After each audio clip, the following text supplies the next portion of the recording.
guys, how you doing today? All right. A friend of mine was telling me. Oh, yeah. A friend of mine was telling me that it was kind of hard to find my channel name online. So I went ahead and I just made it lower class, spelled it all out. Figured that'd be a little easier to find me in the algorithm. I was sending, like texting the name of like how my channel has been sent to him, and he could not find it, typing it in exactly the way it was.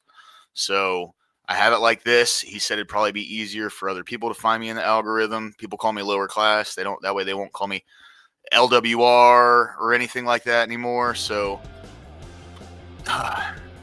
in the meantime, what's going on, guys? Welcome in, welcome in. How y'all doing today?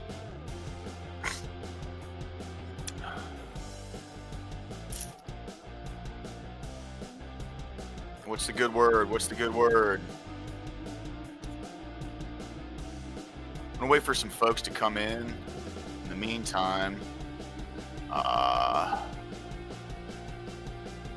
what's the opinion on this layout here? What do you guys think? Does this look good? I don't know. I don't see any. I don't see chat coming through. So.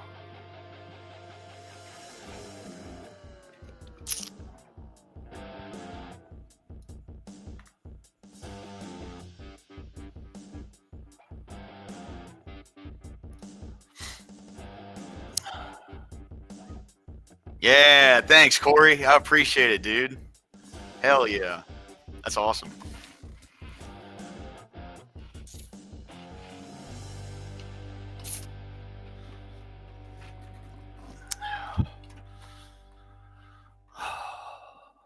So I was figuring, since there's like much bigger debate panels and stuff that go on other days of the week, I don't know any that happen specifically on Saturday, especially during the day.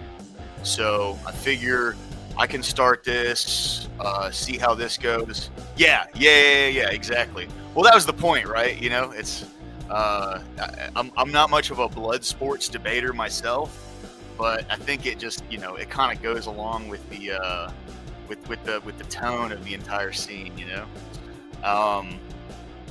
But yeah, man. So let me see something real quick.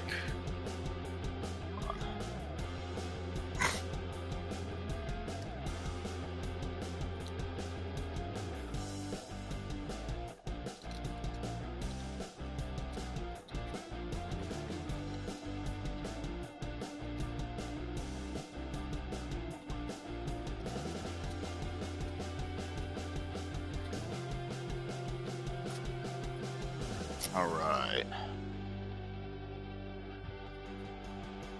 And Corey, you want to jump in at any point, man? You're more than welcome to. Today is just solely like a debate and open panel conversation day, right?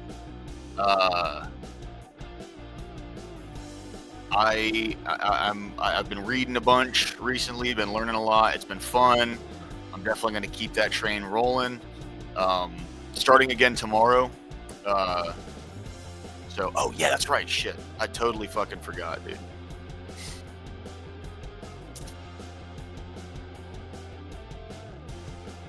All right. One sec.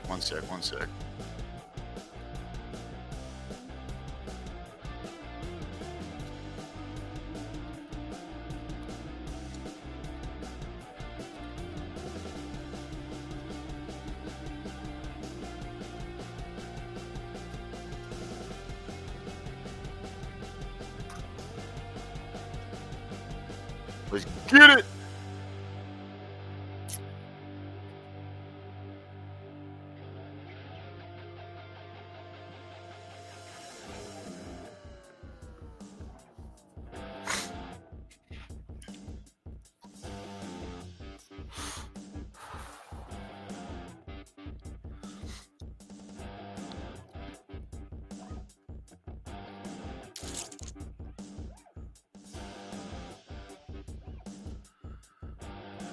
In Word.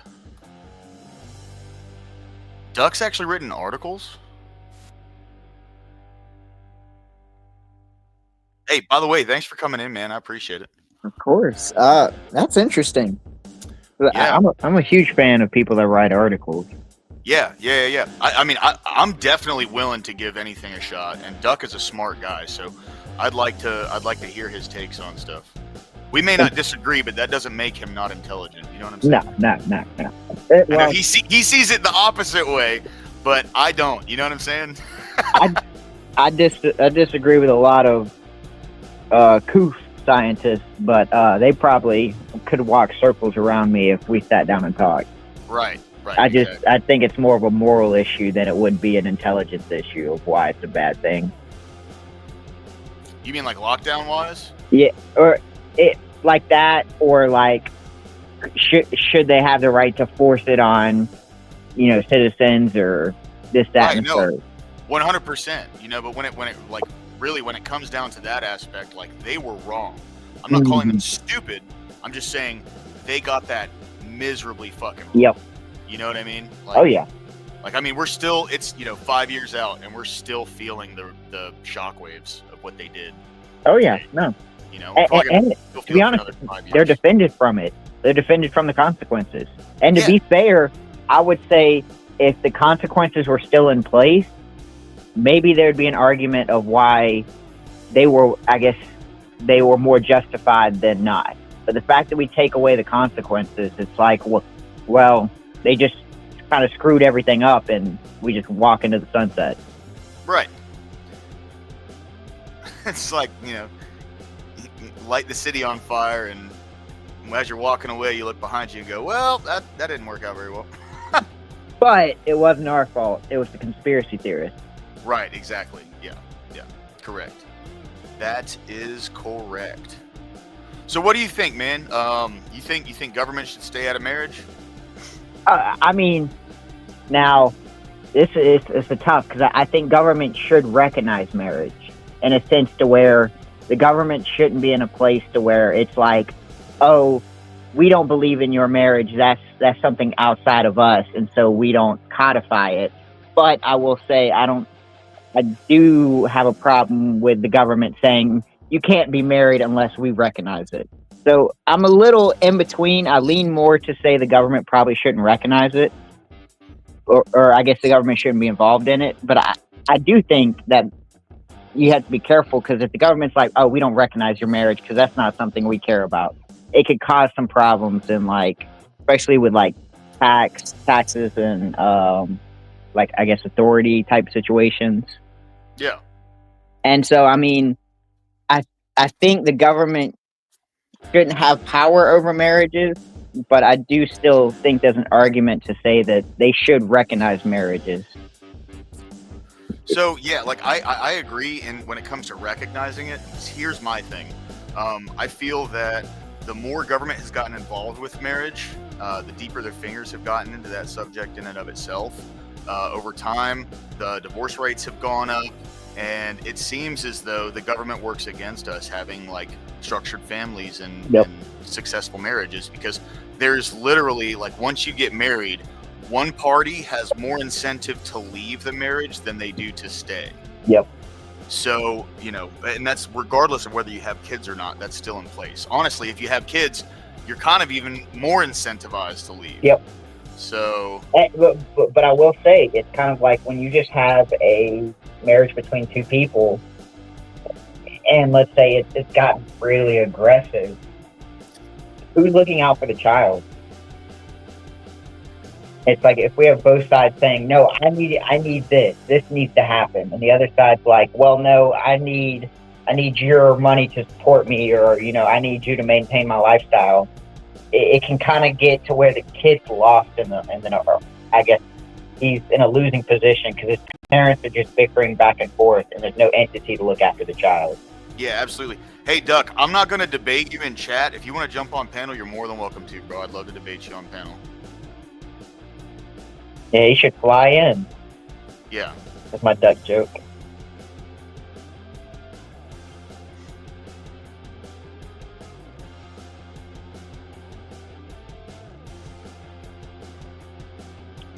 How's that music volume, by the way? I think it's perfect.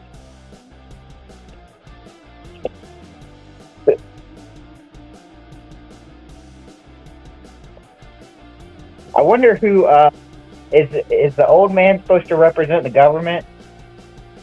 Yes. Yeah. Okay, I like that. That's kind of how I felt it. Yeah. It's like two people. They have their relationship. They have their private lives that are. Oh, Panchuchin, what's up? You can't really hear much. It may be a little too loud. The music. All right, I can just turn it up. If you can't like not. It's just fucking stock shit anyway. It's nothing I'm, even. I'm Hey, welcome in, Duck. How you doing today, bro? Good. How are you? Doing good, man. So I just had one thing to add. Yeah. Yesterday in a debate, someone was arguing, that it was a guy. I don't know if that matters, but he was arguing that he should be able to indoctrinate his kids in the education of his choice, and so government shouldn't be involved in education. And so my feeling, or my belief, what I've seen is arguments about keeping government out of marriage, out of education, ultimately reduces down to enabling people that have an abusive mindset in the first place, rather than setting up people who want autonomy and control, setting them up to make the best decisions possible for themselves as well as their families. Oh, no, I get that. I get that 100%. I think, to a large degree, with the way that marriage is set up in the country today, what it seems is there's not all that much incentive to get married and have the government involved. And then when people do, there is an overwhelming incentive for one party. Now, I'm not breaking this down by gender or anything. I'm saying when it comes to a marriage, there's an overwhelming incentive for one person to leave. And it's honestly, that's a bigger incentive to leave the marriage when it comes to financially than it is to stay in a marriage and work on a home. Now, if two people get married and they shouldn't be married, obviously that's like a big variable there. And I'm sure that happens commonly, right? But I feel like if that government incentive to leave and incentive to get involved in the marriage in the first place wasn't there, you'd see less marriages, but more successful marriages, if that makes sense. Yeah, I think my response to that is that having going down to the courthouse and getting married doesn't take away financial control from either party, and that's both because of finances as well as because each individual has rights to their property, that marriage doesn't necessarily supersede, or it doesn't have to change. And so when you're talking about building a household, I don't see, like, you can't write a contract about building a happy home. I don't see how making sure people are protected, um, um, and really just having both the tradition, which still is there in a marriage. I don't see how taking government out improves anything. Well, it destroys the incentive to just to break the marriage up.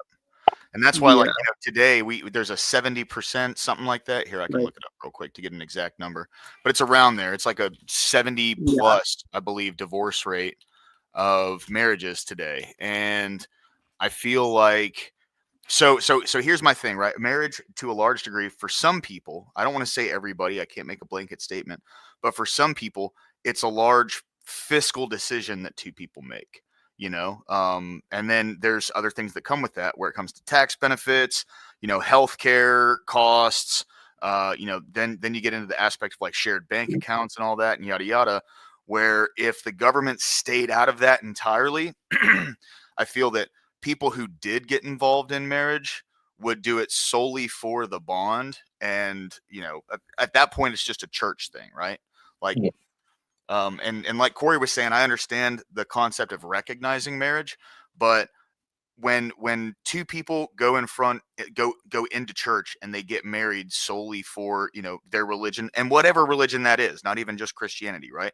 But when they do that, that's a spiritual bond that they're holding with their higher power that they believe in. And when you have a fiscal incentive to do that, especially, and I'm not saying this is like a large swath of the issue, but it's just something that, does play a factor in it, at least to some degree. People who get married solely so they can divorce the partner and walk away with money, and men do that with women just as women do that with men, right? Like, I don't want to go into like who does it more or whatever, but what I'm saying is like the divorce rate would plummet. And I also feel like there'd be less marriages, but people would really think about doing something like getting married because it would at that point be solely within the church, right? Yeah, I don't think that reflects reality. I'm not the only person who's, like, various times in my life, my spouse and I have made different amounts of money. We've had different career goals. And I think, whether it's perfect or imperfect, I think we've tried to support one another while we're sort of focusing on our own well-being, as well as sort of, goals and ambitions. Um, and that sort of general thrust of not leaving sort of either the household or a career on the back burner. To me, that seems like a situation that could be construed as ripe for um, um, manipulation and abuse, when you have one partner who, based on a shared decision, goes out and what do they do? They put themselves up on a pedestal. They decide that one person's career is more important.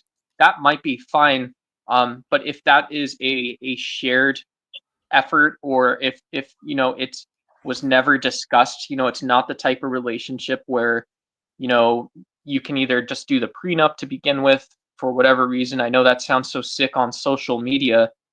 Or you can't go back and like sign a contract or something. You can't figure something out about allocating success of the household.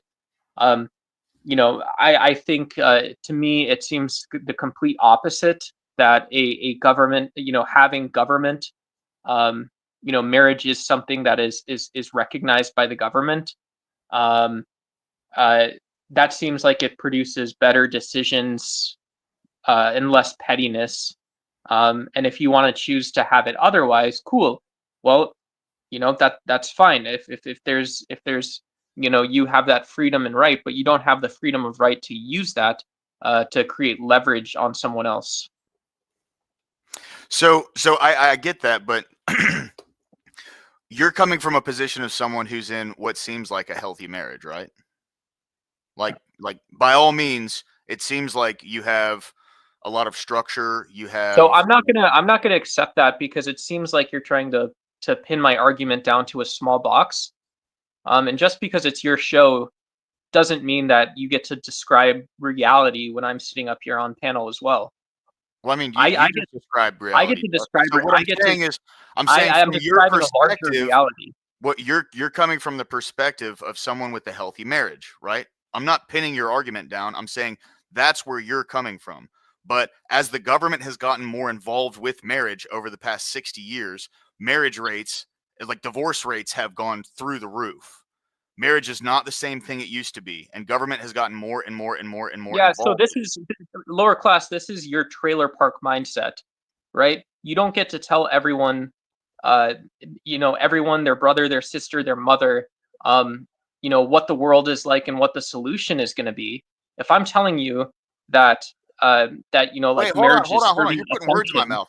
I never told anybody there was I never told anyone what the solution is. I'm just pointing out a correlation, and it's in stark Of contrast course, to what you said, this which is was just always opining. what it is. It's always that, my little opinion is now has worldwide, global impact. That's how important my idea is.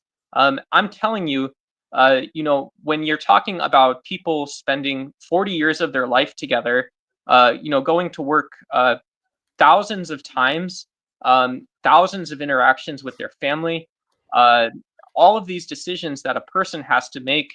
Um, and you have just this one sort of this issue of, you know, household dynamics, not a little issue, but like household dynamics, or you know, financial authority in the household, financial decision making in the household, saying that, well, like, oh, you know, only, you know, the 5% of people with happy marriages benefit from marriage, and we don't talk about the cases of either abuse or where people don't prioritize properly. I'm not going to accept that. I'm just one guy coming from a happy marriage. I'm going to say that you're going to have to push a little harder to tell me that you have the opinion that people in the United States or anywhere should hold. I'm not telling other people what their opinion should be. And I never once said that. All I did was point out your perspective. You're coming from the perspective of somewhere I want to be someday. Okay? So I don't understand why you had to like attack my character and attack my perspective. I never did that to you. See, this is one of the reasons why, like, Yes, you did, though. Yes, you did. how? Because my argument, the idea of what applies to marriage in the United States, isn't just, I'm not making the case. You know, Duck isn't saying that, you know, oh, you know, I have a good experience, so therefore you should as well. You're the one with the subjective opinion, so own that fact. Don't put that on me. Well, what's your What- objective? What's your objective opinion? Did you not fucking listen to anything I said? This No, is I- stupid. I mean, I- Duck, you hang on. you didn't make. Yeah, see, he There you dipped out. go. Yeah. See, so he didn't make any objective statements. All he did was toss hypotheticals in why government should be more involved in marriage. And it was very like fringe hypotheticals. I didn't attack him. I never said Yep. anything bad about him, but yet he had to call me trailer trash or call me whatever, like my trailer park mindset. And all I was saying was the more government gets involved with these things, the more it incentivizes people to leave.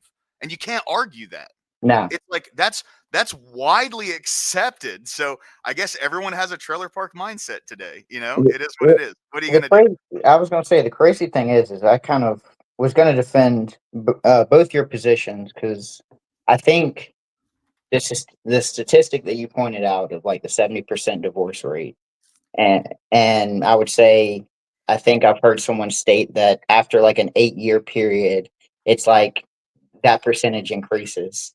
Uh, Now I'm just quoting something I've heard, so I don't know how factual that is. Yeah. But to me, it seems like there is a role that the government is playing that is, I guess, negatively affecting marriages and the outcomes of marriages. I would also say that divorce rates are probably a multivariate analysis. So there's probably a lot to do with culture, a lot to do with belief systems, value systems, ideologies, and stuff like that. And I would say so probably just immediately removing government probably wouldn't, I guess, bear fruit the same way as if we addressed each individual issue and then do it. But I would say in long term, removing government probably could paint the picture of, hey, if it's mostly government and we remove it from the structure, you would kind of see that 70%, you know, ease up a little bit. Maybe it'd turn into 60 or 50. But I ultimately think more of a cultural thing is the reason why divorce rates are so high. People are becoming a union more so for like, well, let's say the health insurance, you know, certain people have to have people married to be on their insurance. It's a weird obligation the society puts on you. If you want to share benefits with your spouse, they have to be through marriage. Yeah, without a doubt. By the way, Moldy Crow EOD, thanks for jumping in, guys. I appreciate y'all being here. Sorry for being so late before I mentioned y'all. Good to see you guys. Good to see you. Thank you. But yeah, fuck. I agree that it's a societal issue. That's something that society should push for if society wants that change, right? Yep. In the same note, though, I feel like with the government being involved, it kind of fights the idea of a society that, you know, from my perspective, I would want. Yeah. Because you're giving this thing that, you know, marriage in and of itself, where it came from, was a commitment with someone else to God. Yep. And then that term has been co-opted by the government which is really just a civil union at that point, right? Like it's a contract you write with the government. It's not really actually what marriage is. No, no. And there's a good argument to be had where you have church marriage and then governmental civil unions. I think that's fair, especially when you start saying, "Well, we don't want to get married in the union of God.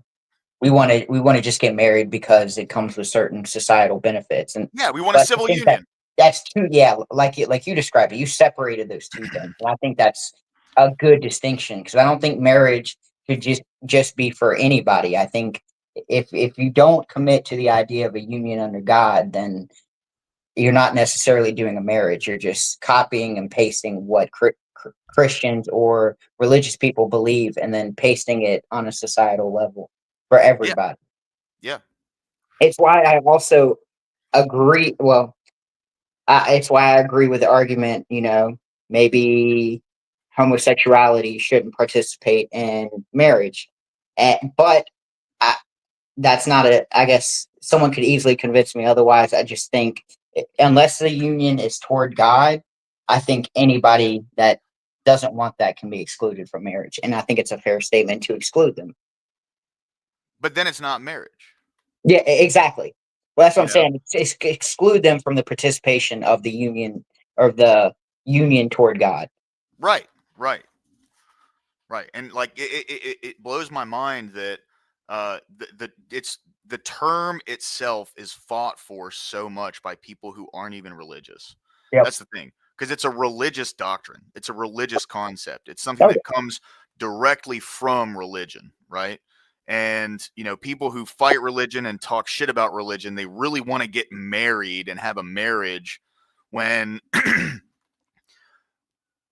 they don't even follow that practice. They don't even believe in those concepts to a large degree, right? So at the end of the day, why not just utilize the civil union and just have that? Because you get that would come with all of the governmental incentives of what we call marriage today. Mm-hmm. But then marriage be something completely different. And you wouldn't have I to. feel like that makes both parties happy. Yeah, you wouldn't have to adhere to the religious structure that comes behind marriage. Right, 100%. Yeah, and so you're not forced. The government's not forced to make you participate in something, because what's going to happen is the government's like, well, we can't really force you to join a union under God. Well, what they're going to do is replace God with a union to the government. Because I mean, it's kind of like if you keep washing it down, then marriage isn't going to represent. Well, like when people say the word marriage, you're gonna have two different ideas of what it is. Ducks crashing out again. Oh no. Jeez. I mean, I wasn't trying to be rude. I didn't hear the objective statement. And so if you're going to point out someone's subjective statement, it's you have to put emphasis on what you're saying that's objective. Yeah. No, I mean, that's just, my opinion really hasn't even been stated yet. That was the funniest part about that. Where like I haven't really even said my opinion, all I said was the more government has become involved in marriage, the higher the divorce rates have gone. Mm-hmm. And which is, I mean, factually true. It's kind of something to where even if it's a like a multi variable statement, it still lines up with the moment kind of marriage and Christianity started to take a decline in America. Yeah. So those two concepts, you can't separate them. I mean, right. Yes, you could say, well, cause doesn't equal effect, but you can say, well, I mean, it's obvious correlation equals effect. Yeah, 100%. And there's something to be said there, right? I would say maybe if there's such a stark correlation towards these things, why not look into them a little more? Yeah. Very easy. Or don't dismiss someone else's opinion toward it, because to be fair, I don't think there's any objective reality around why marriages aren't lasting the way they are. I think you have so many potential factors that take into effect. It's like you can't break it down and just say like this objective thing is the cause of it. It's like, well, no, it could be the cause of it. We don't know how much. Right. I mean, trust me, there's a lot of different factors involved with that. Yeah. I mean, the feminist movement. A lot of people. I mean, I think you could argue that the feminist ideology kind of just, I wouldn't say destroyed, but kind of crippled the marriage system because the marriage has is kind of an idea of the provider and the supporter, and then them getting together and doing what's best for the child. Right. And the feminism is kind of like, no, well, there needs to be pure equality between them, and it's like I don't necessarily believe that to be true. I think, Bye, Duck. Always good to see you, man. I Come back don't. anytime. You're always welcome. Yeah. Or I guess he lasted longer than or he talked longer than the previous chat. Or He stuck around for a bit. He's got a very aggressive I kind see of what you debate mean, though. style, and I'm very like laid back. I don't get triggered when people start talking like lobbying personal attacks and stuff like that. That stuff doesn't make a difference to me. So It's I like think that might have been one of the reasons why he jumped out, because I wasn't getting all riled up. it's like he was discrediting your opinion, but the moment you tried to say, "Well, your opinion comes from the I guess situation that you're in, or being more than likely in a healthy marriage," and it's like, or your kind of your preferences come from that. I don't think necessarily that you're wrong. I think, well, yeah, a lot of things I do, my preferences kind of form the opinion in which I'm dating. Right. Exactly. Yeah, EOD. I do agree with the first one. I don't know about the second, because I can't look into his head. But I mean, there's definitely people like that. You know, Hassan Piker's like that. Like Yeah. Well, Hassan aside from Piker that, is a prime example of people saying things they don't believe at all. You know what I'm he saying? the thing with Hassan Piker, like he will not like he's well informed. I mean, I don't agree with what he thinks well informed is. I mean, he knows the issue. He does his what you call homework, but I notice he doesn't use that to then challenge someone else, or I guess defend against someone else. He'll usually just watch a debate and react to it, and then tell his audience, the things he believes around it. And I think that you kind of have to be careful about that, is because, well, now you're just echo chambering yourself to where your audience is feeding you on, and you never get challenged. Yeah, 100%. I mean, it's just that's the whole concept of audience capture, right? Like for Yeah. me personally, I feel like the way I do this channel will, at least for right now, hopefully I can stick with it. But the way I do this channel right now will keep me from any kind of audience capture, because anybody who watches the stuff that I do, however many people it is, it doesn't matter. But I bombard myself with opposing views, and I bombard myself with views I agree with. Yeah. So like when I'm just scrolling through YouTube, typically I'm looking for confirmation bias. Not gonna lie, Mhm. I mean, but look, we all do. right. And it's not even conscious. It's Right, like right. a lot Of of it is course, of course. subconscious. Yeah. But when it comes to like me actually being on stream and stuff, I want to make sure to keep like at least somewhat balance of the kind of information that's put up. Just because I feel like that's the healthiest way to go about it. You know what I mean?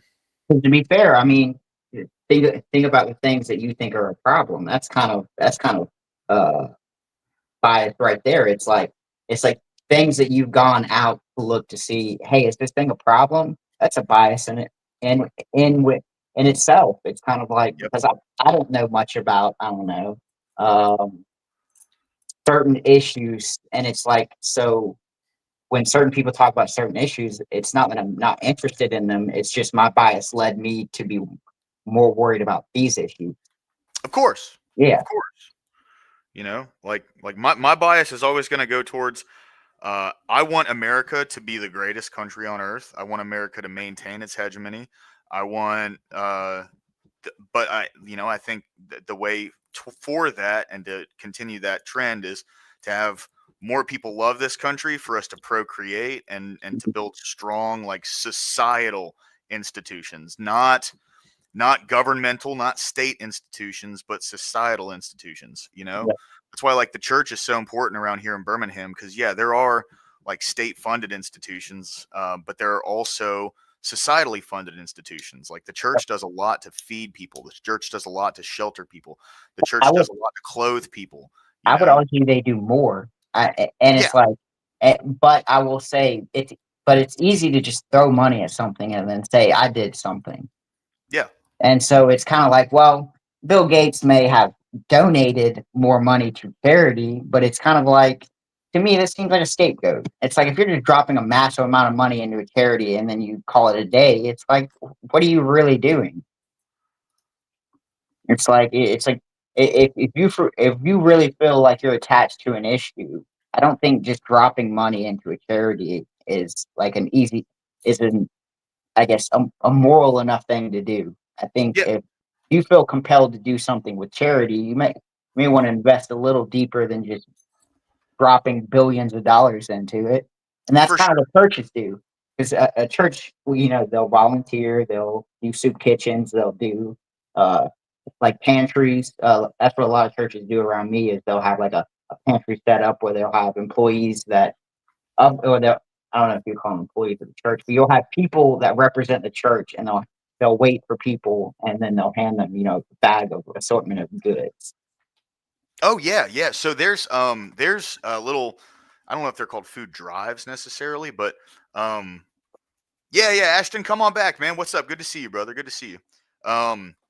But there's, I don't know if you call them food drives or whatever at some churches, but some Mhm. churches, what they'll do is they have like shopping carts on the side, and then they have like, it's essentially just like this linear path with all these different groceries on these like, card tables or whatever. And people go through, in every section, you can get like 2 items, and they have a shitload of stuff. And it's typically for people who are, like on the worst end of things, but that always happens after Sunday service. So people will go and they'll attend the church, and if you attended like the service itself, here you get a shopping cart. Go ahead, grab you some food, right? Like there's like a reciprocity there. Thanks for coming into our church. Thanks for enjoying this time with us. Thanks for hanging out. Here you go. Like there's some food, right? And I feel like that's a societal trade-off. That's a social system that I can get behind, right? Like there's some element of reciprocity there where, yeah, you can't just walk up and abuse the system like you can with the government. Yep. I mean, it's very simple, right? And that's No. the same way I look at marriage, where like with marriage, there is like the institution of marriage, the old, like kind of more antiquated version of it is and I don't mean antiquated in a bad way. It's just old, right? It's an old institution. We're in a different society now, but that antiquated institution needs to stay what it is and what it was. I believe, in my opinion, that should be something that is solely between someone else, and then whatever higher power that they believe in. And then when it comes to government intervention, the thing that you can abuse, that should be something entirely different, right? Yep. Absolutely agree. Yeah. So let's wait for someone else to get back on. It was good to have Duck on, man. I really wanted to continue that conversation. I'm not gonna lie, I was kind of excited. Yeah, dude. Yeah, I was happy someone jumped in, man. Fuck. Well, it's also like, I mean, I wasn't trying. Didn't mean that in a tactful way, but like, I genuinely didn't hear anything objective that he may have stated, and an easy repeating of that would have carried the conversation on. Yeah, well, so here's what I think it is, right? I think Duck is used to getting on these debate panels where he'll say something and he'll immediately have his character attacked. Yep. So it seems like he's got his defenses up whenever he comes in. So like what I was saying was, I was just like alluding to the fact that, hey, like you're saying that from someone who has a structured, healthy marriage, Yep. right? I wasn't downgrading any points that he made. I didn't even touch on his points. I was just saying like that's where you're coming from, and that is a minority in society, right? Like people who have a good structured marriage like you have currently, that is a minority in the society that we have in Yeah. America, you know? And that's not a bad, like, it's a bad thing that it's a minority, is what I'm saying. Like, I was Mhm. trying to offer olive branches too. Like, hey man, you're in a healthy marriage. Like, kudos, dude. I want what you have one day, right? Yeah. Like, I think I was pretty, like, Well, I generous heard in the way that I I want to say approached I it. heard that comment you even stated that, where you're like, that's something that I'm leaning toward. That's Yeah. something where I want to be. Yeah. So I don't know. I guess, like, you can't make everyone happy. I'm still waiting for some other people to jump in. It'd be great to hear from anybody else. Anyone wants to jump on, and if they have something they got to say, really, what's funny is I was more, I was more kind of expecting right wingers to come in and debate me, because there's a lot of right wingers out there that feel the opposite of me. They feel that government should enforce marriage, where when you get married, the government, if someone tries to leave, the police should come grab whoever's trying to leave the marriage and bring them back to the house. That's an actual belief with people on the right Oh, wing. no, yeah. So this is a topic I was expecting more right wingers to come argue with me. I'm shocked that it was the lefty that came on. Well, I was going to say that the rights kind of had their handful with, like, the BBB bill and the Iran situation and Yeah. Elon Musk situation, and it's another great topic would be, is it a good idea to have a coalition right? What's that? Coalition, right? What do you mean? So it's like, Donald Trump, being not necessarily, I would say, a conservative, now that he's the main figurehead of the Republicans, or who I would rather call conservatives, he's Yeah. built kind of a coalition of people like RFK and some libertarian views, and so he's developed this wide viewed coalition between people. And why that could be bad is because of how shaky their support. They're all tied to unique issues. So it's like with the Iran war, you're starting to see the anti-war side and the libertarian side being like, "Whoa, we didn't vote for this." And then you're seeing kind of the fiscal conservatives who voted for him when the BBB bill was going on. They were like, "Whoa, we didn't vote for this." And it's like having that massive coalition of people can be very, I guess, shaky ground when it comes to doing the right thing as a president. Well, so I would say, I right now I'm not the biggest fan of Trump. I'm Mhm. not saying I don't like him, and I'm not saying I regret my vote. He was definitely better than Kamala Harris. But what I would say is, if he didn't run on those things, and then as he got into office, make his tagline "Promises made, promises kept," Yep. it'd be different. Yep. Like if he ran on that, but he literally ran on, we're cutting the spending. This is going to be Argentina 2.0. Yep. We're gonna stop all the wars. We're gonna kill Yep. the Ukraine war. Yep. We're gonna end what's going on over in Gaza. Yep. And like to specifically say so many things, like we're gonna release the Epstein files. Yep. All of these different kind of things that he like hard ran on. Oh yeah. And just have not come to fruition, right? Now, Yep. immigration is like back and forth, and I mean, Yep. for me, he's not deporting enough people. That's in my opinion. That's But true. That's true. he's shut the border down, and he's making a concerted effort to do that. And I understand how he's getting a lot of pushback in these large liberal cities, right? So, like, I'm not even really holding that against him, because it seemed like he backtracked, and then now he's backtracking on his backtracking, and it's been kind of back and forth with that. But this war shit, It's bad. Yeah. Like, Well, it's plus he may be doing the right thing, but you have to understand. Well, he should, of all people, understand optics. So it's like when you post it. Let's say you have a position that Trump thinks, hey, nuclear weapons, Iran can't have them. Okay, well then going out and calling Tucker kooky because he made his comments about how he didn't like it. Like, it's like when you have your Avenger represent you as your, I guess, or when you have an Avenger representing your morality, boy, it's like that can backfire in a big instant, because it's like the moment Trump gets any little feedback of saying, hey, maybe you shouldn't do this, he's quick to be like, insert nickname, and then now that's your name. Right. You've got that aggressive attitude to him, and it's like, out of all people I can think, Tucker's been probably Trump's biggest supporter. I mean, Absolutely. he didn't turn on him even after Fox News cut that stuff about the election stuff, and so it's like Tucker was still on your side. And then saying Tucker should get a TV show if people want to listen to him and stuff like that and take him serious. I'm just like, bro, you don't do this. It's like, yeah. No, go ahead. No, you're right. No, go ahead. Sorry, my bad. I was just going to say it's Trump has to be careful, because if he gets stuck in the mindset of, oh, I only have 4 years, I need to get this accomplished. Well, us citizens, we have another 100 years. So we not only have to make sure your vision that you promised us gets through, but we got to bet on 2026, and we got to bet on 2028, that where we can keep getting people in to set this vision. So be careful, how you destroy the coalition that you've built, because I mean, it could easily go to a Democrat, and they can go even faster with the immigration, go even faster with the money spending, get us even into even more wars.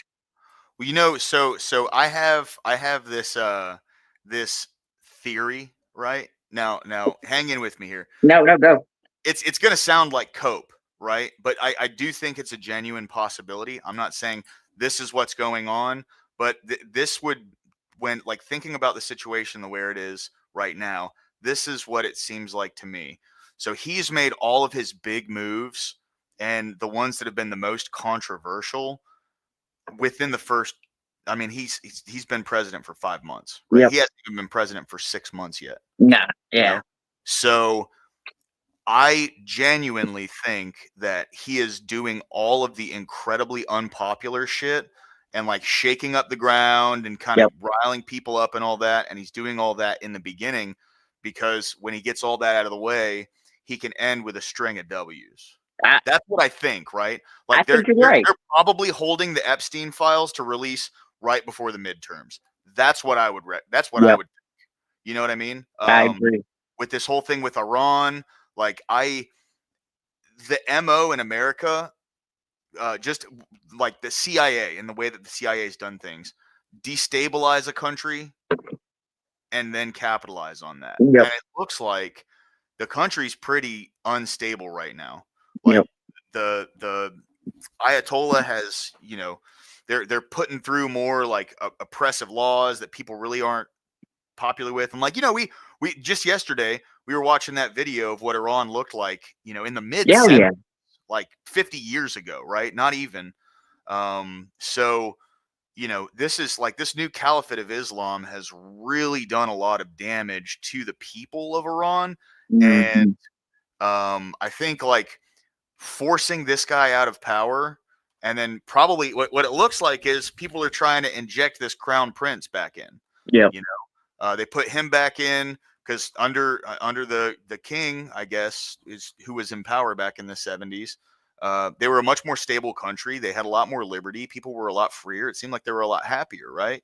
And now there's like massive protests, and like women are, and I'm not even trying to sound like a feminist, but like, I'm not for women having to cover themselves up, and only show their eyes and shit when they go out into the streets. Like, if they want to do that in some places, women actually do want to do that. Leave them alone. Let them do that. But it seems like, when you have to write laws to enforce that, obviously people don't really want to listen. There's just a lot of people aren't really happy with the Islamic Republic. Well, but I would say it's also our fault. I guess some of the blame, and this is another interesting, I guess, topic you could have it. Is it not technically our responsibility to overthrow Iran if a good portion of the responsibility falls on us for it turning out the way it is now? It's like the same thing with Ukraine. It's like, I think there's a rational argument around saying that we've meddled so much in Ukraine. Are we not then responsible for making sure that their situation turns out okay? It's like, Oh, yeah, does that seem like I guess an unfeasible idea? Same thing with Afghanistan, and it's like, but you really, this is why the first time involving yourself, you have to be very careful because I guess the 50 years ago, whatever generation made this decision, I think it's unfair to then have to place that responsibility on a totally different generation. Have you read that that New York Times article, "The Spy War," came out last February? Uh, no, I don't think so. My man, I'm gonna That's link it probably for you. something I'll have to get into. Yep. Probably pay gated, but Of course, because yeah, yeah, Wall it's Street probably Journal's pay-gated. bad about that too. Yeah, but if you can't actually, I posted it into chat. If you can't actually like access it, I did a video where I read through the whole article. Now, Not even just trying to plug my own video, but like that way, to uh, get around paywalls, if you go to oh, what's that website's name? It's the website that pretty much captures any part of the internet, and it like so if like someone gets their Twitter comment deleted, like you can see archives of it. I think it's called archive.com, but I could be wrong. If you use that to look up articles that have paywalls, you can get around that. oh, okay, yeah, I'll Yeah, definitely keep that in mind. I That's a had a good one. guy at work tell me that. But yeah, this New York Times article, it essentially like it just goes into detail about how deeply the government was involved uh Ukraine. in Ukraine, like immediately after the Maidan Revolution. I mean, like Rob knows it a lot better than I do, but it just like simply like you look at USAID funding, 9 of the 10 largest media companies in Ukraine right when they're about to have a revolution. You hear about the oppression that the Ukraine government's put on the Crimea government when Crimea has been asking to, I guess, go out on their own. It's like they're ready to become their own country.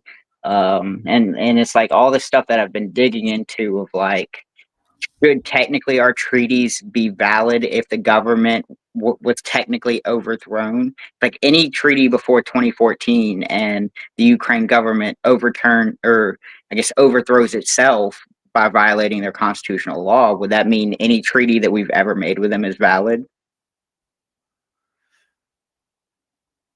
Run that by me one more time. I Okay, apologize. okay. So in 2014, the way that I'm terrible with Ukrainian names. So the way they overthrew their government and Yeah, they fostered this revolution, and it's like if they unconstitutionally overthrew their government in a process that we agree with, but if that does that validate any treaty that's ever been signed with Ukraine from 2014 back, like with America, with Russia, with any particular actor? Because it's kind of like the moment they overthrow their government, does that mean we still owe them for all the treaties that we've signed? I'm not Like, is that sure. I not guess it? To me, it seems like it invalidates it. yeah. See, I would say it's kind of it would be up to both governments if they wanted to respect those treaties, right? So like, hey, you have a brand new government. We have this treaty in place. What's going on with this? Yeah, I guess whatever government uh, benefits from it more is if like it's agreed to, or if one side wants to break it, the yeah. side that's going to benefit more is definitely going to fight for it. So I'm not sure. I'm not sure actually. I I have mean, no idea. That's just what it would seem like. me as a citizen, like it's like even if my government may say, yeah, our treaties with Ukraine are valid, of course, but as a citizen, I'm like, no, no, because they were promised stuff that I didn't agree with. Now we're with a totally new, I guess, we're with a officially new government because you took one revolution and you unconstitutionally in your own constitution overthrow the government that was there. That's the same government we made all these treaties with. It's like it's hard to say that now you're obliged to then respect those treaties, Yeah, yeah. No, even if we caused it. that's fair. Yeah. Um, I'd like to see how that's played out in history. Yeah, yeah. Well, It's let's look at Germany, right? Like Mhm. Germany back in the 30s when the funny mustache folks when they took power, they immediately broke the Treaty of Versailles. Yep. So But did they break it or was it invalid? well, they broke it Well, hard. They I- decentralized their currency. They started, like essentially taking Jewish people's wealth and kicking them out of the country. And I guess I should probably rephrase that. I would say, when they took power, did they take power inside of their legal system or outside of their legal system? Because if they took it inside, then I would say, okay, yeah, all the treaties are still adhered to. But if an outside force co-ops an government with treaties, does that mean the outside force has to respect those treaties? Like, do they break them, or is it broken the moment they take power? Well, so it wasn't broken the moment they took power. It was old AH's. It was his like entire platform of fighting against it, Mm-hmm. right? Because like let's just be honest. Yeah, Germany lost the war and they were hit with the treaty, but it was the citizens that had nothing to do with Yeah. like actual battle in World War I or anything that really felt the damage of the treaties. Oh of yes. Versailles, so he banked on that and he ran on that, and that was like the whole concept of like we're getting out of this, we're not going to be part of this, you can fight us if you want, but like and then obviously he used the scapegoat that he used to back up everything he was saying, but It seems like he legally took power, though. no, he did. Yes. Okay, Yeah. No, he was Well, elected. Yeah. He was Okay. Yeah. elected.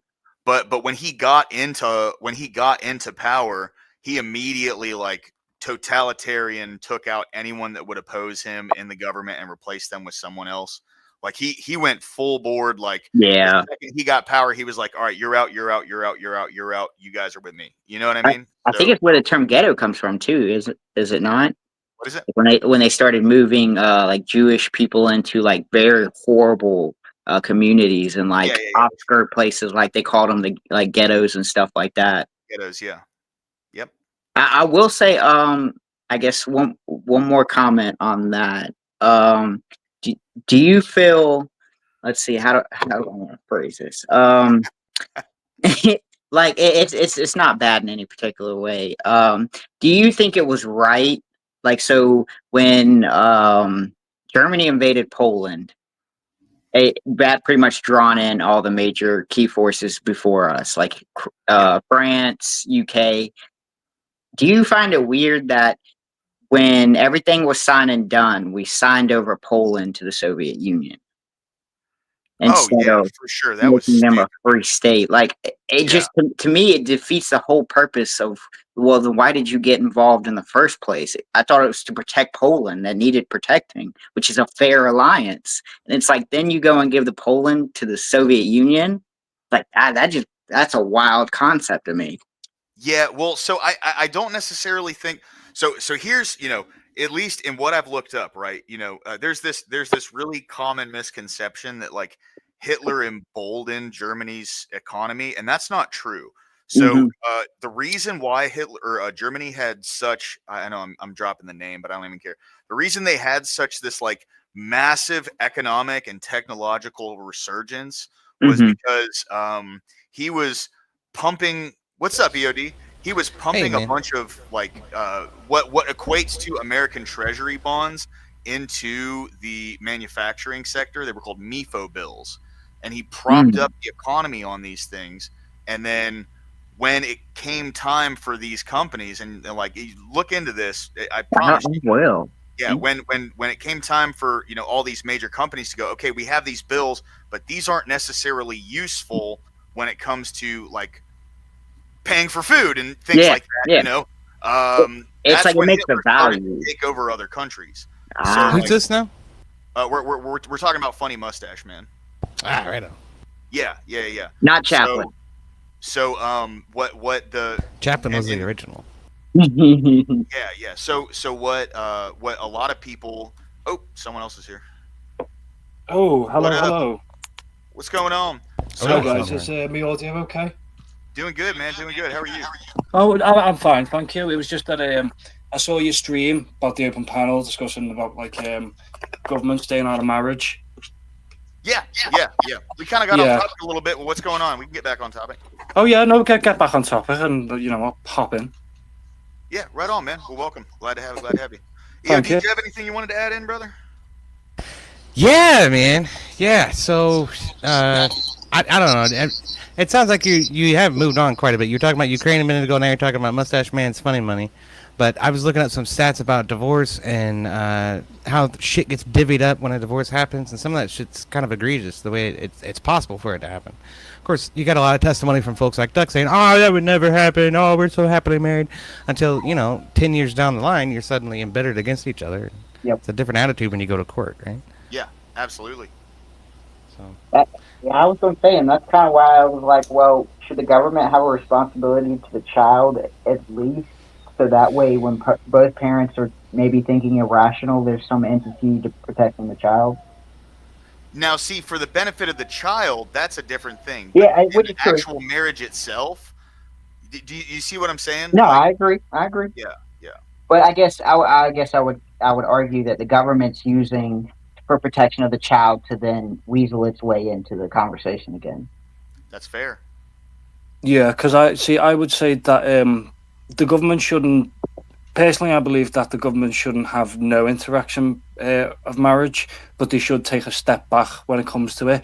And the only time the government should go really hardline is when child endangerment is afoot. Based. No, absolutely agree.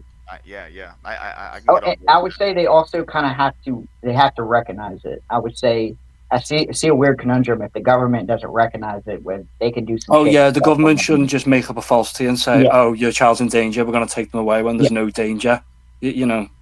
And I can, especially with our government and the way they will use one policy to then get 5 policies and then get 10 policies, and now the government's in control, and it definitely worries me, especially around marriage, because we've seen it. Oh yeah, no, definitely. Well, We've especially in the US, we've seen massive encroachment on civil rights beginning in the 90s with the US and obviously continuing past 9/11. Well, there's a lot of restrictions on what CPS can do and when and how. I mean, that's one of the biggest complaints about CPS is it takes them too long to actually act and accomplish true. anything by trying to get people to come in, Hmm. But with regard to taking the state out of marriage, though, I feel like Child Protective Services and custody would still remain relatively the same, right? I would assume yes. At least in my outlook, yes. I would remain with that agency, and kind of when you enter, well, I guess how would the divorce proceeding, like who would you do that to? There wouldn't be, because there wouldn't be any marriage in the first place. But custody would be something that's jointly established to two parents living in the same home with the child, right? So Yeah. that just I was becomes a separate thing. I was going to say that you can be married by the church and the church can divorce you. The only time the government would take a step in is dividing up assets and like money. Yeah, well, that's part of the problem with state-sponsored marriage in the first place, right? No, definitely. The common law principles of equitable distribution, right? So that's where, if the two parties can't agree, the court makes a decision, and they basically cut everything down the middle.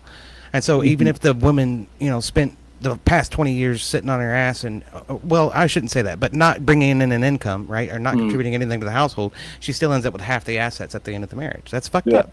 No, I agree. Or Yeah, I mean, I think if you're gonna have like at a bare minimum, it should just be, let's say you and your wife are living in a shared home, but obviously with the split, I don't believe instinctively it should go directly to your wife, but at the very least there should be a baseline that can go, right, you can eat, you can get a place to stay, but we're not going to give you all of your husband's assets just because you're divorced. Right. Yeah. I mean, there's a reasonable place to draw the line, sure. I mean, obviously some things belong to both parties, right? Like a car or a house that was acquired during the marriage is something that should be probably litigated. I would say that the church is perfectly capable of handling that, but and if the church doesn't come to a reasonable conclusion, then take it up with the court, and at that point, it's suing somebody for theft, essentially. And, Yeah. and again, it doesn't necessarily fall into the purview of marriage or the court's purview over marriage, right? So That's what they did for hundreds of years, where the church would manage divorce, but if it ever became a civic issue, then it would travel to the courts. sure. See, and I, because of my supreme big brain in my head, I feel like what I think is right, you know. But to me, for me, I just think the most reasonable solution to this issue would to have marriage and civil unions be two completely different things. So when Yeah. you get married in the church, you have no government involvement into whatever you're doing, and that is solely a commitment between you, another person, and God through the church, right? And then the civil union is where you get the government involved, and that's where fiscal incentives, all these different things come into play. And that would be more of an elective to have with alongside your marriage than be considered marriage, which just goes against the whole principle in the beginning. I think you're just inviting the problem to continue with a different name. The whole problem is that the court has, some leverage to come in and say that this stuff belongs to you and this stuff belongs to you. And that's where things start to get fucked up. So I think we need to separate the concerns that the court is trying to litigate, property versus custody primarily, right? And then just make those separate concerns. They don't have to have anything to do with civil union. The court shouldn't even be involved in it. That doesn't need to be. No, I agree. But if someone were to want something like that, it can be an elective. You know what I mean? I mean, it's an elective now. It's not like you're required to get married at any point. But Well, no, right. But if two people want to get married, they're immediately bound with a contract to the state. That's just how. I was going to say, because there is a way to get married without having any state contract, which is go That's to a civil international union. waters and get married by a captain, because they still have the power to do that somehow. oh well, yeah. I mean, Yeah. yeah. Maritime laws, silly. Yeah. But I mean, does the state even recognize that? That would be a concern at the end of the day. Probably not in a lot of cases. Or what happens when institutions let's say healthcare? What if they don't recognize it and they're like, well, you can't get healthcare because you didn't. Even Oh get, yeah, you true. didn't True. technically get married. You just Well, if we're talking about eliminating the state's involvement in marriage, then that would obviously echo out into places like health insurance or life insurance, that kind of thing. Yeah. But still, when I was in the military, I had to sign up for a life insurance policy, and I got to delegate who my benefactor was, and I just said my dad. I didn't have to specify that it was my father. It didn't matter that they were related to me or not. It could have been anybody. So that's an easy solution, right? That industry will easily adapt to the situation. I guarantee. Oh yeah. Yeah, the industry should recognise that just because you're not formally married by a governing body doesn't mean that you are unapplicable for certain policies or health plans, something like that. Sure. I didn't. There's a matter of family, closest relatives are the only people allowed to visit in certain situations if someone is in intensive care or something like that. Yeah. So that's something that too can be sort of specified or waived within the health insurance policy, I would say. So. Yeah. Yeah. So this person is my spouse, essentially, and that's all you have to say. Yeah. Yeah. So I don't know. I think these are easily solvable, minutia kind of issues, where the real problem that we're trying to get at is state involvement in marriage in the first place, and like I say, having some leverage to come in and say, you can have the kids and you get the yacht and you get the the SUV and yada yada yada on down the line. Well, the thing is, it's beneficial to the state as well, because with these matters that they interfere with, I don't like the state get a proceed from stepping in and seeing the proceedings and stuff. Mhm. Yeah. You definitely pay court costs every time you go to court, and those get Yeah, higher so every it's fucking beneficial year. to them to keep their involvement in it. Yeah. I guess it also does give them the control that they kind of fight hard for as well. Make it seem like that they're the big G that's above the marriage instead of God. Right. And it's not just that; it's above every aspect of your life that they can get their hands in. They were forcing you to wear seatbelts in your car now for decades. That was not illegal. And who are you to tell me what kind of safety equipment I want to actually employ in my own damn vehicle? Yeah. And then now they're deeply rooted in marriage and in divorce proceedings. Back in the 50s, in the idyllic home, marriage was pretty uncommon. It was a little bit unheard of. It was socially stigmatized, right? Yep. So it wasn't really that big of a deal at the time. But as time went on, and Democrats started instituting social policies for single mothers and this, that, and the other thing, it suddenly became more and more appealing to just say, "Fuck you, I'm leaving." Mm-hmm. Yeah. Problem is So- that with the government, they just want as much power as possible. Yeah, Or and I don't need a exactly. government. I just need or I don't need a husband. I just need the government. Exactly. I There's can't somebody. make it. No, go ahead. Yeah, there's somebody else for me to fall back on. Absolutely. And there's honestly, like, there's a good argument for divorce is incentivized, kind of Yeah. heavier than marriage is in some cases when with the government involved. Let me put that little asterisk there. It's it's at least a safety net. Yeah. So it's kind of like even I guess even having a safety net would incentivize. Hey, you know what? It's even I can fall back and still be okay and still maintain what I have now, except I can go be with someone else. Right. And it's funny. I was having a debate with a guy, and I debated this with him 2 nights in a row about whether or not marriage should be enforced by the state. And obviously, like, I take the position the government should stay out of marriage entirely, right? Like that's what I believe should happen. Everyone has their own things, but he believes the exact opposite, where if 2 people get married, that if someone tries to leave the marriage, direct quote, the police should come get them and bring them back to the house. Oh. And my thing with that is, That's fucked you up. say that, but would you want the government right now, the way it is, in the structure that it's under, which it seems the more government gets involved with marriage, the less successful they are, right? When it comes, and successful to me is one party dies in the marriage, right? Like to me, that's a successful marriage. I know that sounds kind of bad, but it's till death do us part. If you stay together and you maintain your union with each other and maintain your commitment with each other until one person dies, like that is a successful marriage. Very simple, maybe pea-brain take. I don't know. I was going to say this guy who was saying that the police should arrest you for wanting a divorce. He must be a big fan of 1984 then. Right? Yeah. Fucking Gestapo coming into your house, rounding up your wife. What the fuck, man? He Right, loves hearing the right. police knock on his door. Yeah. So, but my thing was, like, with the government the way it is right now, why would you ever want to give them that element of control? And then what it came down to was, he was like, well, so I'd only want it then if there were these very specific, like, hypotheticals involved where society values marriage enough to want it to be enforced, and then the government follows suit with what society wants.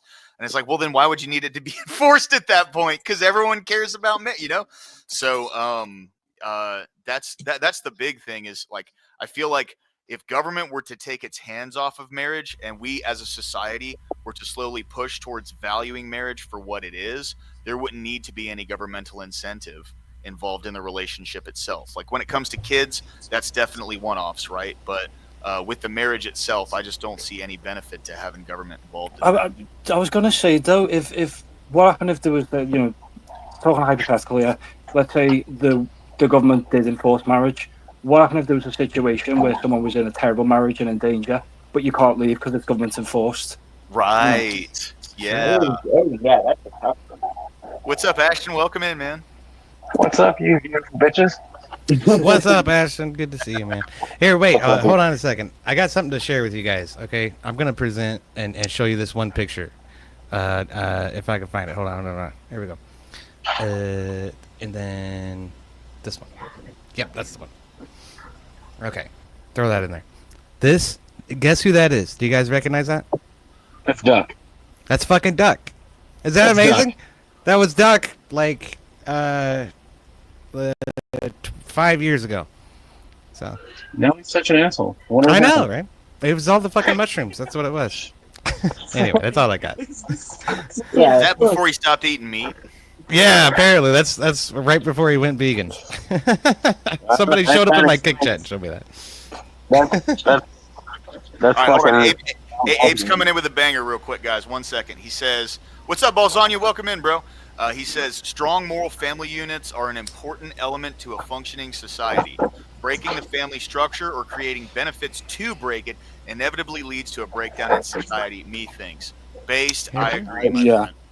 The other If thing, you- though, as well, is that if you advocate for more government encroachment into marriage, that opens the door for the government to go, oh, because we've now got more control of your marriage, we should have more control over your workplace, or, you're pretty much opening the door for the government to take more power from your personal lives. Absolutely. What were you The saying? only people that should have control over marriage, I think, honestly, should be like the churches, whether it be the Jewish temples, whether it be the Orthodox Church, whether it be a Baptist church. I don't think state should have anything involved with marriage, because that's where we've seen like a lot of these civil unions and things change the way marriage even works, and how the incentives for marriage has changed. Yeah. When you have something based off of religious values, the marriage is made from the religious aspect of things. Marriages tend to usually last a little bit longer, and they don't end in a 50% divorce rate. Right.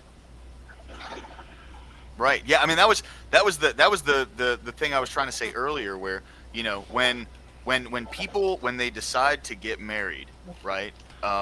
If they're doing it for a commitment to each other and God, well, I guess to God and each other, right? Like God comes first. That's Yeah. my own personal opinion. If God comes first in my relationships, they're much more successful. They always have been.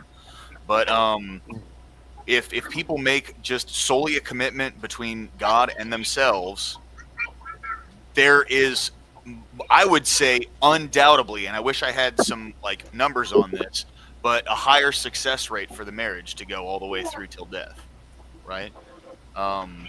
It just seems like, you know, a lot of these marriages today, especially with, there is literally no criteria for who can get married in society.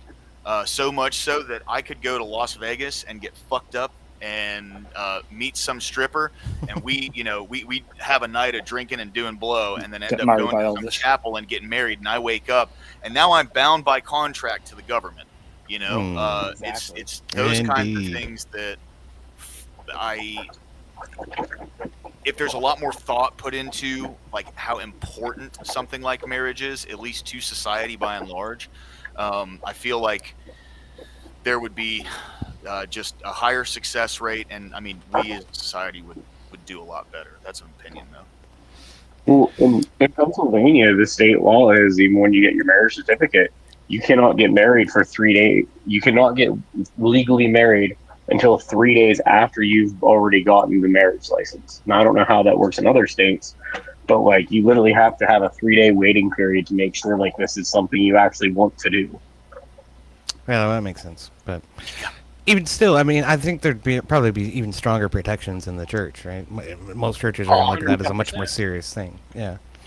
Yeah, because they want you to succeed in your marriage, not fall apart and then get divorced and go astray, especially if there's children involved. Absolutely. You know, not even like property wise. They're looking more on the aspects of, okay, you guys have 2 children together. You have to make this work for them. Right. So that way they're not put at a disadvantage later on in life. Yeah. Yeah, because You know, historically with the church, the divorce was like the final option if all the other options were exhausted. Because, you know, going back, if you want to get a divorce, the church would go, okay, well, can we work this out? Can we, you know, if you walked into a church and asked for a divorce, they wouldn't just go, yeah, just sign here. They would try and work out first. You know, you were only divorced if it was a serious matter, or, you know. If there was abuse involved or like adultery involved, that was mainly the grounds that you had for divorce back then. When the churches and stuff were rolling over it and deciding the factors of what, okay, is your partner actually being dishonest and distasteful to you, or is your partner, you know, not doing his duties or her duties in a relationship? Yeah. Right. It wasn't just, oh, well, he made me sad and I don't like him anymore and I want to get bang the millionaire playboy philanthropist that's up in the towers in Las Vegas right now because I want to. And there was a societal incentive to stay together too, man. Yeah. The societal incentive was, you know, if I get into a marriage and I get divorced, that is going to be baggage in any relationship moving forward. Sure. And you know, it seemed like a lot of people thought about these kinds of things at one point in time and didn't just get divorced all like left and right the way they do today. Oh yeah, because I mean, marriage was like a central pillar in the rebuilding years after the American Civil War, where it was like, guys, you know, go home, make a home for yourself, find a wife, you know, It was big after World War II as well. Yeah. Ashton, can you do me a favor about when you're not talking? Can you mute? Oh yeah, sorry. You got a lot of shit going on in the background. It sounds like you're building a car or something. My bad. I just got off work. I was doing dishes and shit. I forgot that my headset picks up on like everything. My apologies. It's all good, man. Oh shit! But what am I saying? Yeah, man. There's gonna be a lot more protections, a lot more analysis with your priest. Well, I didn't mean for him to leave. My bad. oh, He probably was trying to mute and then closed out on accident. It's happened That's okay. before. Or refresh the page. Yeah. But Single Dads Club says, I wish there was a same grace period for having kids. 3 days before I make up my mind, right? Yeah, no shit, dude. That's a good one. Hey, W Singles Dads Club, man. That was funny as hell. Anyway, what am I saying? Is the church is going to make a much greater analysis of the relationship and, yeah, your relationship with your kids and go over all the things that you have to, all the responsibilities that go with it and everything. And I think ultimately having some shame focused on the idea of a divorce is probably healthy for society, too, healthy for the marriage rate, too, which that's going to come along with the church.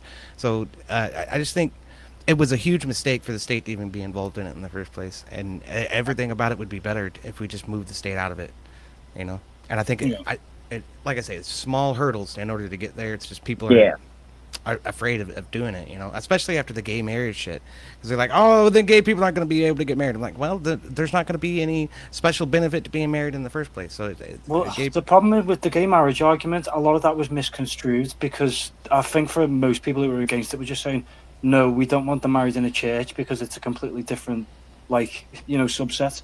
They weren't against gay marriage in the sense of like a civil union. They were just against gay marriage in a church setting. That was it. Right. Yeah. And that's what I was saying earlier, where if there wants to be some kind of institution like civil union where people can elect to have that done and go before the government and get something like that done, I don't necessarily see an issue with that, because you're choosing it at that point, right? But if two people want to get married, make a commitment before God, and they want to do solely that and nothing else, I feel like, it should be recognized, but there shouldn't be anything done by the government to decide what goes where and who gets what and yada, yada, yada. Exactly, because if you're going to proclaim the separation of church and state, then it should entirely be separate. It shouldn't be, you do not want, the government shouldn't encroach on anything, but you don't want them encroaching on your church. Correct. Well, the government's going to take that and be like, well, so we need to remove the religious side component of marriage. If the state wants that power, they're okay with that power, so they'd push out anything else that also shares that power. Yeah. It doesn't make them right, but no, it doesn't. It doesn't. Well, they lose the name of it then. They can have their own name for it. But Civil marriage, union, sure. Marriage never had the state involved at one point. It was literally just it was just a covenant made between two people and God, right? So, now, we've gotten to this point where when you say marriage, most people, considering that we live in what seems to be a society moving farther away from God every day, when people say marriage, they don't even think about the religious connotation to it and what it actually means, what that word is. The word is the covenant between a God and a couple, right? That's what marriage is. So if the government wants their own thing and wants to have their own, little word and something where people can elect to have them stick their grimy fingers and toes into a relationship, they can have that. But that's not marriage. Right. Agreed. Well, fuck, guys. Someone say something we can argue on. What's the perfect time Before when I joined in, what was someone saying about Mustache Man? I was just talking about. Corey was talking about how he thought, at the end of World War II, how Poland ended up getting given to the USSR. How it was crazy because the incitement of World War II basically started with Hitler going into Poland, and all I was saying was, a lot of that had to do. It wasn't necessarily where Hitler was taking Poland to kill any specific group of people or anything. But he had just destroyed their economy so bad by that point. Because right before he went into Poland, you know, so what he did was he bolstered their economy with what like amounts to, and I mean, I don't want to say it amounts to, but it can be compared to treasury bonds, right? And he had used those to boost their military, used those to boost the economy, and that's where this massive like technological and economic surge came from in Germany. Well, as these MIFO bills, as they started to, you know, as like the check needs to get cashed now, there wasn't enough resources because of where Germany's economy came from. So it's just there's a strong correlation between how, you know, this money, these checks needed to get cashed, and Hitler started to move into different countries and take all their resources, you know, and a lot of that the scapegoating against, you know, the tiny hat folks was so he could take their resources, you know, like they found all sorts of like old gold and massive amounts of wealth, and he was essentially like stripping these people of everything they had because he had decentralized the banks, throwing them into ghettos, and then utilizing their money that they kept within the synagogue and all that to essentially like cash the checks that he had given people, you know. Yeah, and it was also like obviously when they occupied Poland, you did have a massive surge of a lot of like German industrialists who set up shop in Poland because of how cheap and easy it was to make things. So that also bolstered Germany's economy. Yeah. I mean, like Oscar Schindler, you know, because he went to Poland and made a hell of a lot of money. Yeah. See, and that's why, like, you know, there's like I don't doubt that he had, because like when you listen to his speeches, I don't doubt that he had some kind of idea of, you know, like restoring the Rhineland to some degree, but I there's not a good argument for why he started going into other countries. No. He wanted to take over the world. That's such a fucking tired trope. Like world leaders are not comic book villains. Yeah. You know what I mean? Like there's Well, Hitler kind of was though. But I mean, yeah. And a lot of comic book villains were made after him. Of course, I totally agree. But you know, Yeah, see, you can Hitler was tyrannical, but he didn't want to take over the world. At the very most, he wanted to expand, I believe, so far into Russia for Lebensraum. And right. he wanted all of Europe. He damn near got it, but. Oh yeah, no, 100%. Well, to be fair, France just laid over backwards for him, and that was a huge chunk of Europe. Yeah. But, You're welcome, France. USA. So did Switzerland and It was pretty. Switzerland was neutral, but they actually shot down Allied and Axis planes. I didn't know that. I thought they would try to stay out of the conflict altogether. Yeah, so they were neutral and stayed out of the conflict, but they were essentially like, if you fly over our airspace, I don't care who you are, you're getting. I think they shot down 32 American planes and 60 German ones. No shit. Oh, damn. That's why like most of the conflicts and the military logistical like movement was through Belgium, right? Like they went around Switzerland. Am I wrong? Oh, so with World War One and World War Two, they used Belgium as like, we're gonna cut around and go through. Yeah. It was like the war doormat for fucking Europe in those two wars. It's so sad, man. I feel bad for those folks. It's pretty insane how bad Europe got between those two wars. So okay.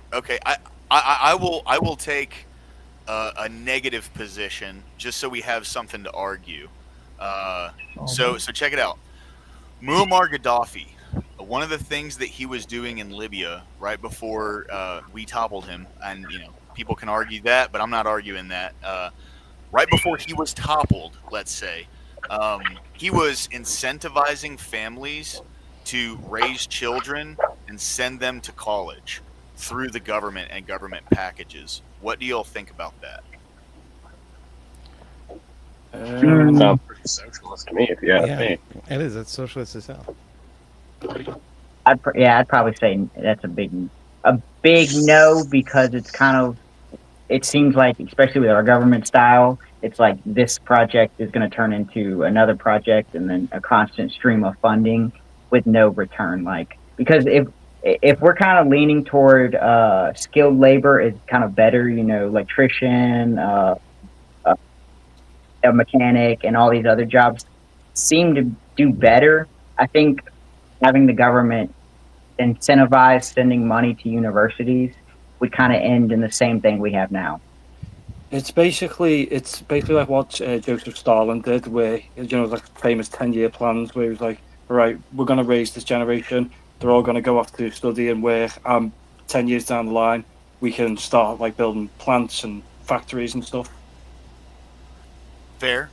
So my question would be, because I think we all agree. Now, by the way, I want to make this clear. I am arguing a position I do not agree with. I'm just trying to come from something where we can all have a conversation here. So, does it matter the means if it gets to an end of increasing society's view and what's the word I'm looking for? If it increases the importance of marriage in society and makes people strive for something, do the means matter? I would say if the government wants to incentivize, then that's fine, just so long as it doesn't enforce. Yeah, I don't necessarily agree with my tax dollars being spent that way. I don't want the government to be directing culture at all. I think that's a mistake and a misstep and an overreach of the government. We need to encourage the church to proliferate, and then that should influence the fucking culture, if you ask me. But. Yeah. I don't think you'll get the intended effects if the government's trying to answer your problems. Yeah, I was going to say culture is definitely downstream from government completely. So whenever you're sending all these kids to the covenant of the government within colleges and stuff, and they're paying for it, they're going to teach what they want to teach. It's not going to be a thought discussion based classroom. It's going to be, okay, this is what big government says. Right. Historically, that's what it's been, and now all of our college institutions are overwhelmingly communist. It's insane how crazy those fucking kids are. And then they spend a few years out of college making some real money, paying some real taxes, and suddenly they realize, wait a minute. Yeah, wait a minute. The Republicans weren't that fucking wrong about this shit. Right. It's funny with these like college commies as well, because if you actually met someone who lived under communism, they'd have a lot of things to say. Oh, the Marxist and communist manifestos that go around a college campus these days are fucking hilarious. Oh, yeah. But what I mean is that if one of these college commies met someone who lived in like a communist country, they wouldn't be like, oh, yeah, no, it's great. They'd be like, why the hell is that here? Yeah, I would like for them to talk to a Cuban. It's Guys, I got to say, it's really hard to argue my side when every time you guys say something, I'm like, yeah, that's based. You know what I mean? I'm like, fuck, I don't even know what to say. You can't play devil's advocate when you agree with the devil.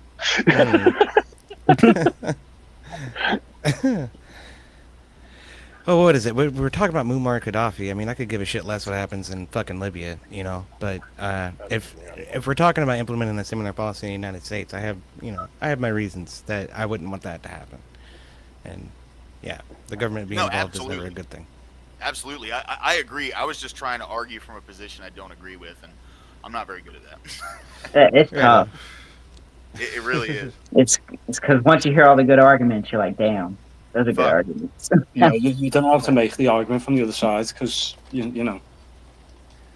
Well, I want to, but there's so many facets to it, right? Because like you guys had kind of hit the nail on the head where it's very kind of a socialist ideal, and I am incredibly anti-socialist.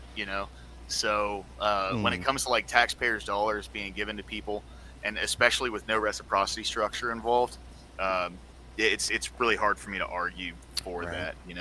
Like you can't argue for that without feelings. Like there's no way to do that logically. I don't believe so. Yeah, no. Socialism just doesn't work. You need a society of robots for socialism to work. It just doesn't work.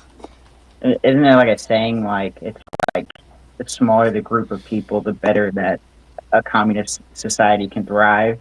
Except like, no, go ahead. Oh yeah, in the sense of I think that's mostly true. Yeah. Yeah, you're talking about like a commune setting, like 100 or like a people family, even. Yeah, but when you try to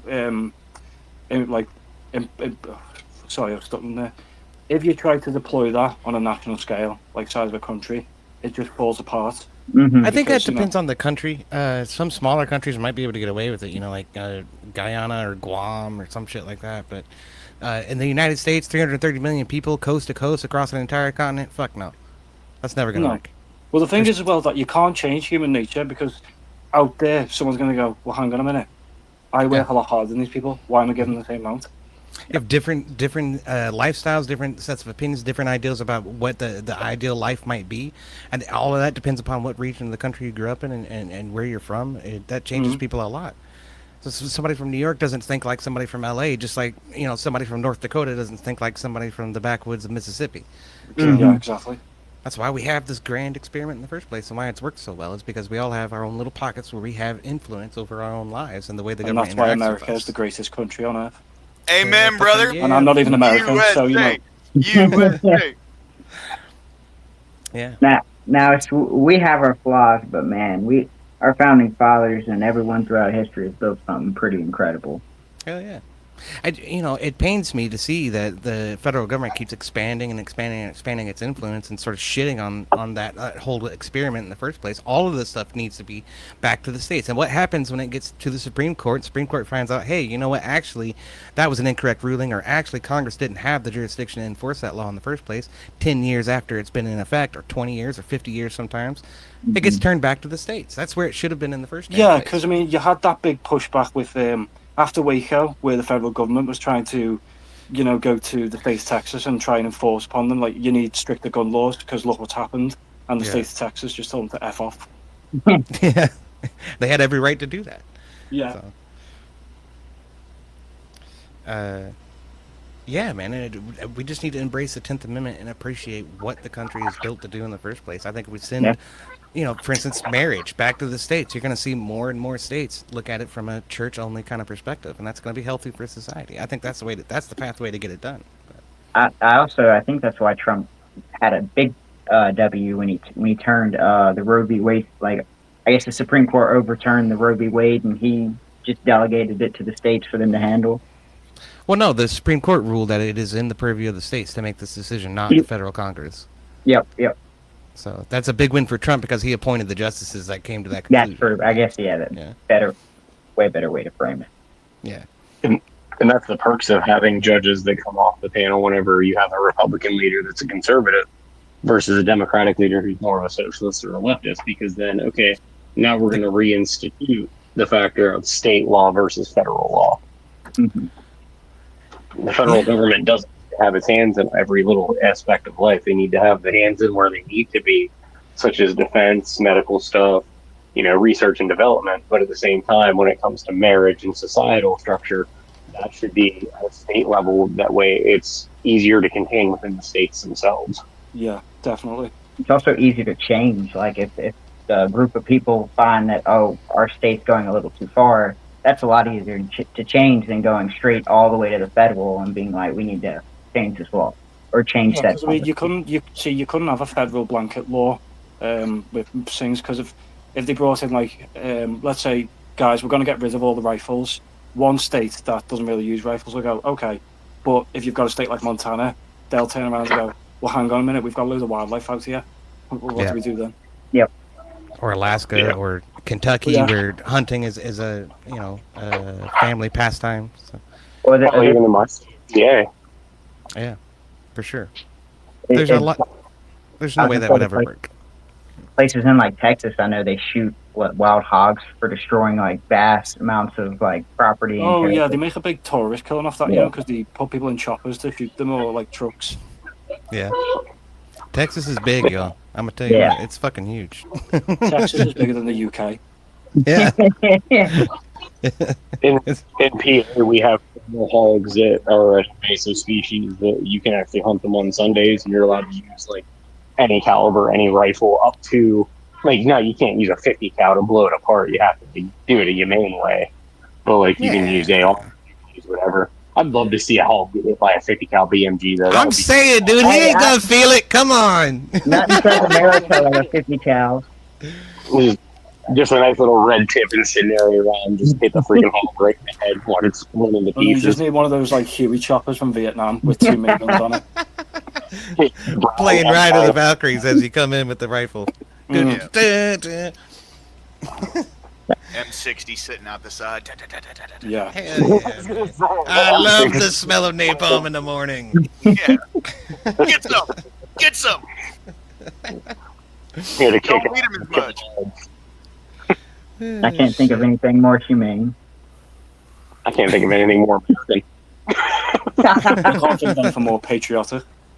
Oh, 100%, dude. Hell You yeah. see the screaming bald eagle in the background, dude, and that sets the scene. Right? Fortunate Son playing, you know what I mean? With a big old American flag hanging off the back of the chopper. Just screaming, what is a kilometer? What the fuck is a kilometer? Yes, sir. Need that converted into freedom units. Yeah, exactly. Oh, shit fire. Oh, Wobbly Fair says now his is, bathroom bro. is bigger than the UK. That, Bear, I could Bear pro- now, I could dude, thanks for probably- jumping in, bro. I'm glad you jumped in today. Hell yeah. we So does thought we was anyone else want to talk about anything? Well, I would like Duck to come back. And that would be a perfect time he should come back. Yeah, Right. I was hoping that would last a little longer, man. He's not a strong performer. He only last for so long, and then he's like, I gotta check out.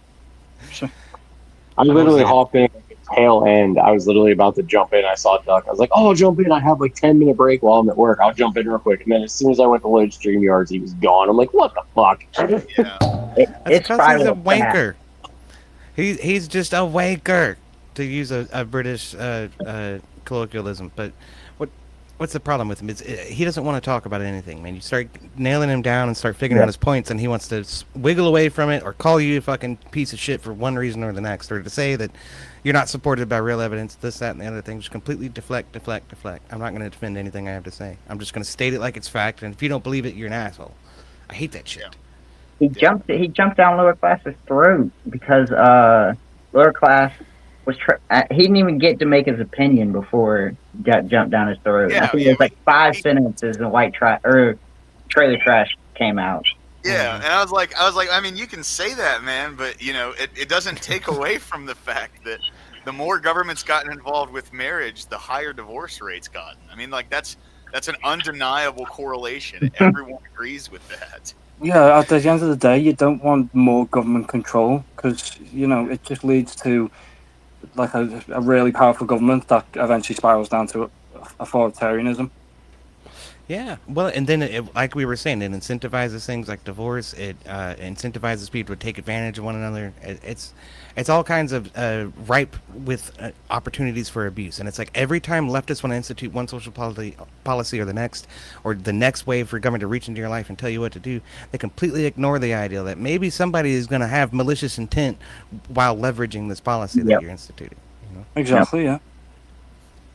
So I hate that's so frustrating. And you try to explain that to them, like, well, people in my world just don't do that. Okay, they have good morals. We have good morals on the left. You righties are just fucking pieces of shit. Yeah, but everybody don't. Everybody don't have good morals, and you have to prepare yourself for the people who are going to engage in that policy who don't have good morals. Yeah. The whole The reason truth we is- have checks and balances.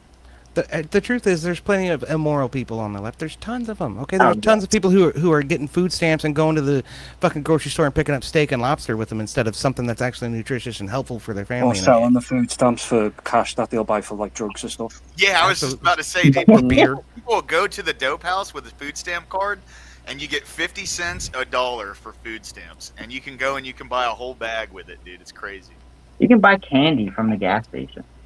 Yeah. It's like how does that supplement, people that, I don't know how that helps. Yeah, it's like, but the only thing you can't buy are pre-made meals or already made meals.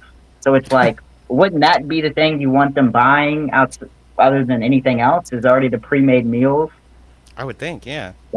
Because my girl had gotten it when she had her first son, because he was like, she had qualified after, when he had like RSV and stuff like that. He was born prematurely, and he was born at like 30 weeks, and so she qualified for it. And some of the stories that she told me of the things that she could get but couldn't get, it makes no sense. Absolutely no sense. Well, that's you see that again. That's social Marxist overreach, right? Like, oh, we can't let them buy unhealthy food that's pre-made or processed food. We don't want them to buy that. They have to buy fresh food, and it's like, Yeah. okay, well, now you run into the problem where a lot of these neighborhoods where these impoverished people live don't have a big ass fucking grocery store. You know, they got Yep. like the corner store with a freezer section that's got a few Hungry Mans in it, and that's probably the best they're going to be able to do. Well, food stamps don't cover that, but food stamps will. You know, if you drive 30 minutes across town to the big grocery store, it'll get you a steak and a lobster. That's fucking Yep. right. Yeah, Yeah. the socialists will be like, oh, you know, rely on the government to feed you. Where you've got like the libertarian types will be like, no, I'm going to feed myself. Yeah. That's a leg up, not a handout. Is much more humanitarian in my mind. Yep. Let me give you some vocational training. Let me set you up with a career path, you know, and then you don't have to ask me for fucking food or Well, money. the church does it better. They'll do little pantry drives, and it's like, hey, if you can't get enough groceries, here we'll give you like bread, we'll give you some cans, we'll give you some items that can hold you over until you're able to get back on your feet. Yeah, I mean, I'm going to be honest with you. There's a couple of members of my family who've benefited from exactly that type of program from a church. Oh yeah. Yeah, I don't know what they would have done without it. So. I'm gonna be honest. My mom did it, and like as a kid, you're like, oh, why can't I have Gushers and this, that, and the third? But like thinking back on it, I'm like, wow, no, you had the stuff you needed, you had stuff that lasted, you had probably cans. a lot of cans, bread. Like she would come home just with wild loaves of bread of different stuff, and it's the first time I ever seen the variety of bread.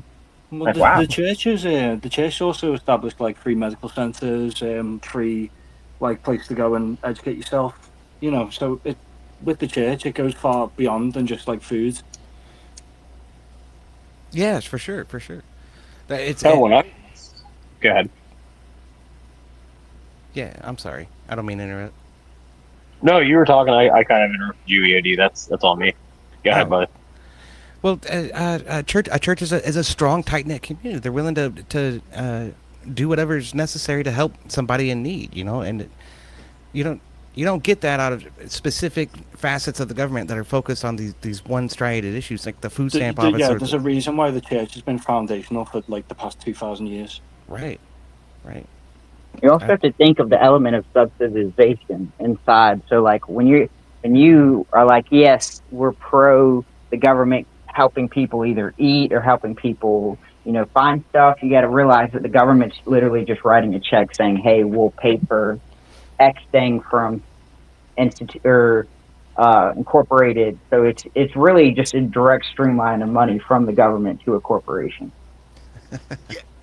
Well, and just to piggyback off that, like I don't think anybody can argue that the church can operate as like social programs, but those are voluntary societal social programs. No one is like forced by law with the threat of going to jail to go to church and put money in the basket or donate to a church, Exactly. donate to some nonprofit, right? Like all this stuff is voluntary, and especially here in Birmingham, man. I mean, like the church does a lot. It does a lot for like the homeless population. Church of the Highlands, they have Serve Day, which is where like they go to people's houses that ask like, hey, like I have this issue, I can't really pay for it, and they'll have an entire team go from Church of the Highlands with the product and everything that they need to fix stuff, and they'll have someone go in and they'll they do so much around here, and none of that is forced. Nobody is held by gunpoint to put that money in via some social contract. It's all based off of what people go and want to put into the basket or write the check to the church or whatever it may be. And those things function very, very well, right? I think once you cross that line of enforcement to where people have to do that, and then the money is going to a government that literally has no incentive structure to spend that money carefully, wisely, like fiscally conservatively at all, that's where you get all these abuses. And then eventually you get to the point where you have, these government programs where it's just money going to them and they're literally doing nothing. Lighting it on fire, yeah. Yeah, because I mean, the government has no guarantee to you as a citizen what they're going to spend your tax money on. Because Right. they could collect your tax money and went, okay, we're now going to war. Yeah, exactly. And piggybacking off what you're saying there, Bear, dude. A lot of the money that goes into like quote unquote aid packages to other countries that gets cycled through the military industrial complex before it even makes it over to the other country. You know, or So, like, what they're considering to be aid happens to be weapons of war or whatever. But, right. One thing that sticks out of my mind is the California fires. But last year before, L.A. ran out of fucking water to fight the fire because there was some environmental concern that the government had over all this still water being kept in one place or another in these reservoirs, and they wanted to let it out for some fish to be able to survive. So at the expense of the humanity living in L.A., we have saved a stupid fish. Congratulations, you idiots. Well, if you look more recently, like with do you know the big hurricane that happened in the Midwest last year, and there was no aid packages coming through, and people who were getting it was like, you're getting a $200 loan from FEMA, you have to pay that back. Oh my god, a loan? Yeah. You got to be kidding me.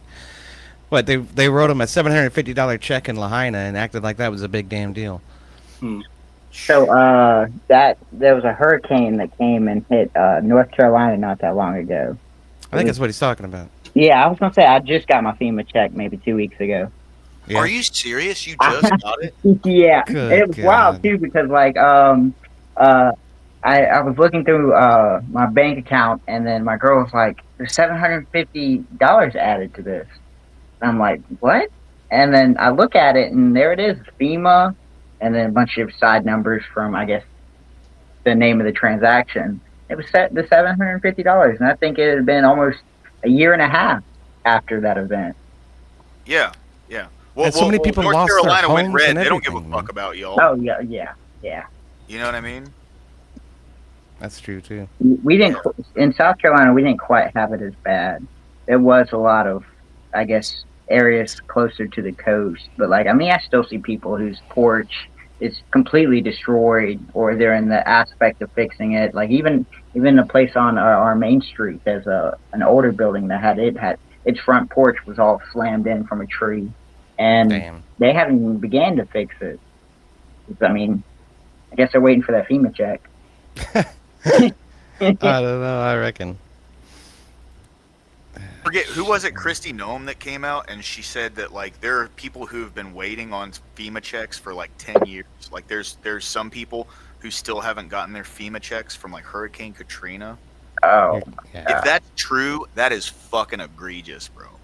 Yeah, no, I served in Biloxi, Mississippi, right on the Gulf Coast for about 2 years when I was in the Air Force, and we used to tour the Gulf Coast up and down. We'd drive all the way out to New Orleans, west, and all the way out to Destin, Florida, east, all along the Gulf Coast. And the devastation pretty much starts where Florida ends, the Florida Panhandle ends, and then it just goes yeah. until you get to New Orleans, and New Orleans is pretty much back together. But all the communities in between, there were still, empty lots where buildings had been and they'd been torn down or absolutely eradicated by the flooding, and old, southern homes that were just absolutely had to be gutted because they were flooded from the ground to the, top of the first floor. Oh yeah. It was just awful devastation, and it persisted. Like I served out there like 5-6 years after Katrina had been done and over with. I thought most of that had been settled, but no. Like in past Christian, there's just plot after plot after plot after plot of empty fucking buildings that used to be there, and it's just a ghost town now. Or at least it was when I served. I mean, fuck, that was 10, 15 years ago. So I would have hoped something had been done with those smaller communities by now, but Well, I guess it depends who's got the power to fix it. Because Democratic mayors, they're okay allowing some problems to maintain. Well, and I'll say, like, if it took that long, because you said 10, 15 years ago, that's 5-10 years after Katrina. yeah. If it took that long, those people who were displaced by that probably grew roots wherever they ended up and just Yep. stayed there. Exactly. So now, what? We just mark past Christian off the map? That's a ghost town? I mean, that's Yeah. fucked up, man. Yeah. No. Look at Flint. Look how long it took Flint to figure out their water crisis. Oh Yeah. yeah. Yeah, I hear reports that it's fixed. I hear reports that it's not really fixed, and it's just like Jesus. Shit just Well, look persists at with it. Incompetent fucking government, man. Incompetent government yep. officials. And then they blame the president. It's kind of no matter who's the president. It's like, come on, it's not. You don't think it's the guy that's his job to look after just your little section of area? Right. His problem. It absolutely Well, is. he's Palestine. Yeah. Well, yeah, Yeah, sure. sure. It's like there are plenty of cases where local small town governments have completely screwed people over. Yeah. And this entire conversation goes back to the topic at hand, where it's why the fuck would you want a government this incompetent or malicious, either or, involved in marriage? You know what I mean? Like it really is crazy that this is even a question in today's society. But some people they like their They like their Big Daddy Gov, man. It's Yeah, crazy. they're too reliant on the government, and that's why they don't want to have any individuality or breakaway from it. Absolutely. They feel like they're absolving themselves of responsibility, but you're putting it in the hands of like forgive the pun, but somebody who's fucking retarded, Yep. and cross-eyed and can't write straight. The right hand doesn't know what the left hand is doing half the time. Because I remember during the North Carolina shit, I was seeing a lot of reports from North Carolina from people on the ground. There was that Amish folk were running around, and mountain men were running around with horses and mules and helping people, get over the rough terrain and everything. If it hadn't been for them, a lot of these people would have been stuck up in the fucking hills. But they were saying, well, the federal government's going to come and they're going to take care of it. And then FEMA would come out and say, well, no, we don't have, the funding secured yet, so we're not going to be able to pay anybody for a long while. Then, you go back to the county sheriffs and the people on the ground, and they're like, well, then fuck them. We're going to have to find our own way to handle this, you know? And then what is all of the money going into FEMA for? If they, Guys, we're missing a huge issue. Well, it's the biggest problem of it all. It's obviously Donald Trump's fault. Yeah, Orange Man bad. Clearly, Orange Man at fault. He didn't nuke that hurricane, and since he didn't nuke it, Yeah.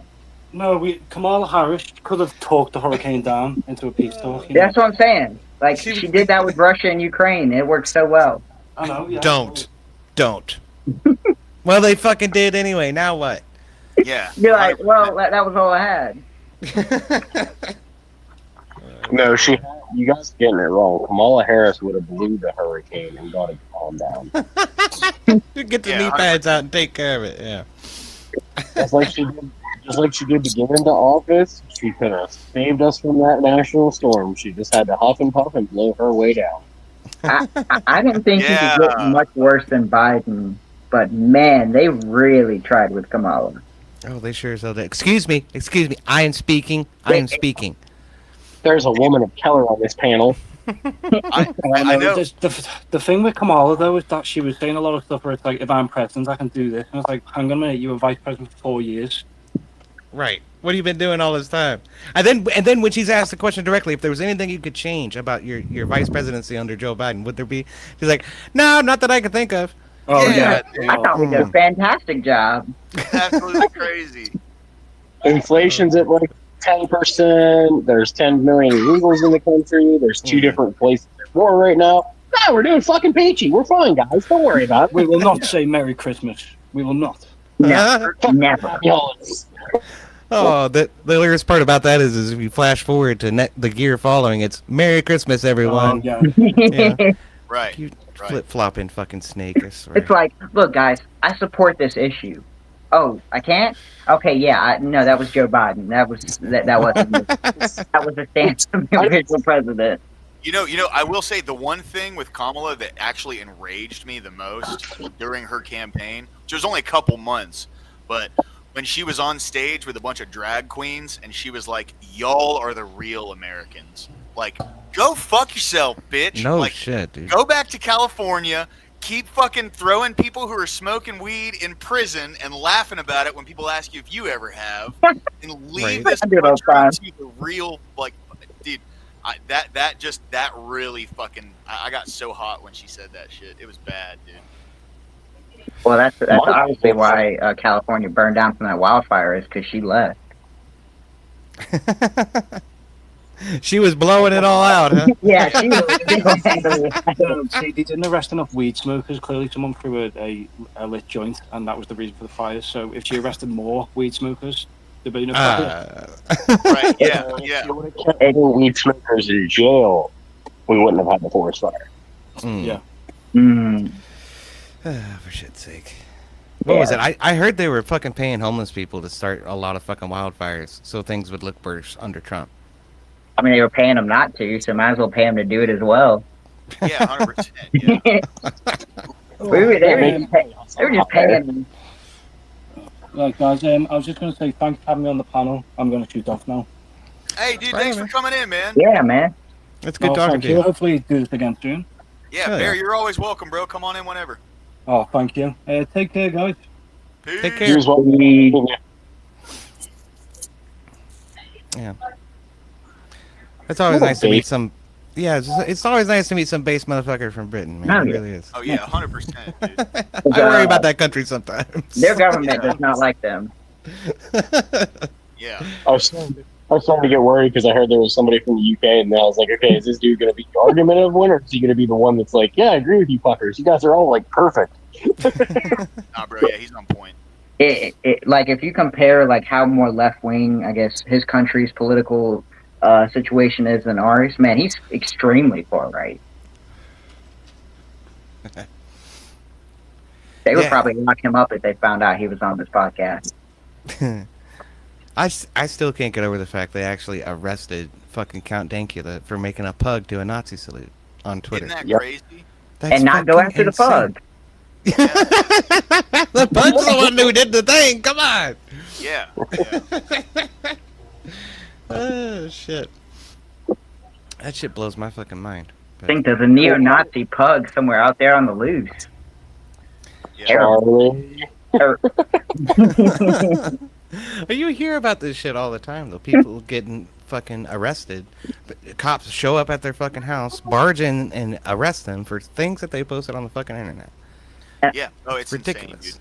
It's Well, insane. I know the child grooming, there was a lot around that, especially like local precincts, like locking people up for, commenting on that situation, that's just, it's like, who's the government protecting at that point? Right. Sounds like the fucking kid dealers to me. The British minority or the Islamic majority? What was the one political commentator that just got out of prison for like bringing the grooming scene to light?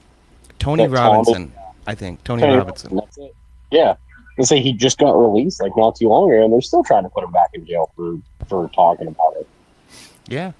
Well, they don't like a lot of what Tony Robinson says. Tony Robinson's pretty fucking base. He's a Nigel Farage fucking Brexit dude. So, Yeah, it's from and that era. yeah, Steve Bannon had something to do with that, and I think a couple of the other people from Trump's campaign were coordinating with those guys. Now, is he still in UK? Like, if he Tony- goes back, would he get arrested? Tony Robinson? I Yeah. don't know. Because, Maybe. like, I mean, it's crazy to think about. Like, 10 years ago, you probably had a normal opinion in your country, and then, like, now you're literally looking on the outside in, thinking, like, damn. Yeah, you're a fucking fugitive of the government for shit you said on the fucking internet. That's retarded. And yet, those same places are telling us, hey, Ukraine or Russia's they're a terrible government. You can't trust them. They arrest people, kill people. And it's like, man, you're getting awfully close. Right? Like you're going down a fine line. Yeah. Yeah. Look at Canada. The Human Rights Tribunal put like fucking comedians in jail because of jokes. Yeah, this Like guy. you're getting rid of the comedians, then that immediately shows that your speech does not matter. Nah, It doesn't matter who you are. You can catch these hands. I was gonna say, wasn't there like a cartoonist also who got arrested? After that's probably been a little while. So, but it's just wild. It is, man. How dare people have different opinions? This is really the only country in the world that has legitimate freedom of speech, and they're trying to infringe against it at every chance they fucking get. You just had fucking Jen Psaki and Joe Biden try to come out with that joint operation with Facebook and Twitter and all them to try to get to disinformation, right? That's what it was, in the name of stopping disinformation. Thankfully, they nipped that in the bud, because not only did every fucking Republican in the country freak out about that, but the Democrats were like, "Wait a minute, man, I've said some pretty fucked up shit too." Yeah, We misread the room. We thought y'all were for this. My bad. yeah. But they're this close to fucking doing it, though. They were this fucking close. But Ministry of honestly- Truth, that's what it was called. Honestly, they would. I guess Democrats probably would have supported it if it wasn't for the social pressure around. Hey, man, this is going to go bad really quick. Yeah. Because I mean, they support it. They support Meta doing it. They support or Twitter doing it. Like, they were fine with that, but it's like, oh, if you would have just changed the name and made it sound a little bit more presentable, they probably would have been all game for it. Yeah. Because they always do whatever the fucking party says anyway, man. They all march in lockstep. Everybody would have supported it because it was Joe Biden coming out and instituting the thing in the first place. It would have been fantastic because Joe Biden did it. Now, if Trump had done the same fucking thing, it'd be the biggest issue in the world for them. You know? Yep. Well, Tall. it's not the action that's bad; it's the man that's bad. Isn't that like how Devon was arguing it? It's not. You disprove this God, thing, but he it's the was so context. It's the context. Oh man. Yeah, The that, context is nuts. that was such a weak, like, just kind of. It I don't know what would the word be. It's not deflection, but it's like, you know, everything that was said, every claim that was made in one direction had to be expounded on, and rabbit holes had to be gone down, and like, we really got to look into this and get to the bottom of this. But then other blanket statements were made in the opposite direction, and it was like, well, no, it's just true. It's, like, It's come on, different. dude. That's different. It's hypocrisy, man. That's all it is. It's hypocrisy. It's blatant fucking hypocrisy. He's Exactly. He's digging for something he can focus on that he can shift the argument toward to where it's more favorable for him. Right. And so it's Destiny does it a lot. Like, Oh yeah. Destiny will dig and dig and dig, and then he'll find something, and he's a little bit more savvier with it. He's able to then shift the whole conversation and just focus on this one thing. Yeah. But see, that's why I like watching Rob debate him, because whenever, like, Rob is very good at controlling the direction of the Yep. conversation. So whenever Destiny tries to do that, he goes, "Hold on, wait a minute," and fucking vaudeville hooks Yeah. him back into what they were talking about. It's Well, fantastic. I wish I would get to see them debate again, but I completely understand why. I mean, it's hard to debate with someone who's not going to show you the same faith that you're showing them. Right. Well, it's not that Rob would even deny it. He would, but Destiny fucking blacklisted him. That's what. You know. Oh yeah, well that's true too. Yeah, that's Rob well, Rob it's keeps because poking Rob- him, thinking he'll come back one day, but I don't know if he ever will. He probably won't. nah. No, he's gonna make him look like an idiot again. Yeah, he always did. And y'all think Yeah. that's the first time it ever happened? I mean, it's happened a dozen fucking times. I've seen Rob stomp that asshole into the ground. It's hilarious. Yeah, Every single time. That was just the worst one, because he fucking rage quit, and he even said it afterwards. He was like, "Ah, I Yeah. should have done that." There you go. But he Well, realized that, hey, I can't just casually talk to this person because this person could expose me for the person that I am. So Right. you gotta blacklist them. You gotta stay away from them. I think that's what it was ultimately, because you're right. Every time he would hook him back to the issue, it'd be something along the lines of, "Well, I'd be glad to address that if we can talk about what I was talking about just a second ago. If we can get back to that, let's go on." You know, and then Rob will reiterate his fucking point. Nope. And then Destiny's like, "Fuck, I thought I got away from that."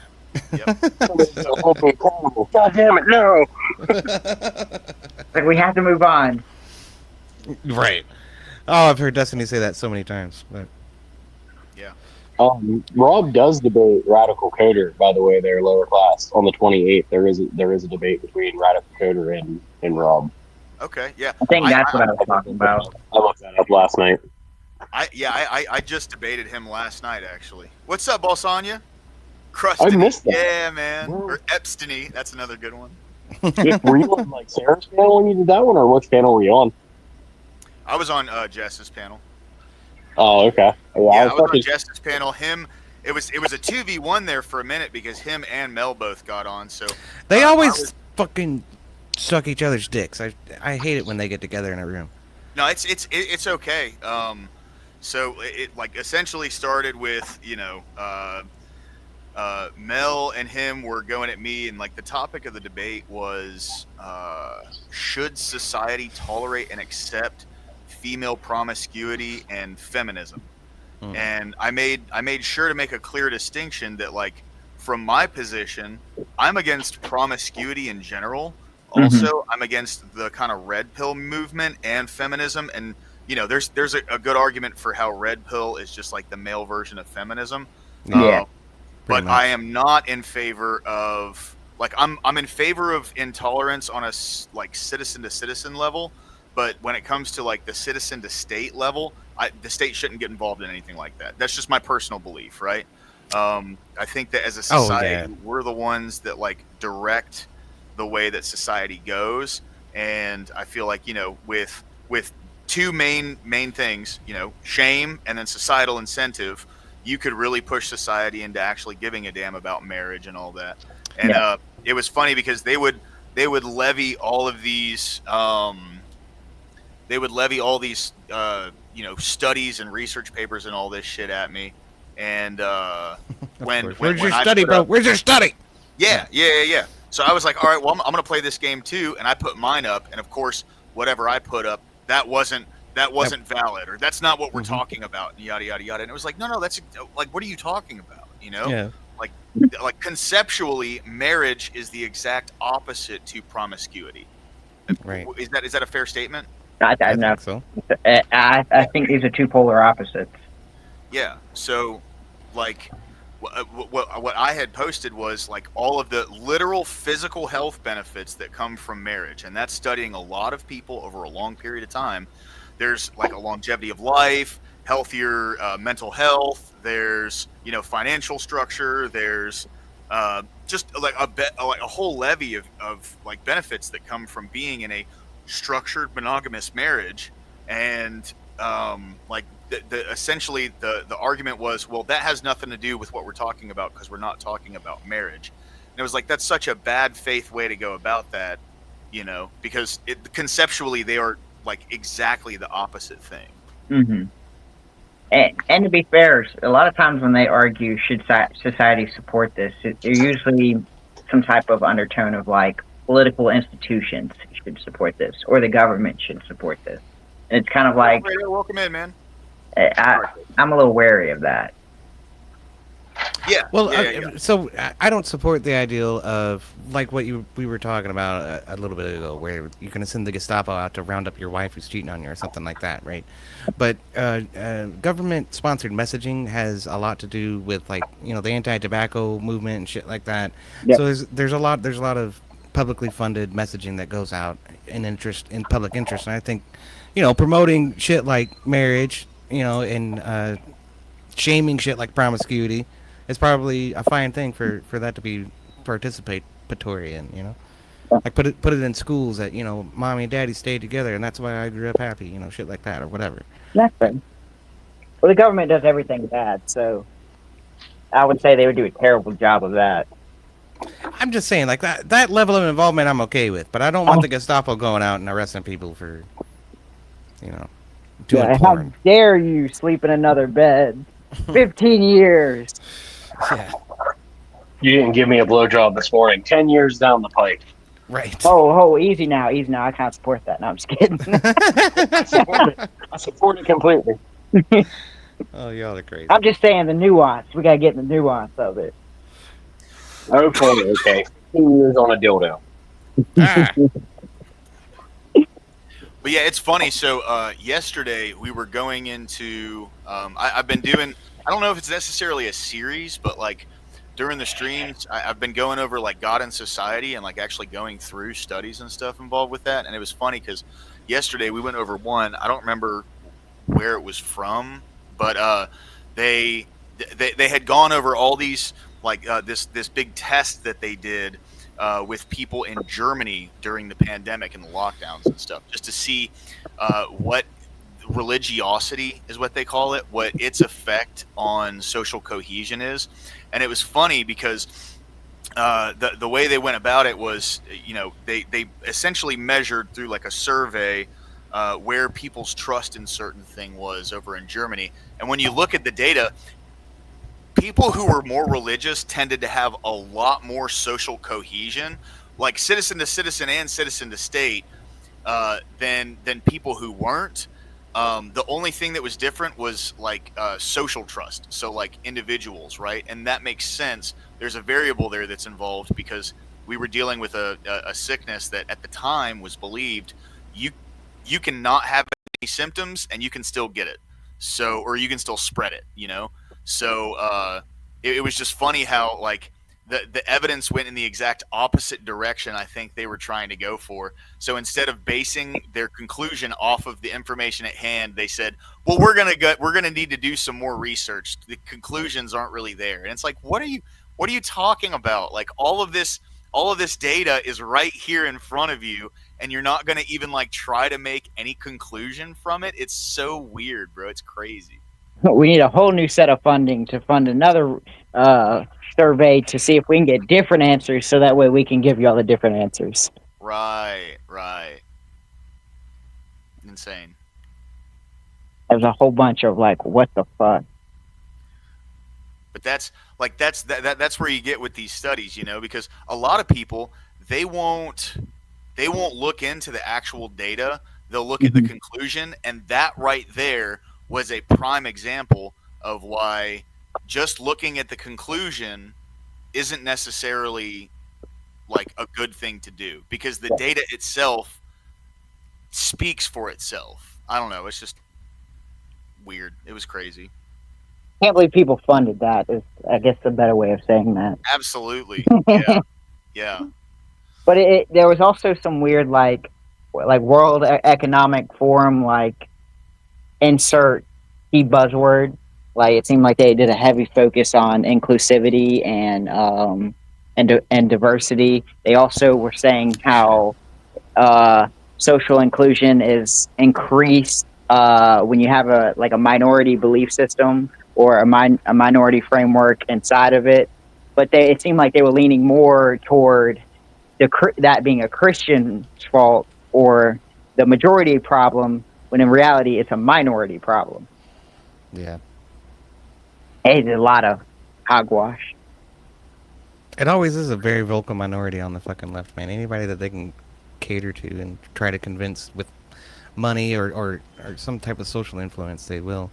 But what is it? DEI is a great example of millions of government dollars being squandered on propaganda and messaging, essentially.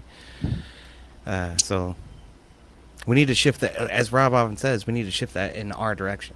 Yeah. You know, if USAID wants to pay, you know, NPR and fucking NBC hundreds of thousands of dollars or whatever every year, then we ought to shift that money over to Fox News and, you know, Newsmax and fucking One America, all of that. You know, the pendulum has to swing. I guess that's the end of the story. If the pendulum doesn't swing, then our country isn't balanced. We're just ever venturing closer to the cliff of communism, and that's not good. No, yeah, I mean, I definitely agree with that. I think, and this is just a personal belief. Oh, sorry, go ahead, EOD. I know you. I just want to finish the thought. Just one sentence is just that when that pendulum starts going the other direction, the lefties will think twice about being overt about it in the future. You know what I mean? So that helps us down the line, too. Oh, yeah, for sure. I agree 100%.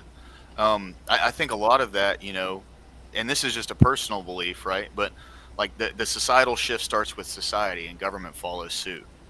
And I think like we are the ones who have to start making that change societally, you know, and that's where, you know, things like getting government out of marriage, so we can, as a society, develop what marriage is and develop the importance of it and, you know, its social utility. And then if the government wants to talk about something, we can talk about it later. Personally, I'd say go fuck yourself, government. You're my employee. Don't try to stick your hands where they don't belong. Stay in your lane. But, you know, getting them out of that, or, you know, like for instance, going back to the topic last night, like societally shaming promiscuity and then socially or societally incentivizing living a more like structured lifestyle and building a family and like having children and really like boosting the economy. That's the thing is, you know, it's a hard argument. Like I will give it to him. It's a hard argument logically for promiscuity because there is literally no social utility to it. Nope. At all. None. There's no social utility to that. But there's a very strong social utility in building a family and having children, like that's what's going to build our society, and it's going to bring a new generation into the world. So, you know, having a structured family is so important, especially with all of the data that we have today on like single family homes or single mother, single father homes. All these different aspects. Like all the data is there to show that structured families with a man and a woman as mother and father, having children and raising them is the healthiest environment that kids can grow up in. Yeah, for sure. Believer? I got something for you though, lower class. ML over in my chat says I disagree with lower class. Pretty sure society is determined by force of law, financial repercussions, etc. And I would ask ML, like, how would you encourage, single family homes then, rather than split homes or broken homes or places where daddy doesn't even come around anymore? But well, see, that's the thing that caused this, like single mother homes. Like it's the government incentive to divorce. yeah, Like that's I understand where that logic comes from, how things need to be forced, but at the same time, you're coming from a perspective of force with a government that, when given the power to enforce something, has incentivized the breakdown of the American family. Yep. So, I mean, if we can go down the rabbit hole of this, yeah, that's fine, but that line of logic is going to require a very specific hypothetical in order for it to actually be enforced in a way that you want it to be enforced, right? And I would argue at that point, if that hypothetical is in place, then the enforcement mechanism wouldn't even be needed to be applied. Because if society already values marriage, and society has with a society that values marriage, it's going to vote in the people that are going to back those ideals, then what's the point in having it being forced? You know what I mean? Like that hypothetical being in place kind of destroys the argument of it being forced. Wait, is I he hear saying like society can only like be developed, or like the society need the force to, I guess, go one way or the other? Or I don't quite understand what he might be saying. he's saying, he said literally, pretty sure society is determined by force. But he goes on. I asked him how would he encourage single family homes. He said financial incentives, but we allow no fault divorce. If we didn't allow it, giving financial incentives and more time off things that make it worth raising a family, better loans for homes. There's ways to encourage it, is what he's getting at. Okay. But That's not force, that's incentive, right? yeah, true. Yeah. See, I can agree with that to a degree. Like, if the government's going to be involved in some capacity, I would much rather them be involved in an incentive base when it comes to like developing the home and staying in the home, versus them like, get married, don't have sex with anybody. I mean, like, at the end of the day, when the government forces something, it's not going to stop that thing from happening.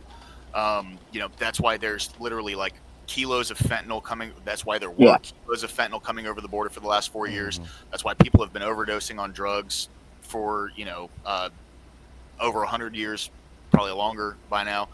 So like the government having its hand in things and an enforcement mechanism doesn't necessarily stop them, can honestly make them more dangerous. So what I would recommend would be like an incentive basis, because people operate by and large off of incentive. Mhm. That's, to me, that is like the most efficient way to do something. Look, We incentivize divorce rates are through the roof. You know what I mean? So it's those kind of that line of logic. okay. Hold on, just 1 second. Somebody else go for 30 seconds. Because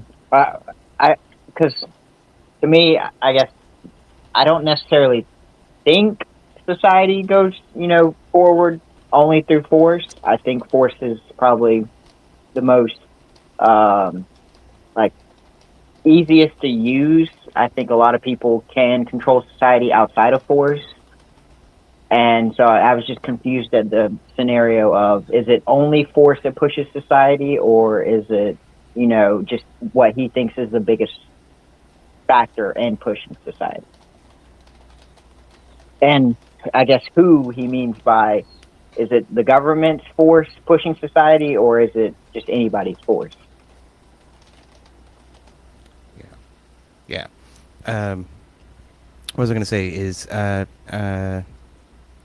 I agree that incentives structures in government would be more desirable to enforcement structures in government for marriage. However, it's my contention that government should not be involved in it at all. Like, if my forethought was carried out, then the federal government would pass a law saying that states do not have, the ability to litigate marriages in any way, and then at that point they would have to resort to doing something like a civil union. It would become less prevalent, and then the church would be the way that marriage is recognized. And I think those same incentive structures can come from the church too. So That's true too. That's true too. And like even the incentive of like, hey, we look negatively on divorce, and so there's a social pressure to be like, well, I don't want my marriage to end up as a failure because the people around me. Not that they don't like that. It's just I would rather not have that shown to them. That makes sense. Which the church has been really good on like issues like that of kind of the social embarrassment of being the guy that cheated on his wife, or guy did something, or girl did something that ended the relationship. Yeah, and your priest is going to be a lot better at helping you find a way to navigate that than some secular marriage counselor who's got 50 other clients that day. The priest is they're going to be a lot more invested in the community of the church at large and your life at large. They're going to know you better. They're going to have attended cookouts and events with you before and gotten to know you outside of worship and whatnot. So, well, they have a general investment in your marriage as well. Absolutely. And it's like with the government, you're just insert X name, divorce, insert Y name. Yep, approve. By the way, guys, just a quick side note. It's storming pretty bad right now. So what's up, Zen? Thank you for coming in, dude. I appreciate it, dude. Old Zen Shapiro, man. What's up, Zen? But I just want to let you all know it's storming pretty bad. So at any point, my power could go out or my internet could go out. So everything might come down just abruptly. Just want to let you all know ahead of time. Dun, dun, dun. Yeah. No, you're lying. You're gonna rage quit on all of us. Yeah. I knew it. Oh, Heavy Fisted says marriage existed before. And then Corey goes.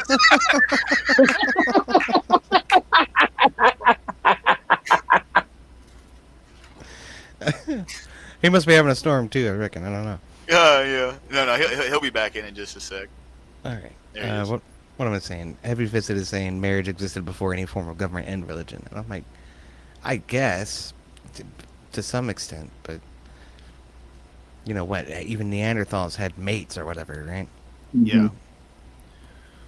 And I guess Back then it was a lot easier. Men would just hit a woman on the back of the head and grab her by her hair, like, "This is mine now," and walk away. Well, exactly. Right. And then Yeah. Exactly. somebody else would come and challenge him for her, and she was a piece of property. It was a much Right. different world. Yeah. Right. I will say, like, I get where the logic for force comes from when people want to talk about those kinds of things, but at the end of the day, we already have, like, what, 200, almost 200 years of history in America where we didn't enforce marriage with the government and they lasted and were much more successful. And I think really what that comes down to is like the societal pressure, like the societal, well, you could call it a type of enforcement, yeah, but I'd say like, like a good marriage and starting a family and not going back on your commitment and covenant with God, those things were held in much higher regard than they are today. Mm-hmm. And I will say, me not cheating on my wife is a bigger fear factor from God than the government.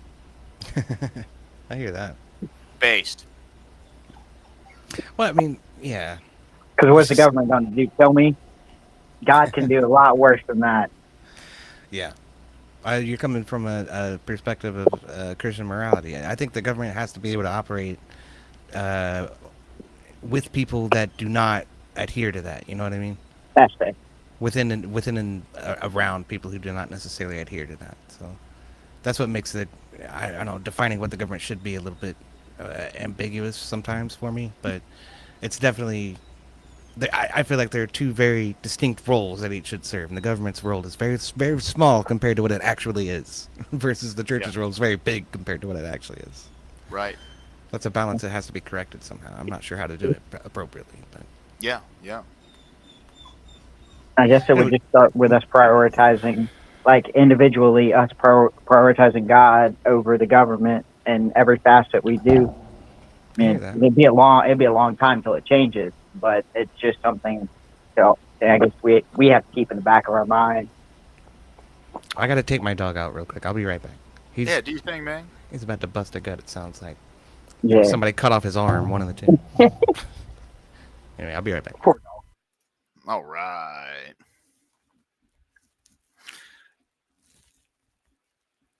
I didn't want y'all to think I was like just not talking because everybody was talking. I was totally just numbing on some KFC. I was in So the hot pocket. So hold on. So Zen's forehead wants to know: does anybody prefer a monarchy over what we have now? Fuck no. Yeah, probably not, because it's kind of like a Kamala monarchy. Don't sound too nice. Yeah, yeah. See, that's not yeah, even yeah. that. If You gotta like, break it down. Go ahead. oh, go ahead, Ashton. You were talking, bro. It's cool. No, I totally cut you off. Go for it. It's all you. Oh, you're good, man. Yeah, I was just, I was just gonna say, like the problem for me where that lies simply comes back to, it seems good if the person who is king does the things I agree with, but the second someone's in power that doesn't do things that I agree with, I'm gonna hate the fucking monarchy. So Can that's you? I was gonna that's say, can you name a monarchy with checks and balances? yeah. And would it be a monarchy if it has those checks and balances? Read Josephus on Germanic marriage. It's pre-Christian. All right, yeah, I'll check that out. Dusty, how you doing today, man? Good to see you. Thanks for What's up, stopping. Dusty? Bro. All right.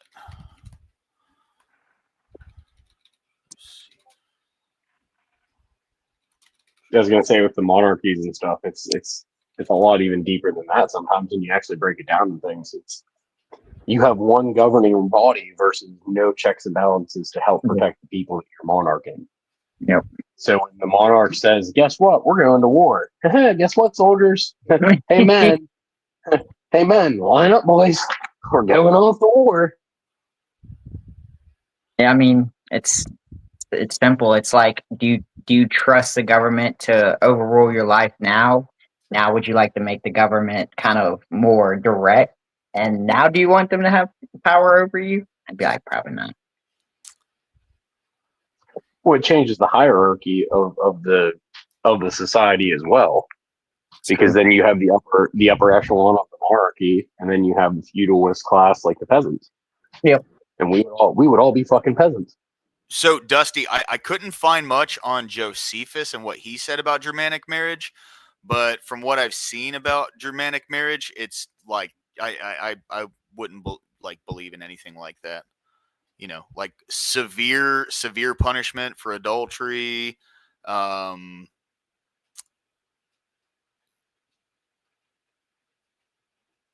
looking for more. I mean that in and of itself, right? Like that when it comes to Tacitus. Oh, okay, no problem. All right, yeah, I'll look up and see what he has to say. Okay. All right. There's an AI, not an AI overview here. Their marriage code, however, is strict, and indeed no part of their manners is more praiseworthy. Almost alone among barbarians, they are content with one wife, except a very few among them, and these not from sensuality, but because their noble birth procures for them many offers of alliance. So, like, kind of more along the lines of political marriage.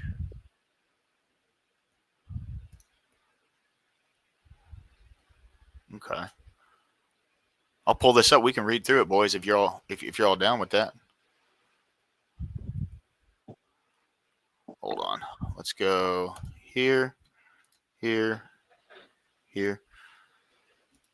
Dusty, thanks for bringing the good shit, my friend. I appreciate it. All right. So Dusty's- Germanic marriages. Oh, go ahead. I was gonna say Dusty is a smart dude. He was on the panel that I was on last night. There, I think it was either last night or the night before. I think at Sarah's, and like I'm glad he kind of kicked me down because I actually learned more from him being up there than listening to everybody else that was on the panel. Oh yeah, I like Dusty, man. Dusty's good folks, for sure. All right. So Germania, one of the smaller works of Tacitus, probably written between 98 and 99 CE, contains a lot of detailed information about the appearance, everyday life, customs, and religion of the Germans. Particularly interesting seems to be the description of marriages that Tacitus sets as a model for his contemporaries, spoiled by luxury citizens of the Roman Empire. Germanic women got married late, and so did young men. Until then, they lived clean. The dower was brought by the husband to his wife. These are not valuables, but oxen. Okay. So the wife gift, a shield, and a sword. Such gifts were to remind the women that she would share all hardships with her husband, even wars. Tacitus recalls the tradition according to which women often brought to order the broken order of their husbands by putting their breasts on them. I can support it. Yeah. I'm During glad the battle, they were all also the closest surroundings of the warrior. They treated his wounds and encouraged him to fight. What were you going to say? My bad. Hello? I'm here. Oh. So I thought you were going to say something. Oh no, I muted myself because I had to yell at my kid. My 2-year-old decided she wanted to stand on the back of a chair and try to frogman splash onto the couch. Got it. All right. Okay, one sec. Let's see. Men had only one wife, while women in some tribes, even after the death of their spouse, could not remarry.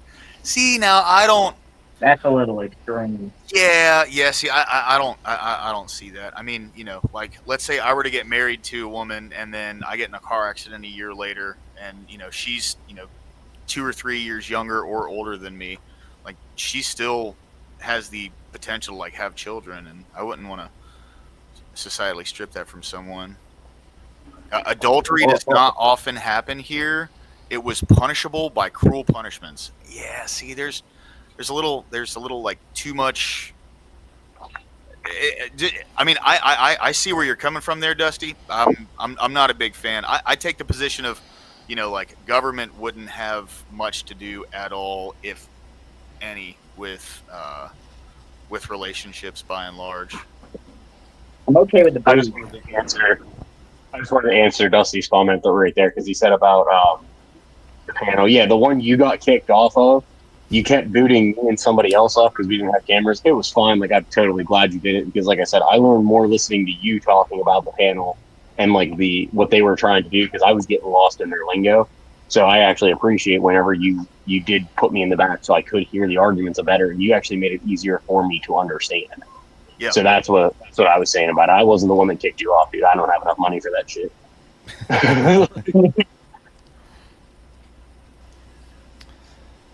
And is Sarah the one that runs the Raging Tomato? Yeah, that's right. Yeah. Because I've been trying to look for more of these debate panels and stuff like that. And the Raging Tomato is one of the ones that I found a couple days ago. Hers is hard to get a word in edgewise if two people start going at it. Like, it's hard to get a thought process through without like 15 other voices talking. Yeah. Well, she's I've seen usually packed it to the brim too. So Yeah. that doesn't help. Mhm. Because when I was in there, when you and Abe were in there, and the entire time I was there, I don't think, besides Abe saying one word, maybe two, I didn't. It was just between Bryce J and another guy, Corinthian.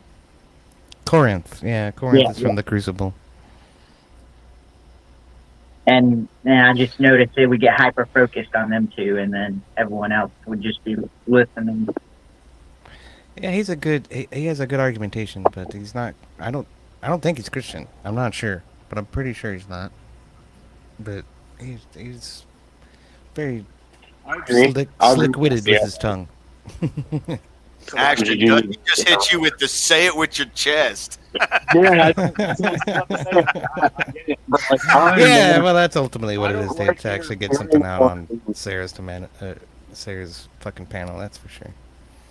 I just don't like yelling over people. That's my thing. Like, I'd rather hear the thought process get dragged out than whenever you're soft spoken on stuff like that. I agree with them. You do need to kind of like, you have to say it with your chest to get your voice heard. But like, being new to the scene of the debate panels and stuff, I don't want to make myself look retarded either. So I would rather sit back and kind of like focus on the things and listen in. And then if I get the chance, then I'll be like, okay, this is where I can like interject my thoughts. Yeah, well, you're still kind of waiting for that, but you have to come out swinging, essentially, is what Dusty's trying to tell you. Otherwise, somebody else is going to butt in and say, wait a minute, let me go first. You know? Yeah, for sure. 100%. That may be why Duck did what he did today. He must be used to that. He came in swinging and then immediately left. And I was like, damn. Like I said, he wasn't interested in a conversation. He wanted to piss somebody off. That's true. Wow. That sounds like a cat's being molested. No, that was my 2-year-old throwing her water bottle at me because it didn't have enough water in it, even though it's like 3/4 of the way full. She's a big girl, Daddy. She can handle a whole bottle of water. Yeah. Oh, dude, she's my bully. My 5-year-old son was like 10 times easier than her. She is my like, you do it now, kid. If you don't do it now, I'm gonna throw it at you. I've heard that. My cousins raised girls, but my brother had boys, so I helped bring them up. But, yeah, it wasn't too hard. I was like, yeah, I remember doing that when I was a kid, you know. I am the oldest out of 6, and I am the only boy. Oh. So I have 5 younger sisters. So yeah, it sucks. What are you doing, puppy? What kind of dog do you have here, dude? Is it German Shepherd, which you said? Yeah, mostly. Oh, speak of the devil, come here. I grew up with Shepherds and Goldens. My Golden Retriever would attack on command, and my German Shepherds were like cowards. They would run and hide behind me before they ever attacked somebody. That figures. Yeah, Golden Retrievers are bossy. I raised a Golden Retriever first, and then I had a German Shepherd mix, 25 years ago or something. And then I had Ozzy's a boxer mix, and now I got another German mix. Yeah, I just want to have dogs in my rental house, or I would have either a Shepherd or Newfoundland. Yeah, I moved in with Ozzy. You hush. This one is a freaking rebel. I tell him to do something, and he wants to do the exact opposite. Sounds like my kid.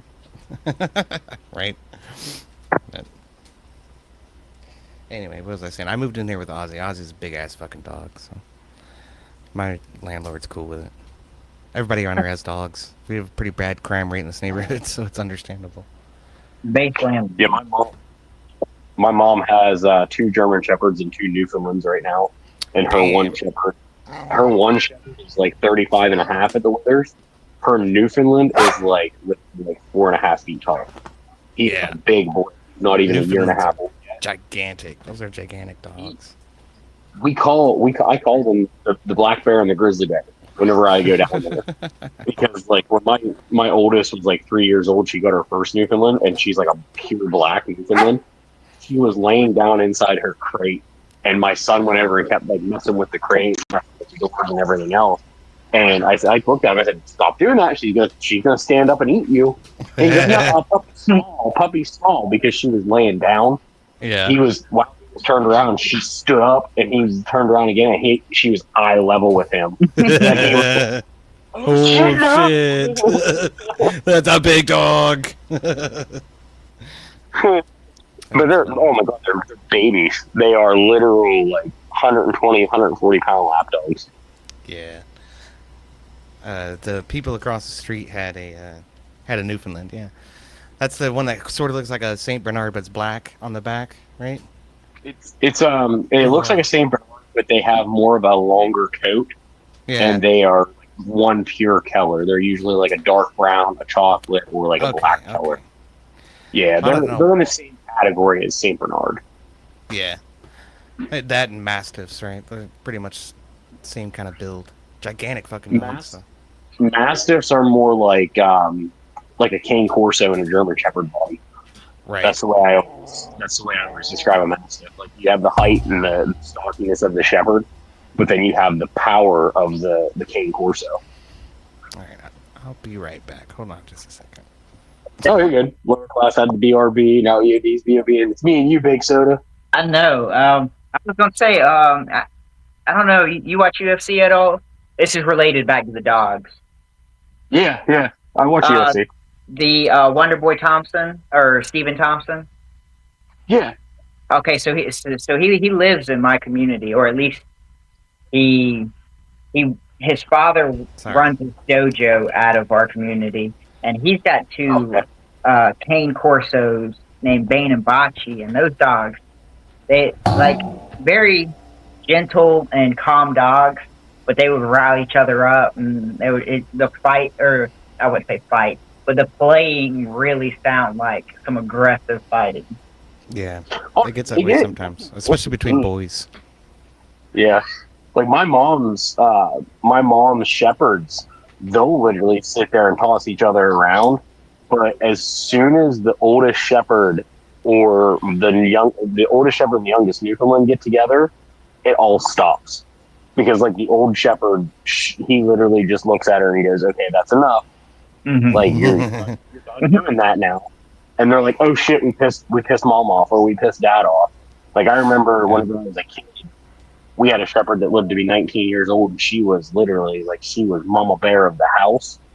And we just gotten our shepherd puppy, and he was nipping in her ears, nipping in her feet and everything. And she literally just stood up one day and put her paw on him and flipped him on his back and laid him down. And she just stood there with her paw on him.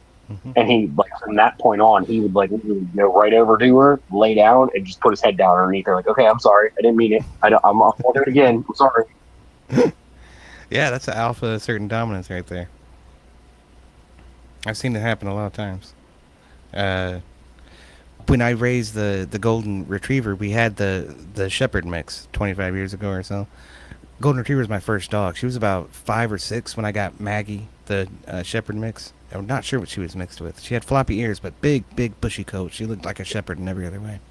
But Maggie Maggie ended up becoming the alpha, because we had taken Casey to obedience school, so I think her will was kind of broken, but we didn't do that with Maggie. So Maggie ended up taking the alpha spot in the pack, and she would hover over the fucking food bowl and not let Casey eat. And so Casey would have to come out and whine to us that she's guarding the food. She won't let me have any. Dad, she's not letting me have num-nums. I'm scared. Pretty much. She was a big damn baby too. Well, she knew who the real alpha was. Right, that's my dad. So. Yeah, like when I was a kid growing up, I had a shepherd. My mom originally got him because she wanted another shepherd. And at 5 weeks old, he was very young whenever we got him, because the breeder didn't want him anymore. He came running into the house. I was sitting Indian style playing Xbox 360 with my friends. And he literally jumped in between my legs, laid down, and went to sleep. And as soon as he did that, my mom's like, "Well, there goes my dog. He picked you." And until the day that dog died and I moved out of the house, that dog, literally, I had pictures of it on Facebook. He slept in bed with me underneath the pillows. Like, he would crawl himself underneath the blankets and lay his head on his own pillow, and he slept in the bed beside me for like years.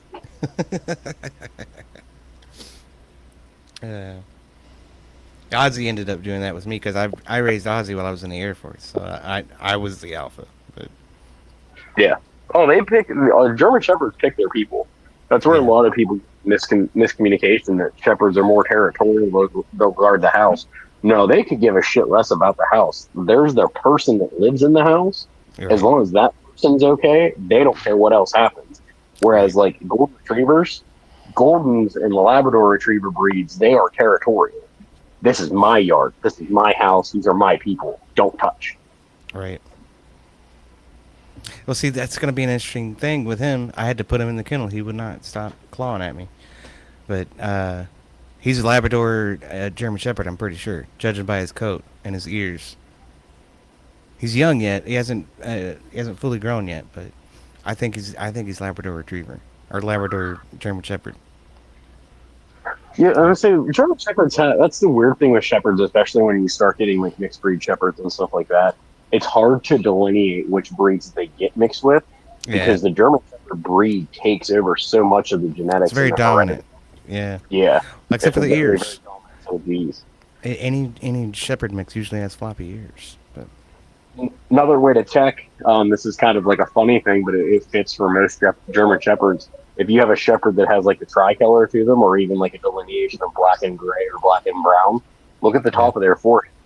There's always a bat shape on the top of their forehead, like right between their ears. It looks like the Batman symbol. That's the best way to look at it if you have like a purebred Shepherd. yeah. He's got these. Frodo has these 2 eyebrows that are light colored on his black head. Aw. Yeah. I don't know if he's gonna keep those or not. We'll see.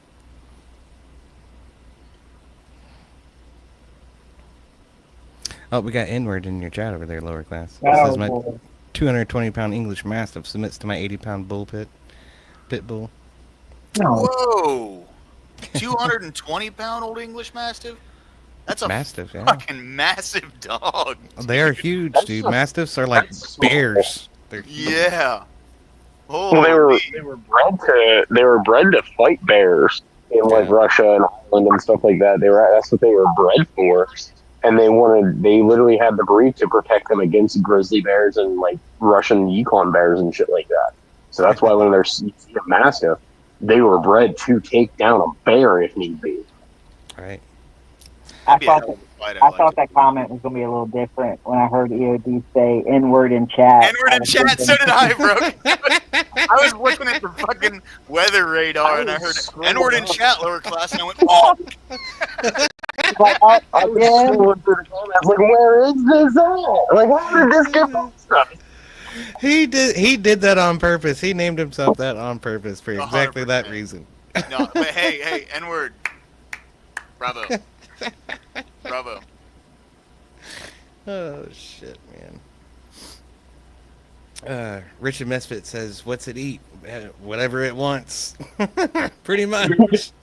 All of the food. All of it. What is it? My neighbor, at one point, back when I lived with my parents, was he had 2 Rhodesian Ridgebacks. One of them was a mutt, and that dog was pretty reasonably sized, but the other one was like 4.5 foot tall, standing on all 4s, and it's like built like a pit bull. It's a massive beast. Like they use those to hunt fucking lions in South Africa. Those things are crazy. Have you ever seen a Norwegian? Oh, excuse me. I have like the hiccups and the coughs today for something fierce. Have you ever seen a Norwegian Irish wolfhound? No, I haven't heard of that one. The Irish wolfhounds and the Norwegian Irish wolfhounds are like a shepherd on steroids with a curly coat. But they're huge. Oh, these guys. Yeah, I've seen them in movies and shit. But I've never actually encountered one. But yeah, they're unusually tall dogs. My mom's a dog groomer, so like that's how I know so much about like dog breeds and stuff like that, because like she actually had to go to school for it. So yeah, there's a school for that. I didn't know that. Yeah, so like most people think like when you go to like Petco and stuff, like now Petco and like big shop stores that have like the grooming and stuff inside them, those people are not actually trained in grooming. They did like a 10-hour course on the computer and that was it. My mom actually went to one of the 2 schools that are on the East Coast in Pennsylvania and Indiana, to where it was 600 hours of training, like kind of similar like a cosmetology school. And then you had to do like 100 hours of actual grooming before you could like pass. And she actually has her master's certification for dog grooming via the AKC. So like Nice. if she American Kennel Club. if she wanted to go to the Westminster and work as a groomer in the Westminster Dog Show, she actually has the ability to do that because she's actually certified via the AKC as an actual groomer. So yeah, she's owned her own business in that for about 13 years before she finally closed it down after COVID. Oh, that sucks, man. I was gonna say, it sounds like she'd be the perfect person to open a business doing it. Yeah. Yeah, she ran the business out of the basement of our house whenever I was a kid after my grandmother passed away. And she turned the basement into her grooming shop. She wasn't allowed to because she wasn't commercially zoned. She wasn't allowed to do like advertisements or anything like that, but she had like a word of mouth business, and it was a big business for our town. Like, she groomed a lot of like the mayor's dogs. Like, she did a lot of like the school district church people, like that my gram knew from driving van and driving bus throughout the years, and Nice. then COVID hit, and it stopped it because she wasn't allowed to groom for almost a year, so she had to find other ways. Luckily, my dad works construction, so he was still in work. But other than that, she lost a lot of business and money during that time. COVID ruined so many small businesses, man. It shut down many small businesses, like mom and pop thousands stores. of them. Yeah, And All it over the bolstered so many big, massive corporations. it was the largest shift of wealth from the poor to the rich in the history of the fucking country. Oh yeah, most definitely. Like, I got lucky. I worked for a mom and pop shop for my rent-owned company. It's a family-owned and operated business. There's only 5 of us that work there now, and I got lucky that we were considered an essential establishment because we were technically a loan office because of the rent-to-own and like the leasing and stuff like that. So like, we didn't shut down. We couldn't have customers come in, of course, but like, we got to go to work every day and stay in the store, and we basically remodeled and redid our entire showroom and redid our entire floor. Look at that fucking pug! I swear, he's spoiled rotten. He is so happy. He is the happiest little pug. I normally don't like pugs, but I will say this: I'm biased against pugs because I don't like them. Charlie is by far my favorite fucking pug. He's such a cute little fucking thing. He's just such a good boy, man. I love him to death, dude. How old is he? He's 5. Is he? Yeah, he turned 5 on the 14th, actually. So a Well, week happy ago. birthday. Yeah. He is the king of No Tuesday. He got bully sticks and a nice little doggy cake and all that, dude. I do the whole 9 for him. I don't care. Call me gay. It's fine. Dude, my mom took better care of, like, and I say this with true, honest love, and I love my mother to death, and I know my mom would do anything for me as her kid. But sometimes as a kid growing up, my mom took better care of her dogs than she did us kids. We'd get a big old scratch on our arm, and it was, put some dirt on it, put a little bit of water in it, you'll be good to go. The fucking dog would fart crooked, and she would have that thing in the fucking neck. Like, I need an MRI. Literally, I shit you not, she spent $180 the one time because our oldest German Shepherd was going to the bathroom too much, and she was afraid of being, like, she had bloat because, like, her stomach was really tight. Took her to the emergency. $185 later to tell them she has a fucking gas. Give her some Pepto-Bismol and she'll be fine.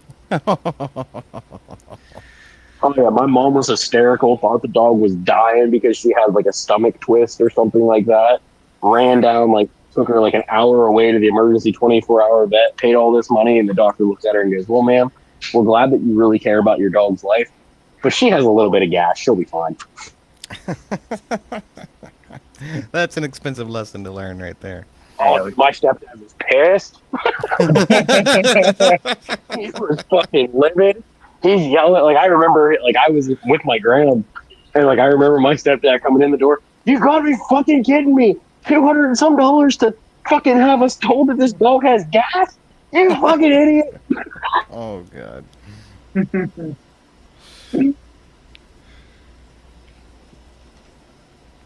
His one joke, it became like, Edward, I'm sorry to hear that, man. But I will say, dude, Argentino is a really good dog name. I like that dog name. Doggo Argentinos. They're fucking huge, dude.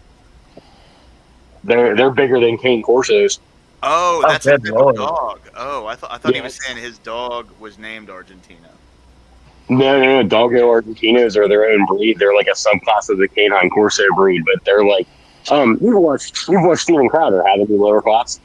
What happened? You've watched Steven Crowder? Yeah. Okay, his dog.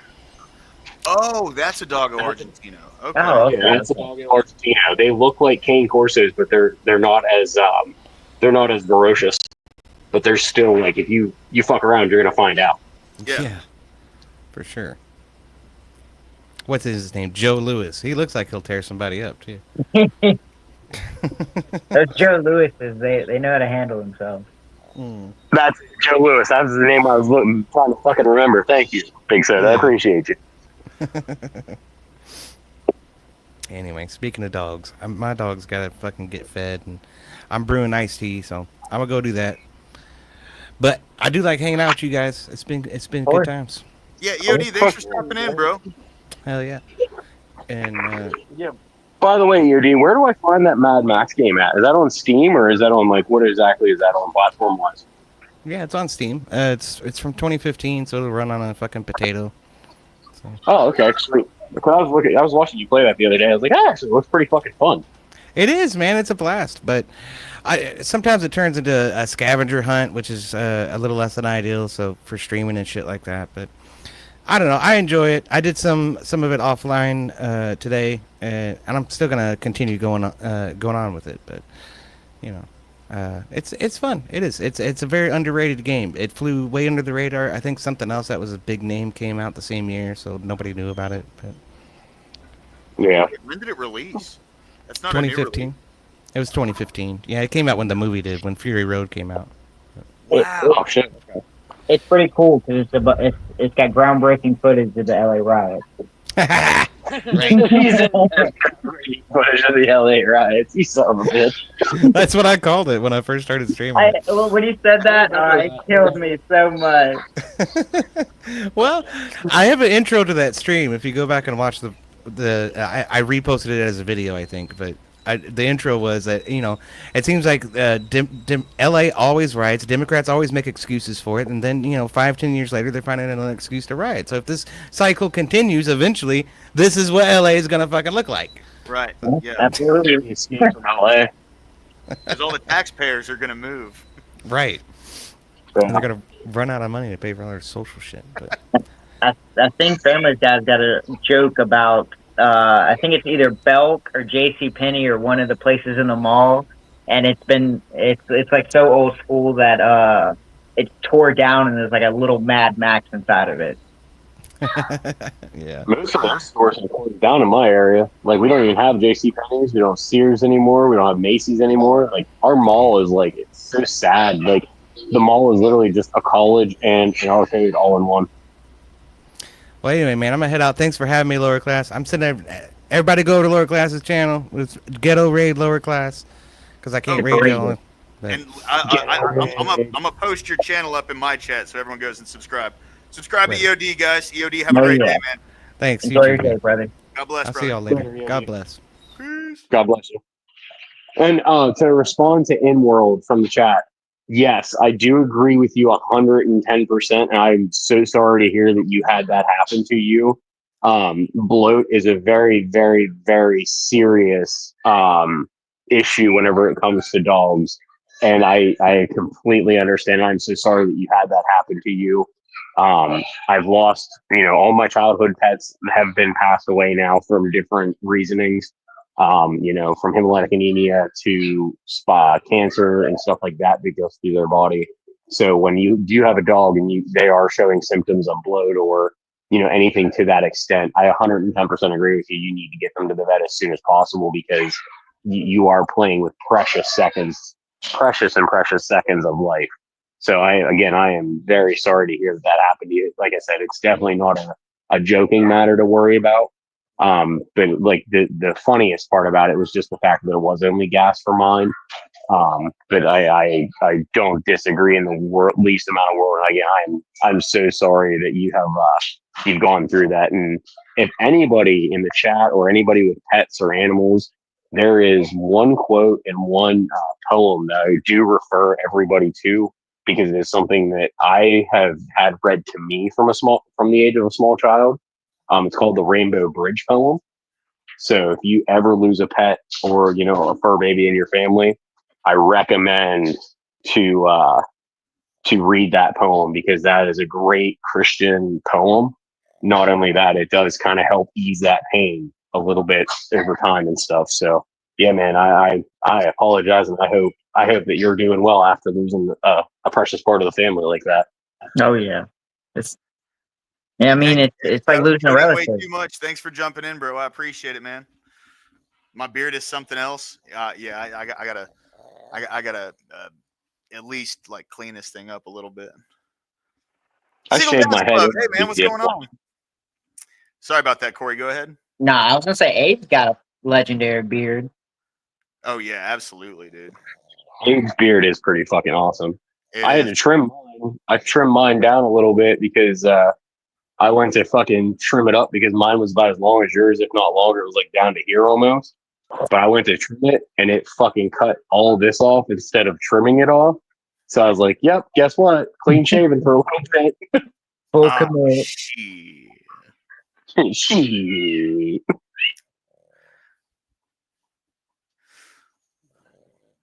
All right. So, by the way, guys, open panel. The panel link is pinned to the chat. You're more than welcome to jump in at any point. Please, if you have something to say, please do. Charlie, you all right, buddy? Come up and disagree with us. Come on. We're looking for disagreements. Yeah. We Yeah. all agree too much. We're all base giga chads. Well, and dude, and if you do disagree and you come up here, just stick around and argue your point. You know what I mean? Like, don't Yeah, like don't run away. dip. Don't like make a couple statements and then just dip out of the fucking panel, dude. Yeah, I know, single dads. That's the thing is, you know, I'm hoping anybody. It's a pretty. I mean, it's a pretty easily agreeable topic, but I know there are people on the right and the left who believe differently. So Duck is a left winger who actually does not believe government should stay out of marriage.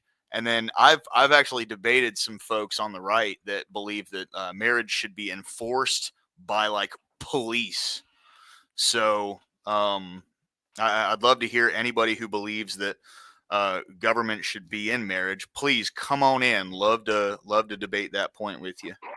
What I would ask Duck is like if you take the marriage that you have and you compare it a marriage where the government was involved like it is now and a marriage where it's not, do you think your marriage would be different? And then I mean I would have him tackle that because he didn't really explain like why it's okay or it's necessary to have the government involved in your family or in your marriage. Well, so from what he started to allude to was it opens up the possibility of abuse in the marriage, and I would say like, well, there is already a ton of abuse with the paradigm that we act in right now. So, well, I don't understand how taking the government out would, if anything, like you take the government out, it gives the woman a means to leave an abusive situation, you know? Yeah. So, And I mean, to be fair, they would also, if it was more of a, I guess, the church over your marriage or the church, dealing with the problems of your marriage, at least there would be a third party in which the third party could advise, hey, maybe this abuse is going way too far and you need to leave immediately or set thing. Like with the government, it's kind of, I don't know. I don't think you have to have that to protect people who are being abused. yeah. So for me, right? And like, okay, I see the pushback in chat. Love it, dude. Love it, guys. So my argument for against enforcing it would be, I would not want the government as it stands right now, and I don't think anybody would, the government that we currently have right this second to enforce marriage, because the more government involvement there has been in marriage, the weaker that institution has become. So the government as it is right this second, I wouldn't want them enforcing it because they've already caused this issue where people are incentivized to divorce after getting married. Yeah. And then,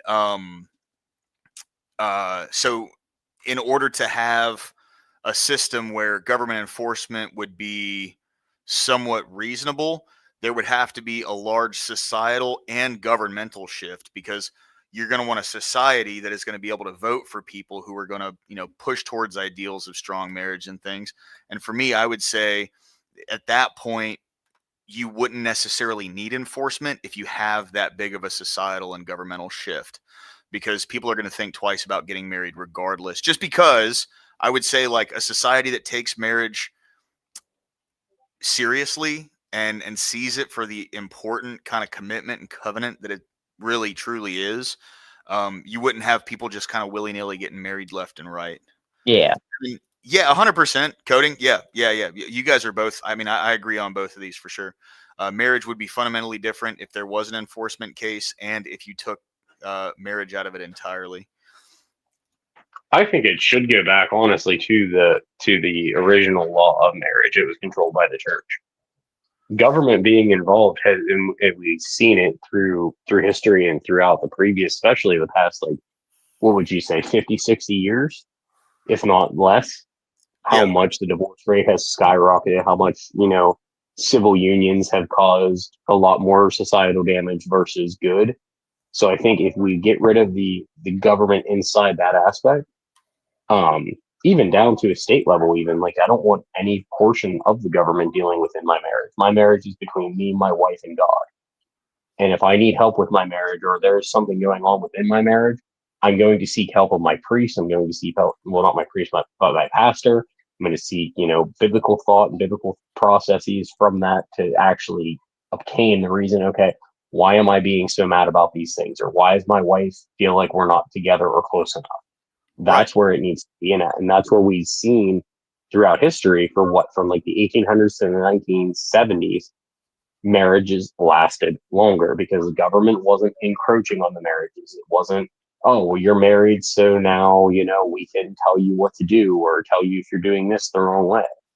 And that's where we need to get back to. We need to bring it back to a communal state and a religious state. That way you get rid of all of the 50% of divorce rate because mommy said, I want to be an OnlyFans model. And daddy said, I'd rather just go hang out with a bunch of lonely strippers every night. Right. That would incentivize more men and women to look to a religious aspect and say, we want this life together. You and I are meant to be together, and God has chosen us to be together. Then let's make this pact together in sickness and health and richer and poorer and all those biblical vows, to the point where it's okay. Now it's between you, me, and God. There is no leaving. There is no getting rid of each other. Right. Exactly. Hey, 1 second. Hey, Scott, dude, stay safe out there, man. I'm sorry to hear that, bro. I hope everything gets cut back on soon, man. And you're good. You got no reason to apologize, bro. I'm glad you made it in at least at one point. Thank you, man. Thank you. Stay safe out there, brother, for real. And then for single dads club, to me, so, like, I agree, right? Like, if you want it, you can't cherry pick.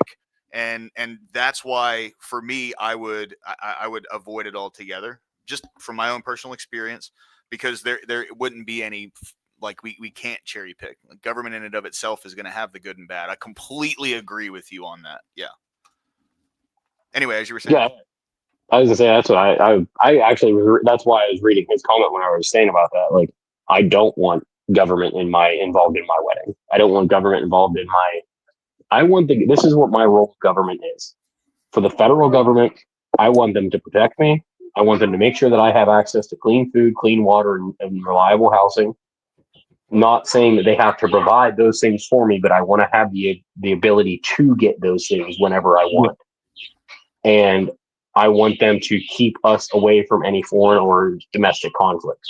If there's a fire, I want them to have somebody to help me put it out. If there's a robbery, I want a cop to be able to show up. If there's a gun violence, or if there's any kind of violence or anything like that, I want EMTs to be able to go in and do their job. But what I don't want is the government saying, oh, well, you and your wife have been married and you guys had 2 kids. Well, when you have your 3rd kid, then you can do this, and this program through us, and we tell your kids and you what you can and can't do. Yeah. Yeah. Like that's Go ahead. Oh no, I was gonna say something, but I didn't think it was TOS, so I shut up real quick. Oh, hey, there you go, dude. I appreciate that one. I made a TOS slip last night on Jess's panel, and I feel really bad about that, bro. I wasn't even thinking about it. It was just like, what did you do? I said grape without the G when we were talking about like Middle Eastern countries, and it was just like I was like, well, what about these statistics? On these things, and it was like, whoa, TOS. Yeah. And I was like, oh shit, my bad. Really didn't mean to. Yeah. But single dad club, yes, no, 100%. I agree. I agree. Yes, you would have to get rid of the fiscal governmental incentives. But what I would say is that's why it's on society. It's on us to Yeah. create societal incentives. Because there would still be incentives through like church, right? But I would say that and this is essentially right. So I will say the only pushback I'll give you on this comment right here, Single Dads Club, would be you would have less people getting married, but not all people who get married these days get married to have families, right? Yeah. So yeah, no, 100%. Yes, I agree. I agree. There are massive negative ramifications to both, for sure. But to some degree, I think if this was my like the crux of my argument earlier and what I was saying. So you have marriage, which is within the church, right? And the marriage stays only with the church. And then the elective civil union option, which is the contract with the government, would be just that, like an elective, right? So if someone wanted to get those fiscal benefits and someone wanted to go through that process, they could just do a civil union without going through the church. But if they don't want the government involved in it, they would just get married, right? And I think that distinction would go a really long way, because then you have more options versus, I go and get married to somebody and we don't really know that much about each other. Let's say I'm just, I'm thinking with my crotch, and I marry this chick, and then 2 months later, I'm stuck in a position where I have to get divorced now, and this thing is definitely not going to work out. We're incredibly toxic. Neither of us wants to compromise or work with each other in the relationship to any degree at all.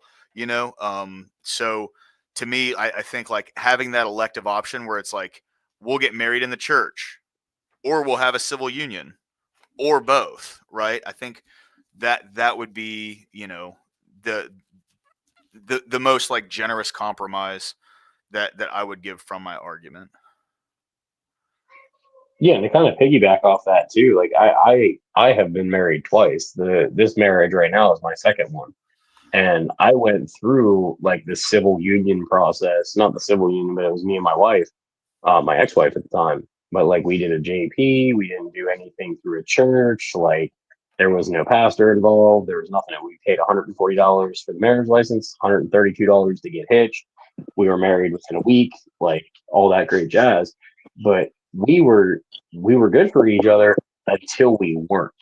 Yeah. But we didn't have the backing of the church to where like when we were having our marital problems and like we were having those issues, I couldn't rely to go to a church and say, hey, my wife and I are having these issues, because there was no church involved with our wedding.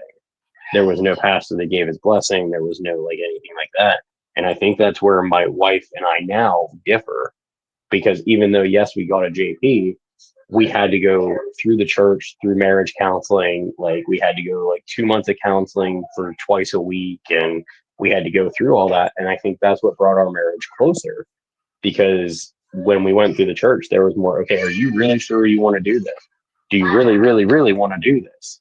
And like, you have to attest your faith to Christ, and you have to attest your faith to your wife, and you have to attest your faith to yourself. And you have to make it proven through all those things before the church signs off and says, yes, these two should be wedded. Right. Yeah.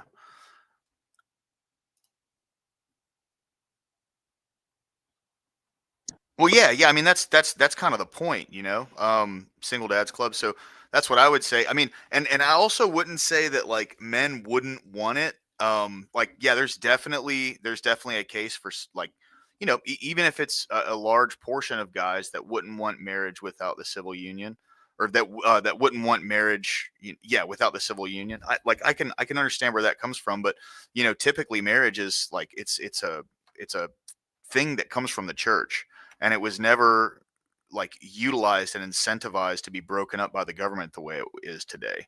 you know? So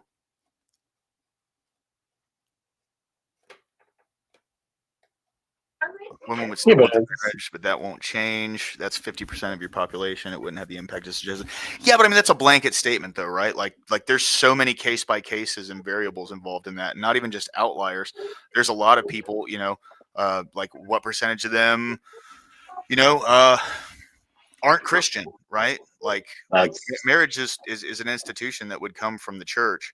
So if they're Mhm. not involved in a religion, there's no reason for them to go and get married through the church. You see what I mean? Like there's an incentive for people to get married through the government, but that's still done in a Christian proceeding. Like they even like people who are like atheists still have like pastors or at least ordained ministers come out and like sanctify the marriage or do whatever to the marriage, you know? But well, that's not necessarily true though either. Atheists can have their best friend initiate their marriage. You can, like for PA, my two friends are they're atheist, and they've been my best friends since we were kids. But they literally, the one guy had his brother go online, spend $100, and then he was ordained as a not as a minister, but he was legally ordained for the state of Pennsylvania to initiate and allow marriages. right, So right, like right. he could go through that. So like that's where I think a lot of people, it's the secularist way of thinking. That's where we need to draw the delineation from. It's not necessarily the religious or the governmental factor of it. It's the secularist way versus the Christian way. When you have the secularist version of it where people aren't getting married or they're getting married just because of the benefits of it, there is no religion involved. So when there's no religion involved, there's no incentive between you and God or your partner and God. Right, And right, that's right. where the government takes But that hold on. panel. So I was touching back on how he was saying you'd have less people getting married and having families. Like that's kind of the point. Not less people having families, but less people getting married. Because as it is right now, um, the way the paradigm on marriage exists right now, we're at a 50% divorce rate. So Yeah. less people getting married means that people who do get married are going to be much more serious about it because the people who don't get married weren't serious about it in the first place.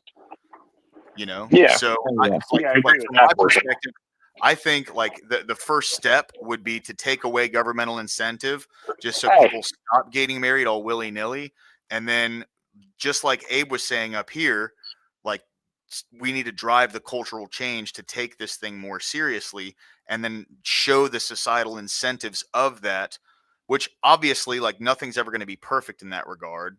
But what I would say is, you know, as time goes on, uh, as long as there's a strong enough like societal incentive placed on these things and it's consistent, you know, and which is the good thing about like religion is, you know, with religion, there's always a consistent moral foundation or a consistent like a foundational reference point to everything that's done, you know. So what I would say is after you take away the incentives and people stop getting married for a while, it's kind of like, you know, like okay, just very loose comparison. Let's say it's like Trump did with the economy, right? So he slapped a bunch of tariffs on and the economy slowed down. It's starting to build back up now. It's starting to get, you know, to make some strides and move forward a little bit. Ideally, fingers crossed, right? But it would be the same kind of concept where people stop getting married en masse for no reason, which the people who do get married would be much more serious about it. I would like to think, right? And then as time goes on, if we drive the cultural change properly and we incentivize things, no, yeah, single dads, you're more than welcome to come up, dude. The link's pinned in the top of the chat. Yeah, come Yeah, up, man. fair. No, I get it. Um, absolutely, yeah, dude. I mean, hey, by the way, single dads, you are always welcome here, bro. So like, anytime you want to jump in and jump into the panel, dude, you are always welcome. So if you need to go get a drink and take some time, dude, I'm not rushing you. Please take your time, bro. But that's the crux of it, though, right? Is kind of Abe really hit the nail on the head, which was we need to drive the cultural change. Yep. Like that's the biggest thing. If there's a cultural drive. Oh yeah, 100%, dude. Yeah. No, I get it. Honestly, bro, like I've been wanting someone to give me some good pushback all day. I was arguing a point I didn't agree with earlier, just so we could argue. You I know? was just gonna say, Yeah, dude. No. It's all in good fun, man. All in good fun. I promise you, bro. You're more than welcome up here anytime. Yeah.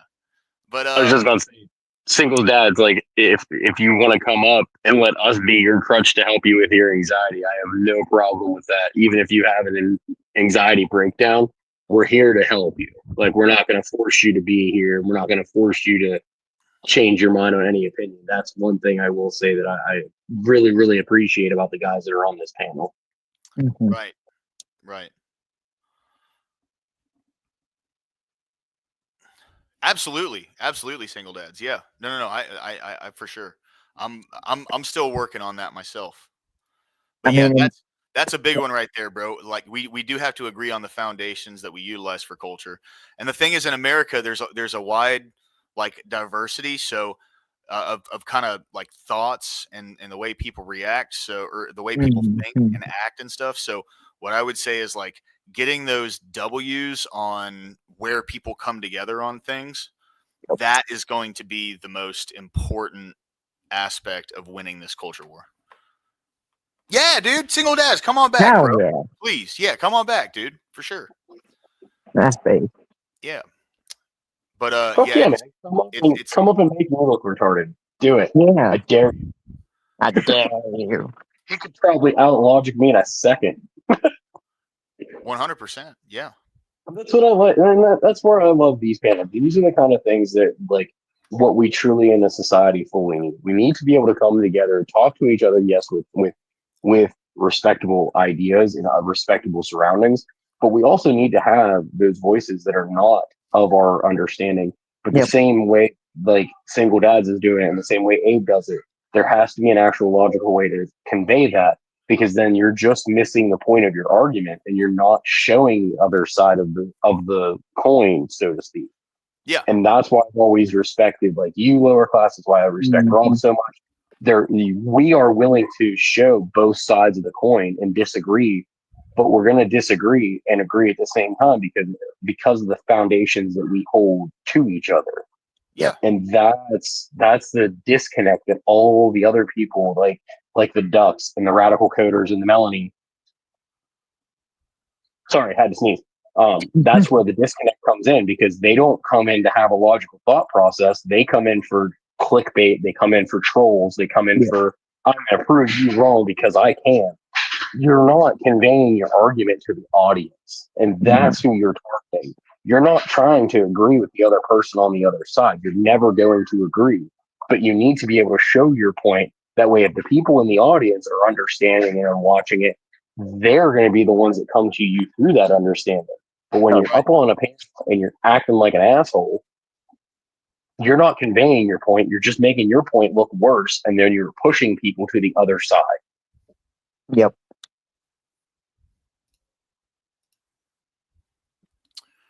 Ooh, I can create banners. Nice, dude. Okay. Look, I can do a banner now. Woo! Yeah, dude. I'm still learning how to use StreamYard, bro. It's the fucking little things in life, my guy.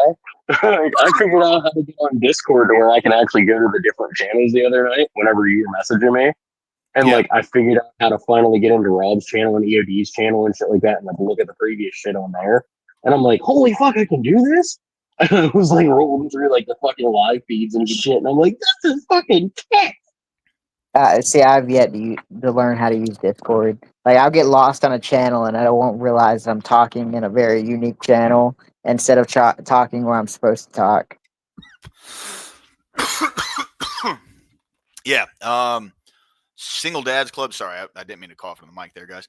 It's like when I was in school, arrogant about being able to do it without showing my work. I didn't realize that the purpose was for those who weren't able to do that. They need the proof. Same concept. Yeah, absolutely. Yep. Exactly. I can do that for sure. Yeah, like you can't show what's in your head when you're doing the calculations on a math problem, but if you show it on the paper to the person beside you, that person beside you might not have understood it, but the way you wrote it down from your brain to the paper might help that person understand how to do that equation for the next time that they're faced with that problem. Right. Right. Yeah, absolutely. That's why I always say, like, I'm better at learning something if you show it to me first. If you just rattle it off and you say, this is how you do it with this, this, and this, I don't know how to do it. But if you put me on my hands and you say, okay, this is how you do step one, this is how we do step two, and this is where we end up at, I can repeat that process every day and not have to worry about messing it up. Yeah, yeah. Well, and you know, like I learned how to work on cars on YouTube. You know what I mean? That's because it's this is how you're, you know, like you're replacing the alternator on a 2011 Lexus ES350, right? Let's just say, for instance, and it's going to give you the step-by-step instructions on everything you need to do. Like, you know, with the Lexus ES350, it's kind of a bitch because the alternator is down. It's like next to the service hatch and the passenger side front tire. So you got to jack that up and pull the tire off and then unhook the service hatch. And then you got to, like, you know, release the serpentine. But it's a whole process of like getting in from the side and taking a bunch of things apart. But it's along those lines. That's the best way that I am at doing it. Because if I can learn something piecemeal and do it piecemeal right there along with it, I can learn it, you know? Oh yeah. See, when I really into working on cars, I'm the one that has to rip it apart to be able to put it back together. If somebody else rips it apart for me, there's no way in hell I'm going to figure out how to put it back together. But if I take every bolt out and I take every nut off and I take those pieces apart of that puzzle, I can throw that bitch back together by myself with no help needed. And I thank my grandfather for that one because he's the one that taught me how to like work on cars and shit. And I had a Beretta, was my first car, 1996 Chevy Beretta. It had the 3.1 liter in it, the LSV motor. And that fucking water pump is, like you said, it's tucked underneath the motor. It's tucked on the far side of it and like underneath the wheel well capacity. And my pap's like, well, how are you going to change this? And I'm like, I don't know. Like, I can't even get my hand down there. And he's like, okay. And he put a jack underneath it, put an engine hoist right in front of it. He goes, okay, pull the engine out. He fucking made me pull the engine the whole way out, get all the bolts off just for like 4 bolts that were on the side that I could have just taken the tire off of and gone through the side of it. He's like, show me how you would do it. And it just, it helped me learn how to do things better that way. Yeah, 100%. Hands on, man. All right. So,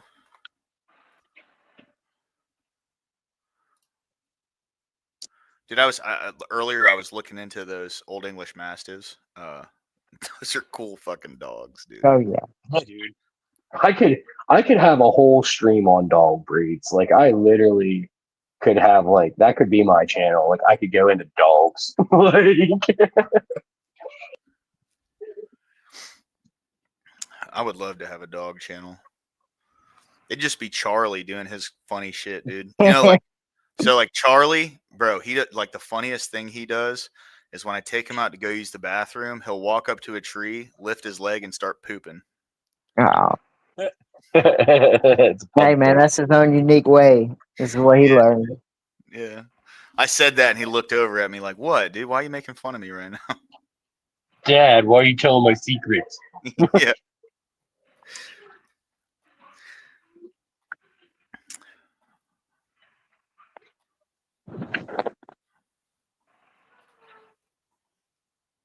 Oh yeah.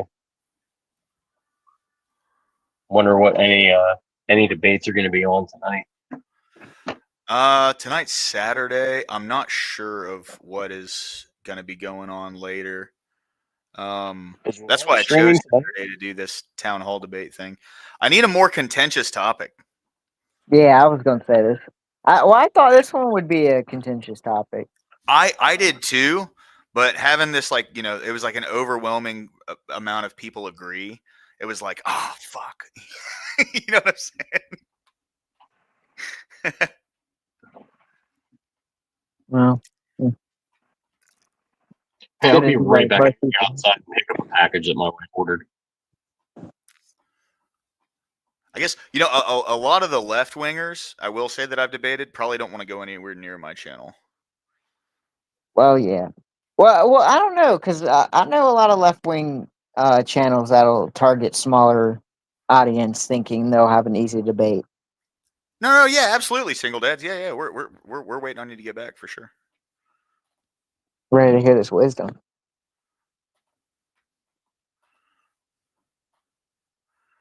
Yeah, but I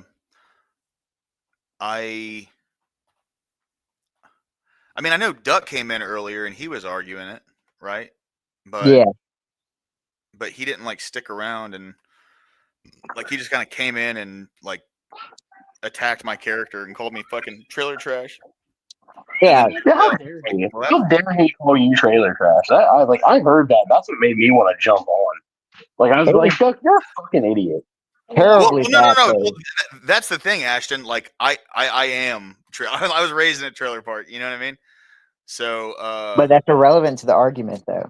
yeah, 100%. Yeah. That was used That's as like the whole a malicious dig, and I think he was just hoping to get under my skin. But like, people aren't going to get under my skin by insulting me. I don't give a fuck.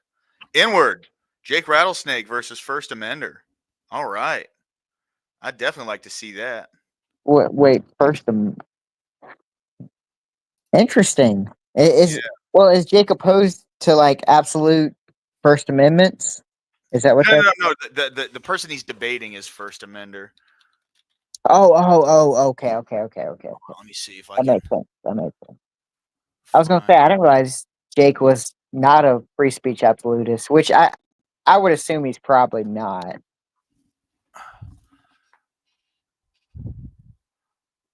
Yeah, First Amender versus Lord Jake. Should we affirm trans identities? Oh yeah, First No. Amender. Oh yeah, that dude First Amender is such a goober, man. I've heard of him, but I've never actually seen like his debates. I've only seen one debate, and he was not. He relied on a lot of really like petty kinds of avenues to make his points. yeah. A PDF. Based. Yeah, no, I bet that's gonna be an interesting debate. Not for not for the First Amender's sake, but for Jake's sake. Oh yeah, dude, he's gonna mop the floor with that loser. Yeah. 100%. Now, will that be a Crucible debate? I'm not sure because it's on his actual channel. Okay. So like it's on the Yeah, Rattlesnake it'll TV channel. Oh yeah, that's right. He's got his own channel. That's right. That's right.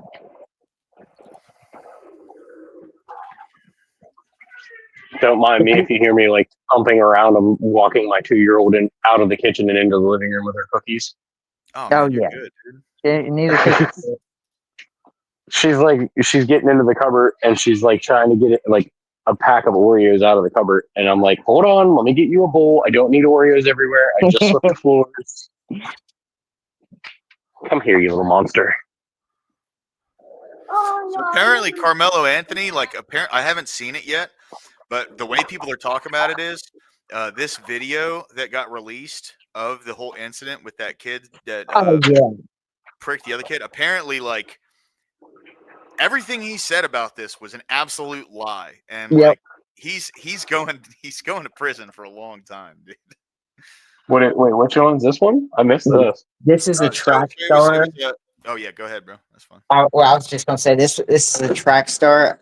Now, was this in Texas or was this somewhere else? I'm pretty sure it was in Texas. Yeah. Okay, yeah, like at a school event, kid like they told him he couldn't be in there, and I guess the Carmelo kid kind of takes that the wrong way, and then just kind of walks up and like I guess aggresses on him, and then stabs him in the heart. Yeah, that's fucked up, man. Like at a school event in a school sanctioned tent, and you got to think how long it's been, how long they've had this footage, and the high school didn't want to release it. Yeah. Well, look at the release it because, like, you know, that's how society is now. Like he was not going to be there at all. Okay, so Inward said it's hosted by Modern Day Debate. Okay. I just got a notification too that whatever has DPH versus a lefty on the whatever channel for a debate tonight. Interesting. Yeah. Did you guys ever see that debate that Andrew did where I don't know who was doing it, maybe Fresh and Fit, where they were it looked like a stage, and there was like a bunch of guys on the left and a bunch of guys on the right. Are you talking about the Wes Watson one? I think so. I guess he gets so aggressive with Andrew. Oh, Yeah, we that was got two folks down in Miami. Yeah, that was Single wild. dad, That dude- Tom Riss, how y'all doing? that guy What's was up? What's going on? What's up? howdy. Welcome to the right-leaning panel of lower class. Yeah, yeah.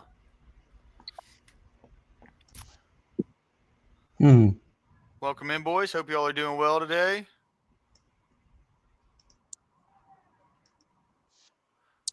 I heard Carmelo ran to Louisiana and is seeking a change of venue to try and get a more fair trial.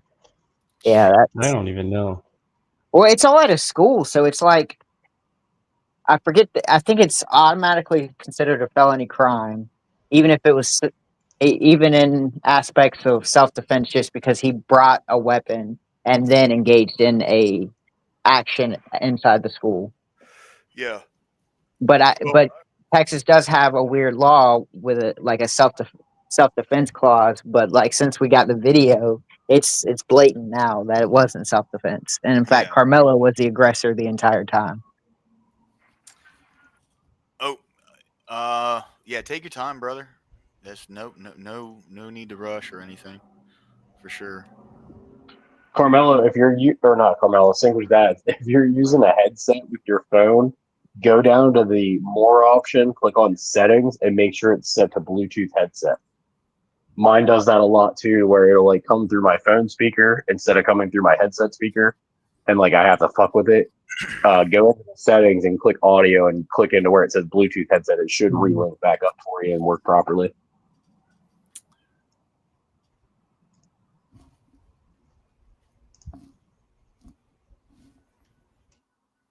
And quick question, dude with a T in his name, how do you pronounce your name? Because I can't read shit. Thomas Pinchase. It's exactly how it looks. Oh, okay. I'm just gonna call you Thomas. Yeah, that's not my name isn't Thomas, but that's what most people on the internet just because they see the Tom and that's what they go with, so that's fine. That's fair. Yeah, literally, I was like, I don't want to butcher his name and sound like a dickhead to him. But Yeah, I prefer to just go by my like government name, but I mean, you guys are all fucking strangers, so I'm not gonna do that. But Yeah. I'll just call you Tom Riss if that's all right. I mean, that's yeah, most people, like I said, most people just do Tom just because that's like already a name. But yeah, it's fine. cool. I debated that First Amender guy like 2 or 3 days ago, and he got upset and then he left. Yeah. Okay. He's not very good at the whole debate thing, man. Well, I figured he'd be better just because like he literally had an entire fucking channel and like a stream that said like debate me, like debate a liberal. So it's like, all right, he probably knows what he's doing, but like, nah, whatever. Yeah. There's a dude on YouTube that I want to debate. There's actually two of them. That Polypolitics, and Yeah, I debated him too. Yeah. like there was one on there. He's really cool. He's a lefty, but he's actually like not like a real big dickhead about stuff. He actually like tries to pull stats up, and he actually has like a good faith conversation. I can't remember his name. I always see him popping up in my like feed and shit. But like Pickles and Paulie, every time I've called in, will not take my call after the first time that I've talked to them. Like I have called multiple times to try to get on their stream with them and debate them, and they're like, "No, we're not. I don't want to talk to you. I don't want to talk. You bring too much facts to the argument. I can't hold my argument around facts and logic." Yeah. No, I get that 100%. Yeah. Did you, Tom Riss, did you have anything that you wanted to add to the conversation, my man? We're Not still waiting really. on Single Dad I'm just Club. bored, and I found this stream and I joined. Are you guys talking about like? I mean, I just saw the title. Are you guys talking about like gay marriage or something? Or No, well, I mean, I guess the ramifications of that would be within that, but like the main crux of it is just, should government stay out of marriage? Like, should marriage and civil union be two completely different things. Oh yeah, I don't have a strong opinion either way. I figured you guys were talking about gay marriage. No. I mean, I would say if government did get entirely out of marriage, there wouldn't be anything like gay marriage wouldn't be a thing. They'd just be all civil unions, right? Because then marriage would be solely within the church. That's the only thing I would say. I probably agree to that. Yeah, Yeah, that's interesting. I don't really have a strong opinion. I hear that. Cool, man. Hey, dude, thanks for coming in. I absolutely appreciate it. You know, if we start getting a conversation rolling, by all means, bro, throw your 2 cents in. Love to hear what you got to say. Yes, sir. Single dads, bro. Yeah. Any luck with the audio so far, my man?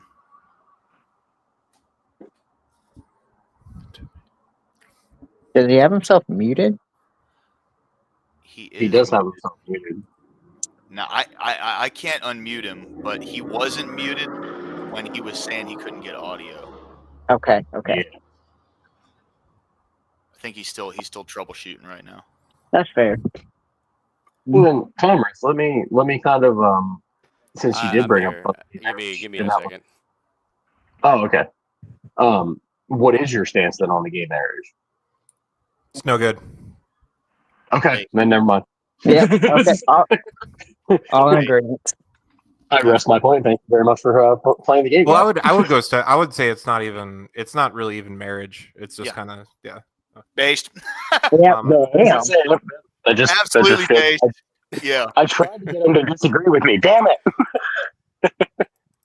Yeah, no, that's the other thing is all the people with like, I don't know, at least on like TikTok and YouTube, like all the people I've found with like debate streams, like they seem to be pretty far left for one reason or another. So I'm kind of surprised that's not the case here. But I mean, Oh yeah. Well, see, I and think it's- what's funny is, you know, so I've debated a couple different of the liberal folks that are in the sphere, and you know, like it seems to be for the most part like good conversations, except for a couple, and there's only one that continues to come back to the stream, and it seems like whenever he actually jumps onto the panel, he's only on for a few minutes and then jumps off.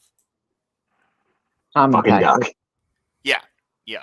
Duck's the only liberal that's jumped on my panel, and like both times he's gotten on, he's only been on for a couple minutes and started like yelling and calling people names and then just fucking dipped out. yeah, that's why I'd say you're That probably sounds about better right. off. You're probably better off trying to have a contentious relationship with someone in a chat somewhere that'll eventually come here and try to argue with you. Right, yeah, absolutely. Hey, single dads, you got it, dude. What's up, So man? it's not a boomer. It's not a boomer tech moment, EOD. See, my headphones, my earbuds. For some reason, I have this weird issue that on my laptop, when an external application tries to access, like I can talk through them, but I can't hear through them. I realized that when I was trying to have a Google Meets call with my daughter yesterday, and it frustrated me because I've looked everywhere. I can't quite figure out why. Like it won't let me use them anywhere. So once I've got them linked here, and I'm trying to hear through here, I can't hear through any other application. It's like they just don't exist anymore, even though they're like selected. And I've tried every setting. I've tried everything. I don't know why my earbuds do that. Interesting. Go into your master settings on your computer. Go under Bluetooth. Hmm. I was gonna say, I know with mine, like my laptop, I've had that happen before. I've had to change the actual like the Bluetooth setting. It said to share all apps even without permission. Okay, I'm gonna have Sometimes to look at that. might help because like I know with mine, if like I hook up my Samsung headphones to them, it does That's the it. same thing. Yeah, I it's the off- Samsung something twos. I have the Beats or the Samsung audio gotcha. Beats or whatever they're called. They're Samsung's earbuds pretty much, but you have to allow all applications on like the settings on the actual device. Sounds like a Samsung issue. Oh yeah. It is because they only want their Yeah, products to their Proprietary products. tech. I get it. Just like Apple. Yeah, Unfortunately. It's just unfortunate. either the way around it. Yeah, and yet only like 1 or 2 cameras every 5 years on Apple are better, and every other part of their tech is worse. Like it's embarrassing.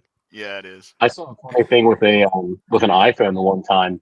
A buddy of mine had an iPhone. I think it was a 13 Pro. He had to get work done on it, like the battery was like sucked on it really bad.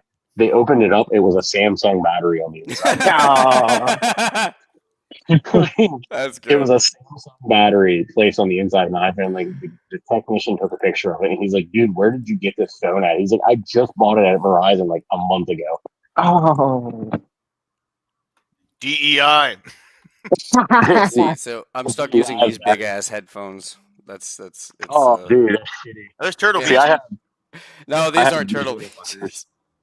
I have these little fucking asshole earphones. Yeah, that's what I was using, and then it wouldn't let me freaking hear. So I was like, all right, just let me swap to my old gaming ones. Yep. But yeah, dude, single dads, thanks for jumping in, man. For real. No, yeah, I saw someone else jumped in. I didn't actually hear anything out of this person. Yeah, no, he's in pretty much in line with us. He's just hanging out right now. Seems like Oh, a good that's guy so far. obnoxious. I was He's actually out there hoping that slaying somebody would lefties argue. in the debate space. You know, So, Well, it's not that hard to do. it's not really. Yeah. Like, it's embarrassing because like I kind of want to go back to their side just so I can argue for them again because it was so fun to be able to. I'm not gonna lie, like my favorite time of my life when I was arguing against right wingers because I've always viewed myself as a centrist until I finally got converted one day. You know, Yeah. susceptible autism, I my empathy is really high, so it's hard for me not to understand somebody. It's very hard for me not to. Yeah, Um, absolutely. When Yeah, you- so I love debating. I love debating Republicans because it's not as emotional of an argument. So they try to use logic, even if they're bad at it. And it's like the left wingers don't use logic because they're just inherently bad at it. Right. Yeah. When you said you got like converted from centrism to right wing, what exactly does that mean? Well, I was actually believed that what I was actually saying was I believe that I was a centrist. I got converted to feminism. I actually became a Oh, no. feminist for a very long Oh. time. Yeah. So Blue the hair? majority of my young voting years, like I voted for Hillary, for instance. Like Oh, I'm not you ashamed to admit bastard. these things because it's a part of what made me who I am now. Right. I was avidly against Trump because again it was my emotional appeal to myself saying I really hate this guy. I'm about to have my first daughter. I don't want him anywhere near her. But I was like that doesn't matter with what it pertained to our government and our country. So I couldn't separate those two things because I wasn't using logic. I was just thinking emotionally. Yeah. Yeah. No, I get it, bro. I was a Bernie bro until 2016. Well, Bernie is illogical to a degree until he sold out. Like, to be fair to Bernie, he actually wasn't the worst choice, to be honest, that we've had in a long time. He's actually probably better than the majority of the choices. I would say Trump was the better choice overall. Bernie wasn't bad. Bernie had some good ideas. He's just in bed with the wrong people. Oh, Right, yeah. right. And they totally fucked him over. Yeah. And that was the thing. Oh, they did. That was the thing that converted me to looking for a new party because, like, I was a total Democrat. Like, my first election was re-voting in Obama, so that was a huge deal to me. I knew Obama didn't do a lot his first term, and I was still a dumbass. Like, I'm pretty sure he got reelected in 2012. 12, so I was like, 19 years old when I voted for him for his first time. So I was still a dipshit, right? But at the same. Go How ahead. old are you, by the way? I'm 32. Okay. So I got 2 years on you. Okay, so we're about in Yeah. the same voting bracket. I'm not the oldest in the chat anymore. Thank God. I definitely look the youngest. I guarantee it. Probably. Yeah. No, bro. I challenge you on that one. All right, challenge accepted. Cameras on, boys. Yeah, Thank I you. got Really you. want- I got you Yeah, beat. I got you so fucking beat, bro. I got you so fucking beat. It wasn't even a competition. let me propose this to you then. We will be back tomorrow, and I will shave my face. Oh yeah, shave your completely. face. Please shave your face. Please shave your face. I guarantee you. I guarantee you. Look. I beg you, Unless you If I looked get at these hit lines by- right here, bro, you would never know I aged a day. Get out of here. dude, if I shave all this off, I shit you not, dude. I get carded for fucking cigarettes. Oh, I do. No, I get carded for everything. I get carded. I literally just got carded at a store that I go to all the time. Yeah, no, I agree. Like, babyface, like, I completely agree with you. You do look the youngest right now, but I shave this off, dude. I'm like a fucking 12-year-old again. It's We'll see. the curse of genetics. No, I can picture you with that one. It's not that I can't. I just I think I got you beat on the young. I'll put it this way. I'll put it this way. Women my age will not date me. Yeah. They won't. They That's won't. I'm not fair. an ugly or unattractive man by any sense of the No, word, no. but they see me as their child. Like visibly, people will see me. Oh, hey, is that your little brother? Or is that your son? Yep. Yeah, I've gotten Oh, that shit. most of my existence, so it's a struggle.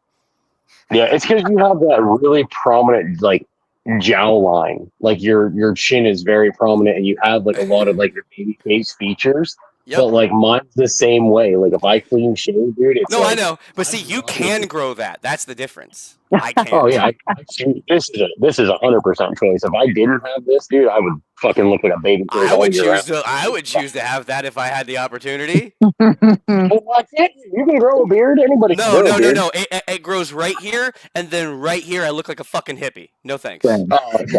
Yeah, I look so bad. I look so bad. No. Yeah, Baby face is definitely the way for me. my manager at work's like that. Like his grows like in splotches all over his face. So like he could grow a beard, but it would be like a patch here, a patch here, a patch up here, like a little bit of the mustache. Like yeah, no, I agree. Yeah, he's I know what that's patchy. like. I know what that's like. Yeah, but no, like I agree with you, man. Like it's scary how like a little bit of facial hair changes an entire aspect of your life. Oh yeah. That's why I like when he said that that's the what was it on the whatever he said that it's makeup for men, or they said it's the women said that actually it's makeup for men. It really is. It really is. It's literally the only form. Like if you have a beard or you don't have a beard, that changes the entire persona of your person. Yep, like Brian doesn't have a chin. The beard gives him a chin. Yeah. Yep. Yeah, like, it's a fact. I remember watching Babyface Brian videos, and I'm like, yeah, it does. Like, it does change. I physically can't watch them. They make me grossed out. I can't take them seriously. Oh yeah. So since Single Dad and Tomarus there, what is an opinion that you don't hold with the right? So like both kind of said you're kind of centrist. Almost no, a little I bit. was. And that was because I was trying to play devil's advocate in my mind. Because again, everything was appealing to my empathy. So once I realized that I was autistic and that I was highly empathetic to a degree that was dangerous, I had to kind of rein that in and start making sure I compartmentalize and look at everything. I realized that the only way for a man to be a man is for a man to be allowed to be a man. The only way that actually leads to that is conservatism. If you showed me something else that would line you there, I would probably take that, because I take the logical approach to everything at this point, because I used to mix my logic with emotion, and since I'm so logical and I'm over logical, I can do that with emotion so well, it's actually scary. So I mean, I've convinced a lot of people of some really wrong stuff in my time, and I know that now. But the funny thing is, now that I'm on the other side, I realize how much harder it is to argue for that side. Like, it's very hard to tell somebody that their civil liberties are less important than, like, their relationship with an external being that they can't touch or see. Like, it's very hard to, like, grasp that for a lot of people, logically. Yeah, I agree. Yeah. But, like, what would be, then, let's go with this route, then. What would be one disagreement you have from the right party? From the right leaning, like that's gonna be hard today. Let's see. Let me think. Just so we can get some form of like. Well, I'm trying to. I'm genuinely trying to, because because I can give an argument from both sides of most things, like abortion. I don't think that's banned on YouTube, right? That's a thing. Over no, yeah, you can talk about that. Okay, yeah. Well, no, I just meant the word itself. Like, I know that you have a lot of words you can't use on like TikTok and stuff, so I'm trying to make sure I don't say the wrong ones here. Chinese prep. Yeah, I can argue both sides of almost every argument, because again, I was on that side for so long. Yeah, it's just, for me, it depends on what you mean by right, because you can go all the way from red pill to black pill to just someone who considers themselves a centrist with right leanings. So like, I guess more so, what would you consider the major right-wing points that would be argued? Because there's multiple takes on the right. I'm sure you know that today that it's actually kind of different. If you would have asked me this question during the Bush administration, like, genuinely, the answers would have been like illegal immigration. You know, like, it would have been pretty easy for you to nail down the points. Yeah. I would say for me, the difference between a right winger and a left winger is that a right winger acknowledges in-group preference and that it's a thing that like they should take seriously. And a left winger, you know, they'd consider in-group preference to be like racism or like homophobia or something. What do you mean by in-group preference? I'm sorry, I'm not following. I mean, do you know what an in-group is? I'm not trying to like play gotcha. Like No. So you said in-group, like one word. Okay, I know what you're saying. Yeah. Okay. I don't. What do you mean? I thought I was spacing the words out in space group, and then I was like, wait, my brain didn't track. My fault. Yeah, so that's when people try to say that like capitalism or something like that is right wing. They're fine to say that, but I think that's kind of missing the point that you can be like a quote unquote right wing. Capitalism isn't right wing. Is it? No, it's not, and like neither is like the free market or whatever. It's not. Kind of you're missing the forest for the trees, in my opinion. With that, No, didn't they start using that because certain presidents, profited severely off of that? Isn't that like why they use that as a talking point? I didn't think that was an actual thing. I think it's that, but also the Overton window has shifted so far, and things are finally starting to swing back. I think now that the Overton window is shifting back so far, people are starting to realize, oh yeah, if you're center left, you're not a fascist, Yahtzee. Yeah. You know what I mean? Well, I mean, it's the same thing. The problem exists on both sides, in that the right wing is being called fascist the same way that you've called the left wing socialist for so long, because at the end of the day, Democrats aren't socialists. Even if they adapt the ideologies currently in our society, they're not socialists. They're not communists. I mean, they're a part of our democratic process for a reason. So it's like it's the same kind of shift of the same coin, in my opinion, and it's kind of why I think both sides aren't listening to the other side, and I think that that's actually a bigger problem than no lefties coming to debate. I think it's the fact that the people in their own spheres, left wing and right wing, aren't listening to each other. They're listening to what they believe. So I think I've heard a lot of Andrew, Rob, they say the same things, but they do the same things, and I love them both, but they're both guilty of the same thing, of falling into the trap of listening to what they believe over what the other person believes, and it's because most of what they believe is right, but it doesn't mean that some things aren't wrong, right? Yeah. Based. 110%. Absolutely based. Yeah. Yeah.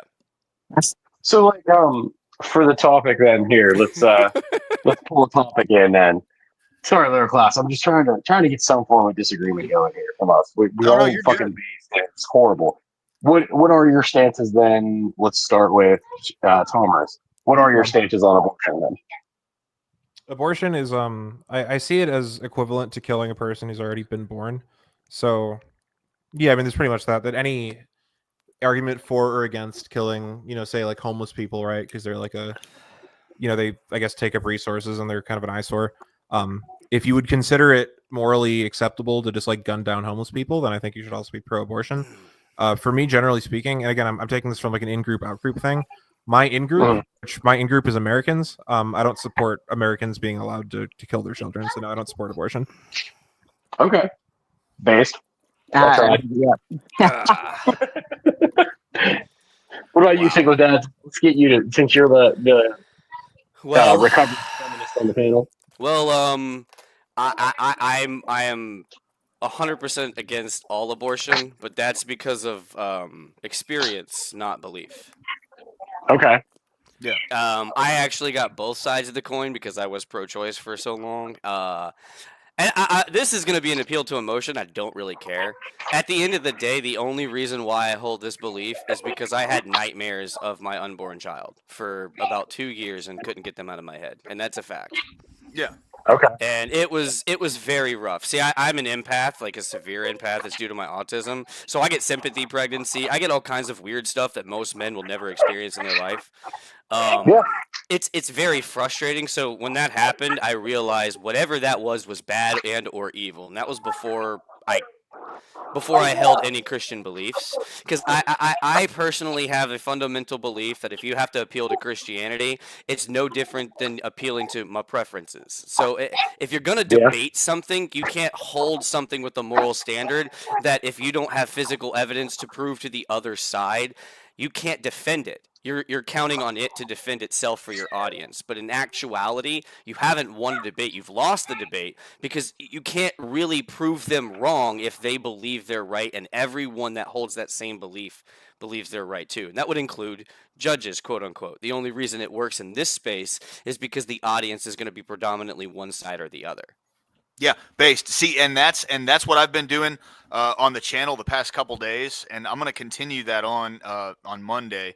But it's just like the little kind of, I guess, would you call it a series, Corey? I don't know. It's called God and Society, and what we're doing is going through actual documented studies on how religion affects society. Like yesterday, we read through this entire study on religiosity and social cohesion.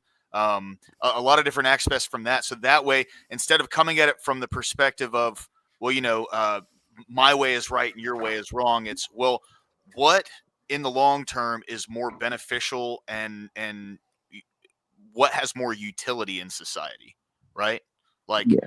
going at it from that perspective, where you have some form of tangible result, you can utilize that to make an argument. It's the same thing last night. There was a debate. The topic was, should society tolerate and accept female promiscuity and feminism? Oh, I saw that one. Yeah. Yeah. So for me, when I come across that, I'm against male and female promiscuity and feminism and the red pill, which like I think it's a fair characterization to call that like the male version of feminism, Yeah, right? I would say that I disagree with you in the sense that men have been so disenfranchised for so long. We need male feminism, even if it's a temporary fix for a problem. Because if it wasn't for that, I wouldn't be here today. Fair. I'm not red pilled. I'm not red pilled. But if it wasn't for the red pill, I would not be sitting here right now. I can definitely see a little bit of a utility there. Don't get me wrong. Mm-hmm. I think that being utilized as something that can bring men out of a bad position, such as your own case, that's totally fine. But by and large, being the predominant ideal between men, I don't see that being beneficial to society. Because sure, but that's only working if you get rid of propaganda. Correct. Based. Okay. See, this is the kind of productive conversations I like to have, man, because there's got to be compromise and everything. Mhm. So yeah, agree. no, absolutely. I think I can sit along with you there on that, just as long as it's not like the dominant ideal when it comes to men, simply because those kind of aspects do drive away the concept of strong families. Yeah, Right. well, it's because propaganda in and of itself is a communist ideal that we adopted during a war where we needed women to do something that they otherwise wouldn't be able to do. That was like the primary time where we actually adopted probably one of the worst things in our country. It completely flooded the right wing with a lot of people that believed one side and the left wing that believed another side, and it constantly infected it over time. So that's one of the reasons why I always resisted the right, was because at the end of the day, they sounded fascist to me. And I didn't understand the concept of fascism. And I think now in today's society, we've muddled that word so much that Oh yeah. I don't think it actually means what I remember it meaning before. So now I literally don't think the right wing is fascist at all, but I think that the left wing is more communist than ever before. Yeah. So we're in a dangerous spot because there's so many people like me that are highly intelligent naturally, not by education, that remember the fascist right. And that's, I think, the underlying issues, because fascism and conservatism are not nearly the same thing, especially when you have someone who's considered fascist that believes in abortion or believes it essentially it's crazy to me that people don't understand that when the government is still giving you the choice to do something, they're inherently not fascist. That just doesn't exist. What do you think fascism is? Government control and outreach on things that the otherwise shouldn't have control on. Like if they were to go ahead and sit there and say, you're not allowed to be trans, that would be a form of fascism. Really? Mm-hmm. So I'm not saying by trans. I'm saying by their logic that would be fascism. I think that fascism would require a dictatorship. Yeah, just authoritarianism in general. Yeah. I think that there would have to be some level of governmental control on something they should not have, like how you guys are debating on whether or not the government, should be involved or should be removed from marriage. I think that would be an argument from the same concept of fascism that the left has perpetrated for like the last 20 years. No, I think we got that. The idea that the government kind of should have more of a sway as far as like what society does, that predates fascism by quite a bit, in my opinion. No, yeah, I'm not gonna say that that's incorrect, but fascism was derived from something. That's the idea. It was derived from the worst parts of authoritarianism. Yeah, and it's characterized with a bunch of different facets too, like not just culturally and writing legislation. When Benito Mussolini wrote Fascismo, he was also a very big proponent of like economic fascism, which is the government and corporations working hand in hand to achieve the same goal. That's a major part of it because like in America, we have the free market and with the free market, when you take that to its extreme, that becomes a form of authoritarianism in itself because that's what we have now. Correct. Yes. Yeah. Government, because corporations, it's corporatocracy. Yeah. Corporations will be able to buy out the thing that is supposed to regulate them and then create these like really crazy false markets like they have in the big pharma. I don't know if you know about that, but like our government creates a false market for new drugs being approved by the FDA and then gives that company market exclusivity over that drug so they can charge whatever they want.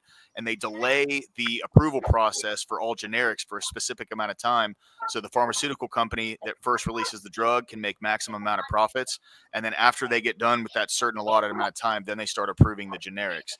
And, people wonder how these people in Congress have like hundreds of millions of dollars worth of stock portfolios. It's fucking crazy. And the people that get to dictate the price point are supposed to. And this is the thing that I got interested in recently, and I didn't actually know that the people who come up with the drug or the this or the that, oftentimes is colleges, supported by government grants. But in the contracts that they actually sign, they have the ultimate authority to sign price points, and somehow they never do. So I find it very interesting how obvious it is that these companies are buying out and paying for the rights to actually price these things, and it's so under people's noses, and they're not even. I didn't even learn about this until I was talking to a college student at Chipotle, ironically, that he worked there, and he's a bioengineering major. That's what he does. He does a lot of that. And he wants to work in sales. The world that we live in where you have that and that's your title. But it's crazy to me that people don't realize that these corporations are genuinely funding and paying for the right to name their own price, even though they actually have no right to do so. And a lot of their risk is mitigated by the taxpayer. Exactly. Bro. It's fucking egregious. Dude. Yeah, it's a weird way for this to turn because this is something I'm actually newly discovering. Yeah. Well, like if you even look back at it, and like now that you can actually talk about it, it's really easy. Look at the COVID vaccine. There was like 3 makers. What was it like? Fucking Pfizer, Moderna, and then Johnson and Johnson were the first 3 that had it. And they made billions of monies off of those the 3 mRNAs. They also have Like- protections against any type of problems that came down. Any the- recourse. Yeah. Yeah. And guess who paid for those entirely? Not We did. just for a specific amount of their research and development, but entirely the taxpayers paid for it. Yeah. They didn't invest any of that money back into our system. They can go fuck themselves. I don't even mean to sound like a socialist there. Like there's almost no reciprocity involved in that at all. I have a side mention here because going back to a prior conversation that's been had a couple times here, I think that there is a point to be had in having conversations of debate strategy. So, like, in that, I mean, sitting here and having discussions on where things could go or could lead to in an argument based on a topic. Like, for instance, I could pose to you that abortion can't be murder until you actually flush out the science behind it, because you have science that will back both sides technically. And since you have such subjective metric to guide from, you can't definitively say abortion's murder. You just can't. I disagree. I don't think Okay. it's a scientific. I don't think it's a scientific discussion because at the end of the day, I mean, what I've heard most people on the left say when they argue that abortion should be legal, it's usually something to the effect of like, a fetus up until like this certain like weeks in gestation or whatever can't feel pain or can't think or something like that. Because they can't feel pain or can't think, you're not doing something bad by killing them. And like the right pun intended argument for abortion is that it doesn't matter that they can't feel it. It's a fucking person. And like, you know what I mean? Like I think you can argue that it's a person, and that doesn't have to do anything with the mother's body. That doesn't have to do anything with anything like that. I don't know. I'm saying there's a I'm lot not- of scientific data on both sides.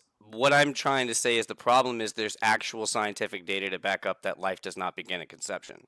It's the same thing that, like, there's a reason why hormone treatments for transgenderism, all these things are a real thing right now, because there is no definitive answer one way or the other.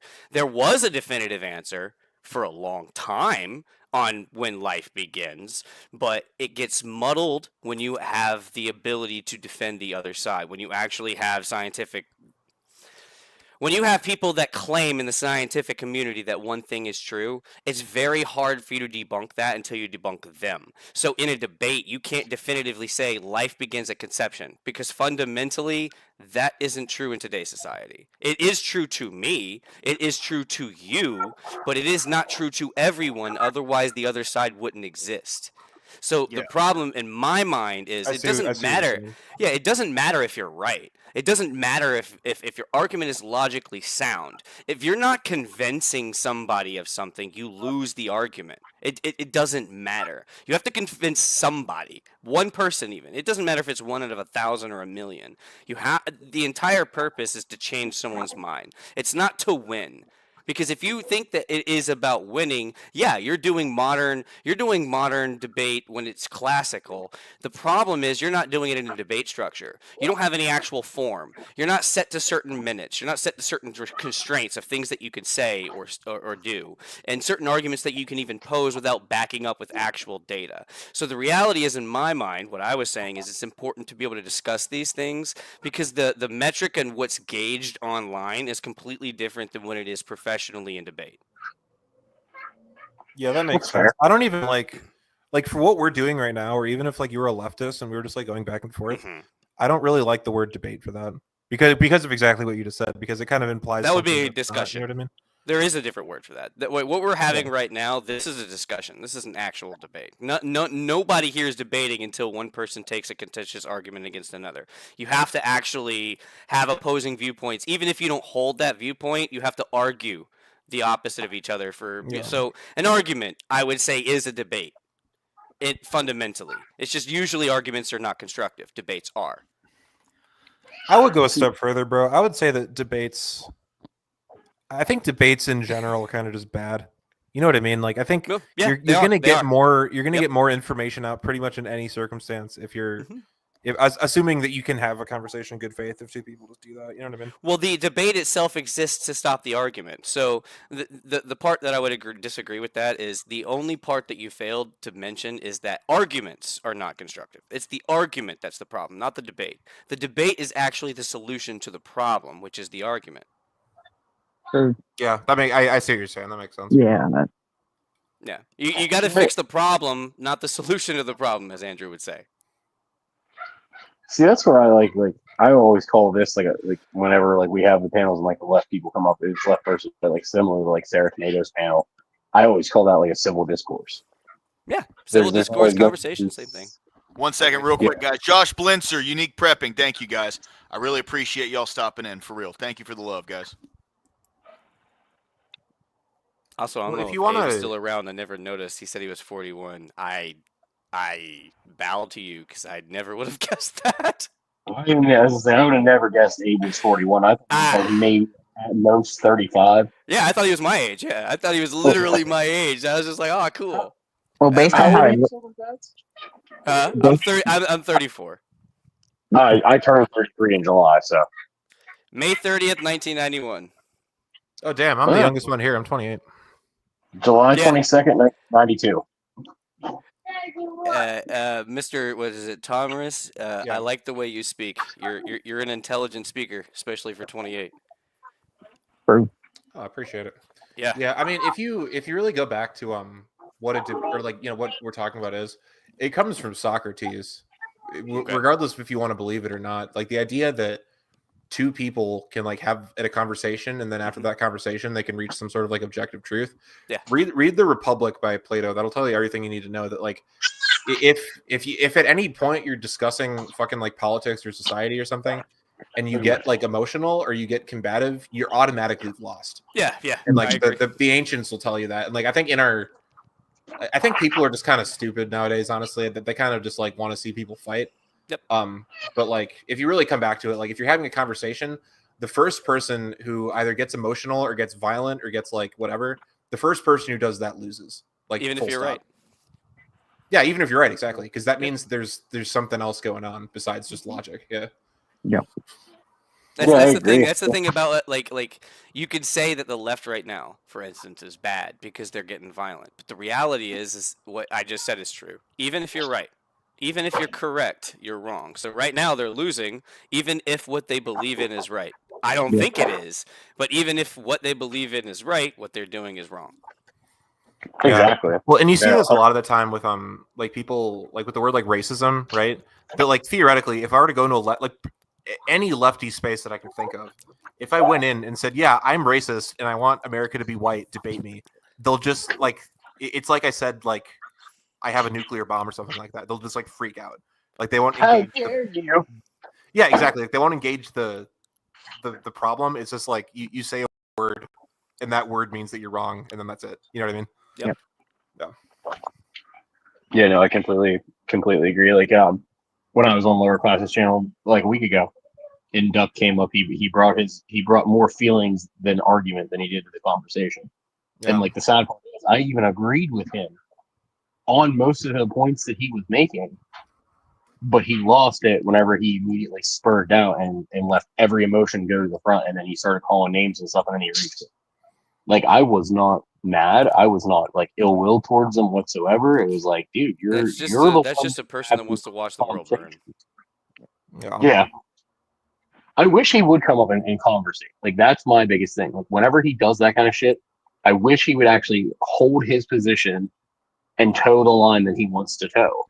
Because we would have much more respect for people, even if you disagree with me. I have much more respect for you as a person and as a man of character when you actually take forth your argument or you take forth your actual belief and you hold to that line. When you're wishy-washy with it and you immediately quit because your line doesn't fit your narrative, that's whenever I have more disrespect for people. Well, and I would piggyback off of that, and I would say, I think one of the big things with this cultural shift that's going on is there's not an emphasis on like attractive messaging, right? So it's the messaging has all become, well, if you don't believe this, then you're bad. If you don't believe this, then you're bad. If you don't believe this, then you're bad. I disagree. Really? Yeah, because that is the attractive messaging. I was going to I say think that. it's exactly the same thing that you're discussing. You're just seeing it packaged differently. So the reality is that it's attractive to people from the left. As someone who used to be on the left, it's attractive because of virtue signaling by itself. So the idea that you're doing right and good for someone else makes you a better person is the most attractive messaging in society right now. So it's still the same thing. It's propaganda, which is what has been inherently the left strategy for the most part. The right adapted it in the same metric at the same time, as I was saying earlier. It's the same thing. It's just packaged in a completely different light. And what you're believing in, what I believe in, and what we want to say, it doesn't sound as attractive when you apply the same thing. But that is currently the method of like marketing that is being used for it right now. Like it just doesn't work with our belief system. I get that. What I was kind of like, I understand how like the way that I worded that made that sound that way. I guess what I'm trying to say is, there's not much of a personal incentive that's put on things now. You know, like I get where you come from, the virtue signal aspect of it, but what do you mean by personal incentive? Because the word incentive is being used primarily for government outreach, and it genuinely is more of a communist or socialist belief to have incentives than the reverse. So that's why I'm like, but what I'm talking about, having a structured family and having children and the way that those things would benefit society in the long run, not fiscal incentives. Incentivizing that would be a form of communism. No, I'm not talking about fiscal incentives, right? I'm talking about Okay. intrinsic. You know, what intrinsics?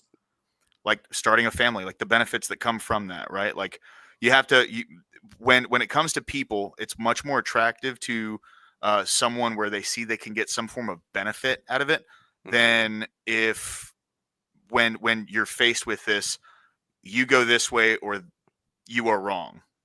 It's much more attractive to come at it with, by doing this, these are the benefits that you get from it. And that's where the left's messaging has, I haven't seen that, right, in quite a while from the left. And it seems like the right is starting to push more of this, well, going this direction, you get these benefits from it. That's where the because left you is the have to. exact That's opposite. what I said at the end of that, was that their messaging works better in one direction, where our messaging works better in another direction.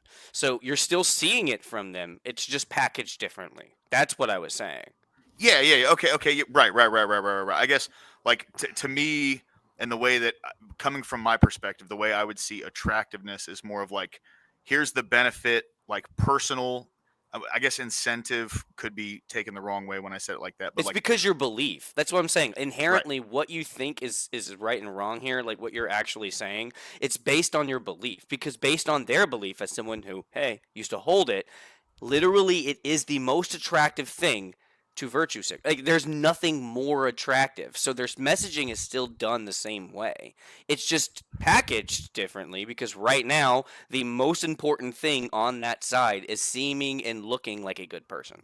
man, that is so hollow, man. Oh my god. It is, but you don't know it's hollow because you think you're right. Right. Correct. the- Yeah. I see where you're coming from. Exactly. I just like now it's, if anything, I feel bad for them. Me too. That's Yeah.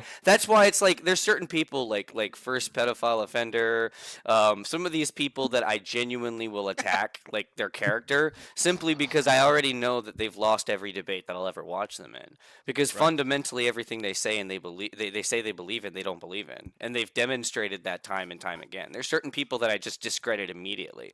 If you're gonna go sit there and send your dick to underage girls because you're inadequate and you have to do that kind of thing, like you're gonna lose the social justice argument for me.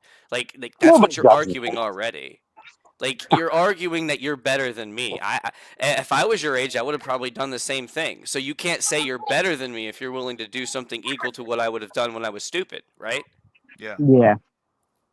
Nobody does that on the left. How dare you say those kind of false allegations? No, but people do that on both sides. Like, again, I'm very avidly against people who do the PDF thing. I support a lot of channels and watch a lot of things that people, getting these people arrested. That's an interest that I have, because at the end of the day, I know that is a bad belief. But even if that's what you call it, it's not like most men at that age haven't done something similar, because it's within like a 2 or 3 years. If you're going to talk practically, it's not the worst thing, but legally it literally is. So at the end of the day, I call him what he is because he argues the moral high ground on something that he took the opposite path.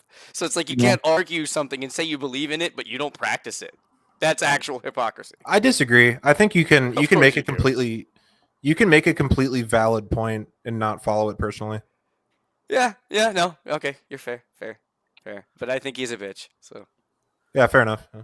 Like, I think this you're actually- right. this might- You're this might right, get but me it's into just some- him. yeah. It's just him. Like, literally only him. I have to say that. Like, It's only him. I don't think people should eat meat personally. Like, from a health standpoint, from an environment standpoint. That being said, I eat meat all the fucking time. But like, I don't, like, in a perfect world, like, we wouldn't eat meat. You know what I mean? Yeah. No, I don't know what you mean. Wait, yeah. Whose perfect world is this? I don't actually know what you mean, so we're gonna have to get into this, as Andrew would say. I'm sorry, soy boy. I think that the lack of iron in your diet is causing you to make this argument. Care to debate I that? probably eat more meat than you do, so my iron's fine. But, Homosexuality aside, let's go ahead and actually talk about the topic. yeah, That was a joke. That was my bad. I'm sorry, it was a bad joke. you're good. I liked it. We're just having fun, man. That's all. I'm just trying to create strife where there is none. Yeah. Yeah, I was gonna say, if you're looking for someone to rage bait, I'm the wrong dude. I don't get upset very Oh easily. no! I'm glad you didn't get enraged, actually, because I like you. I don't want something like that. That was more so just trying to actually start a debate, and less so much to attack your character. So why, Tom Riss, why do you think that the world would be a better place if people didn't eat meat? It's not necessary. We can get all of the nutrition that meat gives us from non-meat, and it's better for the environment to do that. And Something also, not I being- mean, oh, it's go also, I mean, I don't really consider it to be that important, but also, I mean, yeah, like it does. Given the choice between making a cow suffer and not making a cow suffer, like I don't benefit from making the cow suffer. So well, know, saying if I something's could- not necessary isn't an argument. It's just not. So he's do you mean? asking for saying that X is not necessary doesn't mean that it shouldn't exist. You're making the claim that it's better for society for X. You have to demonstrate why it's better for society. Saying that it's not necessary doesn't mean that it's better for society. So give an example of why it's better. Oh, sure, yeah. So when I mean, I'm sure you've heard this argument from like dipshit like leftists before, but like if you have like millions or billions or whatever of cows, they're gonna fart, right? And if there's billions of cows, that actually produces like a substantial amount of methane in the atmosphere, which fucks with the environment. So if we don't need to eat cows, and we can have a society where we don't breed billions of cows and have this methane problem.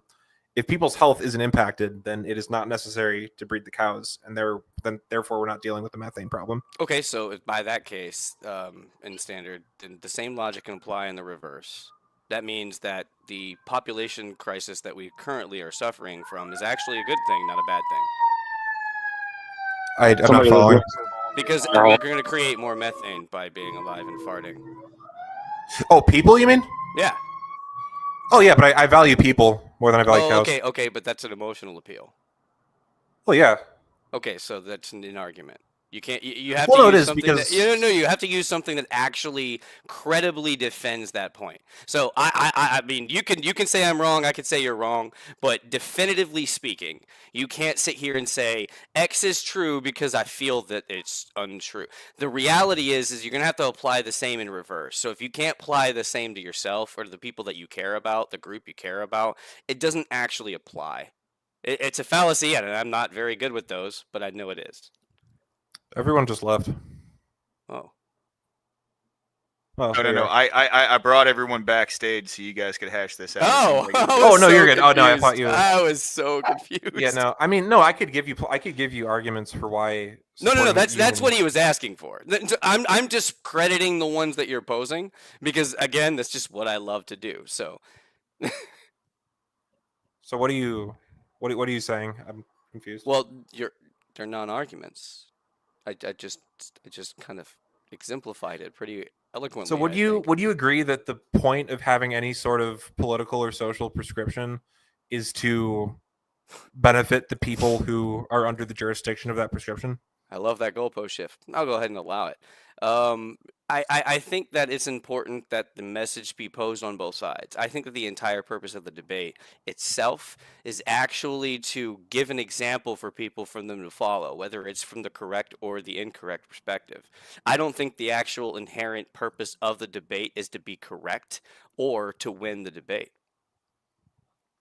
Weren't we talking about cows? Yeah, that's what do why you- I said I love the goalpost shift. I stated that before I responded. I'm very confused. So we were Me talking too. about Yeah, talking and about why I it was saying that shouldn't if be you're going to a- have an argument for something, he asked you a question and you responded to it. I refuted it. That's how a debate works. So when I refuted that point went bye-bye. You see? Okay, I think I'm just not following. So what point did you refute so we can go back Both to what of you're them. talking about? What are the two things you're referring to? The two contentions that you made when you were talking about the methane gas, that was the first one. You know, you'd have to follow that in the reverse. Like we've been down this path the entire time. So the reality is the question is, how is it better to not eat meat? Right? Was that not the correct me if I'm incorrect here, lower class? yes. Yeah, Yeah. it's better. It's better was to the not eat meat question. because it's better. I'd say it's better for your health, and it's also Okay, it's how better is for it? your health and it's better Okay. How is it better for your health? Because you'll be teaching me. cholesterol. You can't get cholesterol from plants. You get significantly less cholesterol from plants, and a lot of the Okay, times, so people with high cholesterol, the reason they have high cholesterol is because they eat like a lot of like Big Macs and shit like that. okay, Yeah. what's the percentage of the world that actually dies from high cholesterol? It's probably not very high. I couldn't tell you. I mean, the percentage of the world that dies from like cardiovascular disease, which is a lot of the time directly associated with what your cholesterol levels look like. Okay, so I'm Um, ignorant, and this is Yeah. this. I'll state this. What makes your cholesterol high? I'm looking this up right now because I can't tell you. Please do, because I'm I mean, absolutely ignorant at on the a topic. basic level, right? If you eat food with high cholesterol, you will have higher cholesterol than if you eat food with low cholesterol. But there's good Yeah. cholesterol and bad cholesterol as well.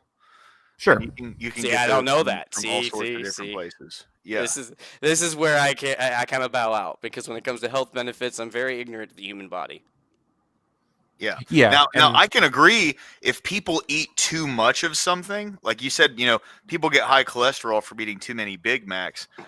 I would argue the cholesterol from that is actually coming from all of the other shit that is in the Big Mac and not necessarily just the meat, right? Because I'm sure we can all agree a I Big know it Mac is. is a lot more than meat, bread, Well, I used to cheese. make this stuff, so I know.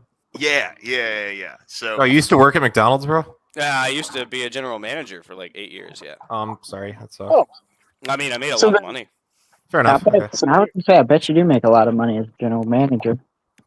No, it's the bonuses, really, Oh, in true, running a true. good store. Yeah, So this would be Performance-based, like, my own. it's performance based, absolutely. Yeah. This So would be my mandatory own. carry- No, sorry, but the real quick, cholesterol, if that is the case, then the cholesterol is definitely not indicative of the meat. Actually, if anything, the cholesterol would come from more of the condiments than anything. And that's why, like I have a hard time arguing these things because I only know very limited about them. But the reality about saying that meat would be better to be that's not true, because meat is the circle of life is very important. I'll go ahead and make an argument. The circle of life is extremely important. So having these animals and creating these things is important for the sustainment of the earth. So if you're going to go ahead and talk a holistic approach about the environment, you need the animals, okay? And you need that circle of life. If you just eliminate cows and start eliminating animals just because you don't want to eat them, you're basically you're deleting entire ecosystems, and you're going to slowly start taking away from the things that we need to sustain ourselves societally. So you talk about the health benefits all day long, but you're actually going to cause an impact and a ripple effect that cannot be undone. No, I disagree. And there's two points you just made. So the first one is the health thing, which I'm not sure if it was you or it was lower class, where you said that even if the Big Mac's unhealthy for you, that possibly the things that are more unhealthy are like the condiments or the whatever. Those should also be illegal. Like it shouldn't be. You can't. We shouldn't. Well, wait, hold on. I'm saying that the government or whatever entity you want to talk about, if they're making policy, it should benefit the health of the people who are under it. So, yeah, it shouldn't be legal to buy, like, for example. And I understand it's hard to legislate this, but No. But no, where like, are there you should- extending this debate and this argument from one point to another? You're shifting the goalposts No, and I'm talking not. about So- legislation. no. Okay, so You are. Okay, well, so I misspoke then. So I'm refuting your point. I'm getting the sense that you know more about the technical sort of debate lingo than I do. So I'm trying to just have a conversation. The point that you made, or I think I'm pretty sure it was you, was that the cholesterol might not come from the meat. It might come from all the other bad stuff in the Big Mac. What I'm saying is that by the same logic that if meat is bad for your health, we shouldn't allow people to buy meat. If the other bad stuff in the Big Mac is bad, we also shouldn't be exposing people. I'm not disagreeing with your logic. What I'm Okay, saying cool. is you're having a conversation about one thing or a debate, whatever you want to look at it as. The topic and the question was posed, and you're arguing against something. You're saying that meat is so. What you just said has no bearing on this conversation. The entire conversation has went into a point to where you're now trying to move the goalpost, which just means that you are. That's what you just did. You just moved the. I'm trying to teach you. This is me teaching you about. No, but you interrupted me before I was done saying my point. So you said that before I said anything. You said that, and then you went on to talking about the ecosystems and stuff. So you made two separate points. So I'm addressing your first point, and then I'm addressing your second point. I'm doing all right, both. Thomas. Yeah. Go ahead and flesh out your argument. Go ahead and flesh out. So besides that, we generally speaking, if there's something that's bad for people, people should not be exposed to it. That's like an axiom I have. But number two, with the environment, ecosystem thing you're talking about, all of the animals that are mass produced and mass produced and bred en masse for things like hamburgers and stuff like that, right? You're talking about chickens, we're talking about cows, we're talking about pigs. That's honestly pretty much it. I mean, there's like tilapia and stuff like that. No, absolutely. I agree with what you're those about are to say. all of those four animals that I just said, pigs, cows, chickens, and tilapia. All four of those have been completely synthetically engineered by people for the purpose of farming. I agree with Those every aren't point things you're that making. those aren't things that exist in nature. So that's a moot point. I agree with every point you're making. So yeah, so you agree with me that if we stopped mass producing cows, No. for example, we No, wouldn't. no. lead to I some agree. I agree. The mass ecological production, collapse or something, yeah. absolutely, but that doesn't actually have anything to do with the topic. How Mass producing something for consumption is a completely separate topic from should we consume meat, because again, we consume meat all throughout history, beginning of time, and we never mass produced it. It's not about mass production of meat. You're having an ecological conversation, whereas I'm talking practically, because that's usually the logical conclusion people take it to. But the reality is, it has absolutely nothing to do with the ecology. You can say that it does, because that's what the word. no, you that I brought it used. up. You brought No, it no, up. no, and of course. The implication that if you bring it up is that it's an important point to what we're No, talking it about. is no. right? The point that I made, you brought it to a different point. You brought it to completely ecological sustainment. Like you're talking about something that is humane versus inhumane. That you're yes, you are. You're talking about something that is the slaughter and creation of something based on one certain purpose. That doesn't actually refute or argue whether or not you should consume it. Okay, I just want to bring this. I want to try to bring this back to what we're actually getting at. What my whole point is, Mhm. right, is that if I am a person and there's Yes. two options for me, I can either eat meat or I cannot eat meat. If my health is not going to be impacted either way, right? If I'm going to be about the same level of healthy, regardless of if I'm a vegan or if I eat meat every day, right? What I'm saying is that there is a marginal benefit to not eating meat for the reasons I've already established in this conversation, such that you should not eat meat. And I'm agreeing with you that it's not that big of a deal. And I'm agreeing with you that I'm a massive hypocrite because I eat meat every fucking day. What I'm just saying is that if there is not a reason for you to eat meat, which again, we were talking about necessity and stuff like that. If you're in the fucking forest, right, and you're about to fucking die, and the only way that you can not die is if you kill a deer and eat it, you obviously kill the deer and eat it. I'm not saying you shouldn't do that. What I'm saying is that if you have the option to get all of the stuff that you get from animals from plants, then you should eat plants. But That's you my whole point. don't. Okay, well then no, then I agree No. with You have to overconsume. You have to overconsume the vegetation in order to actually get what you get from the meat. You That's- get way more from the meat than you do the vegetable. And again, you can eat one vegetable that gives you a lot of one thing, but you have to eat a lot of those vegetables. So again, you're talking about saying that it's better for people to overconsume than to underconsume in a society where we already overconsume, and it shows the detriment as is. It doesn't matter that it's processed or not. Our vegetables are too. It's the same shit. What you're talking about on the opposite end when you say, oh, well, these genetically engineered, okay, bananas, motherfucker. Sorry for the language, but they're inedible naturally. All the things that we eat and consume in America are of the exact same caliber. I know this because it's my industry. I know for a fact that our vegetables are almost just as bad as our meat. The problem, again, goes with what goes to the consumer. Yeah, There- so we're not disagreeing with each other. I want to. No. There is no marginal benefit. We're completely disagreeing. I'm telling you, there's a benefit to eating meat. There's not a benefit to eating vegetables. So hold on. So you said that when I said, right, that if you could either eat meat or not eat meat, right, Yep. and everything else is exactly the same, your health is the same, the nutrition you're going to get is the same. Yes. Your response to that, right, was that if you're only eating vegetables, you're only eating things that aren't animals, right, that you're Mhm. going to have to overconsume, right, and that because you're overconsuming. When did we say when did we say all else is equal? Because I don't remember that being. a part I of said it. that. So, Okay, but so no, so I agreed to that when I said it- inherently by accident. Got it. Okay, so here's the point I was trying to make, right? Is that if you have to overconsume in order to eat vegetables and live, Yep.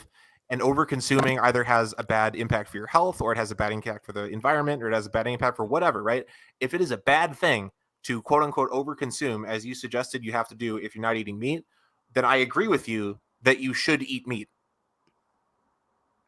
But you have to inherently in order to fill yourself up. If you Yeah, eat a so hamburger versus the same weight in asparagus, for instance, because I consider it the most protein-like vegetable, if you were to compare those two, the same amount, the same weight, the same everything, which one's going to sustain you longer as far as filling? Sorry, I almost coughed. Filling you up. Well, yeah, obviously the meat, right? Okay, exactly. So you're going to have to inherently, all else equal, even still overconsume for the vegetables. You have to. I think you're using the word because overconsume implies that No, you're eating because you enough have and to- then you're eating more than that, right? No. Overconsume meaning it's how you get obesity. If you're overeating, you're getting obese. I That's can. the problem we have in America. It's I not. don't think you're it's not not going to get relative in the obese same- from eating asparagus, bro. I can guarantee. Unless you're putting like a bunch of butter on No, it. no, you're not no, gonna- no, because you have to eat all the other vegetables that give you all the other nutrients. What I'm saying is, you're saying that vegetables can give you all of these things, where you have one animal that can give you some things that you would have to eat a ton of vegetables to get. And Yeah. that's my argument. You have to overconsume to eat veggies. And there's a reason why people say it's very expensive just to eat vegetables and fruits, because inherently it is. You have to actually eat a lot more of these things in order to actually benefit you the same way that you would by getting different meats. So hold on. I have one question for you, Tomris. What's up? You're not arguing for a vegan diet, right? You're arguing for strictly vegetarian, correct? I mean, to be honest, I'm not really arguing. What I'm saying is that I hadn't got yeah, there no, yet. wait, don't interrupt me, please. My bad. What I'm saying is that all else equal, if you do not have to use animal products, you shouldn't. So yeah, that includes meat, that includes like milk or whatever. Yeah, however, what I'm saying though is that if it is necessary to use those animal products, there is not some benefit in like not using the animal products and suffering because of it. That's not a good thing to do. Okay, I see where you're coming from. I guess I might have misheard you earlier. The whole point of my question was I could have sworn that I heard you say, and granted, I could have misheard you. So Sure.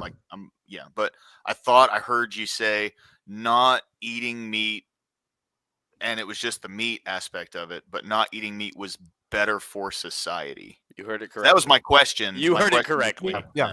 No, and I could point to, for example, people who are vegetarian tend to live longer than people who eat meat, which like that kind of just tells you everything you need to know personally. But I mean, like, yeah, right. Like if That's not society, always necessarily the case, though. on average, it is, yeah.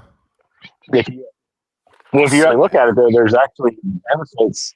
If you look at the actual biology of it, for example, people with a lot of autoimmune deficiencies, if they strictly eat meat, like it's a carnivore diet, those autoimmune deficiencies go away, and it prolongs their longevity of life, and it makes them feel better, gives them more energy, gives them a better prosperity of life versus what they were doing, either vegetarian or vegan aspects of it. Okay, that's valid. Honestly, if there were enough of those people that the what I'm talking about are like people on average live longer if they don't eat meat. If there's enough of those people with deficiencies where if they eat meat they're going to get healthier, that's totally valid. I'd agree with you. Yeah. Yeah, like it was a proven. Jordan Peterson and his daughter actually were like one of the first two that came around with the carnivore diet and like really bolstered it within the health sphere of things. Jordan Peterson's daughter suffered her entire life of autoimmune disease, and to where like she was lethargic all the time. She couldn't do anything. She couldn't be a proactive member of the society. She was stuck in bed and stuff all days. When she started eating the carnivore diet and only strictly doing that, her autoimmune disease literally just disappeared within like 2 months. And Jordan Peterson followed suit with his as well because the immune deficiencies are kind of hereditary. So he followed suit with that, and you actually can see a physical change in his health and his appearance as well. So like that's one of the things. Like that's one logical aspect you can look at it from the meat eating side versus the vegetarian side. Yes, you might live a little bit longer as far as like an average health standpoint, but a meat based diet is going to give you a more longevity and prosperous life as far as energy, libido, stuff to that extent. Yeah, that's valid. Yeah, so I pulled this up here, and what it's essentially saying, this is from the NIH, is that first I had seen that's not, so people who are strictly vegetarian, it's not a universally agreed upon conclusion. That's not something that everyone, like there are people who agree on it, there are people who disagree on it, like in the medical community, but directly from the NIH, it's saying that when you take out any kind of nutrition science, from it, the impact on its life expectant, like on life expectancy. By the way, this is the name of the study. It's total meat intake is associated with life expectancy. Cross-sectional data analysis of 175 contemporary populations. So no nutrition science. This is the conclusion of it. No nutrition science makes all results to this inaccurate. So, if you're adding in there's a strong correlation to people utilizing meat in a healthy way versus people who have no like nutritional value or structured plan or anything for the things that they're eating, right? So what it's essentially saying is there's way too many variables involved to just kind of paint with a broad brush and say people who don't eat meat live longer, because there's a lot of variables involved in that. Like people who eat meat could also eat like shit, and people who don't eat meat could also eat much healthier. So like, and that's not based on that specific dichotomy there. Yeah, well, and that goes back to what I was saying about the cholesterol. That if you overeat meat, it's not just cholesterol. Like there's plenty of other things that, like, if you eat too much of it, are reasonable. And like you don't need to pull up a study to know this, right? Like if you eat too much steak, if you eat 5 steaks every day, you're probably gonna have high cholesterol. You're probably gonna be obese. You're probably it's not gonna be good for you. Yeah. I was just pushing back on your definitive claim. That's making my point. Yeah. I was just pushing back. You had made a definitive claim earlier. Yeah, I was just giving you pushback on it. That's and what I'm saying is that if you do the same thing with like asparagus and with like asparagus, for example, if you just eat like a ridiculous amount of asparagus, as logic would have it, you're not going to suffer the same health detriments as if you ate that much steak. That's my point, right? Well, I mean, I can see that, but at the same time, no, you are, because you're going to be detrimental to it's going to be detrimental in other vitamins, nutrients that you get from that steak. Yeah, if you eat 7 pounds, so that's what I'm saying. Like you're going to get less. No, your argument is still wrong, because you're going to get less nutrients from that asparagus. That's the point. Like the entire point is that you're going to get less nutrients from one or the other. You're gonna have to overconsume the other. So if you eat 100 steaks and 100 asparagus, which one's gonna sustain you longer? I mean, dude, personally, I will take eating way too much asparagus and having amino acid deficiencies, for example. I'll take that over like getting fucking like a heart attack, right? Your feelings aside. No, it's not. It's not feelings. No, it is. The example that we were using is if you're overconsuming. If you're going to sit here and claim that one is better than the other, if you take them to their logical conclusion, they both result in death. So you have to go somewhere before that. And that's what I'm saying. You're going to be deficient in way more if you choose asparagus over steak. I disagree because the steak's you can't. Okay, go ahead. The steak's gonna kill you sooner, and then once you're dead, you're gonna be deficient of fucking everything. I thought we said all else being equal. That's what you said. Yeah. I just want to say. All else being equal, that's not true. Big asparagus is in the fucking house, boys. Let's go. Big asparagus, what's up, bro? We should talk asparagus. I like asparagus. Asparagus is good. Thomas, I found you a sponsor, my man. I found your first sponsor, Big dude. asparagus, bro. What's up? Yeah. I just want to hop in. I'm gonna hop off here. I'm gonna go pick up the wife from work. It's been a pleasure chatting with all 4 of you fellows. Thomas, you are a chill dude. I would love to talk to you more, especially like now that we have a local person who will disagree with us just to disagree with us. Yeah. So like you guys are awesome. But lower class, you finally are getting more and more people, and you're becoming that big dude that's been branching out to little guys. So, but I'm gonna go pick up my wife from work. You boys have a good night. Don't be fighting about asparagus and steak while I'm not here. Thanks, Ashton, bro. I appreciate it. Thanks for jumping in. Ashton. Yeah, and I'm following Lower Class on YouTube right now, so I'll probably hop on back at some point. Oh, dude, Thomas, please do, man. You're always welcome in here, bro. It's been nice to actually have somebody that you can have a disagreement with that doesn't get too much into their feelings and spurt out and leave.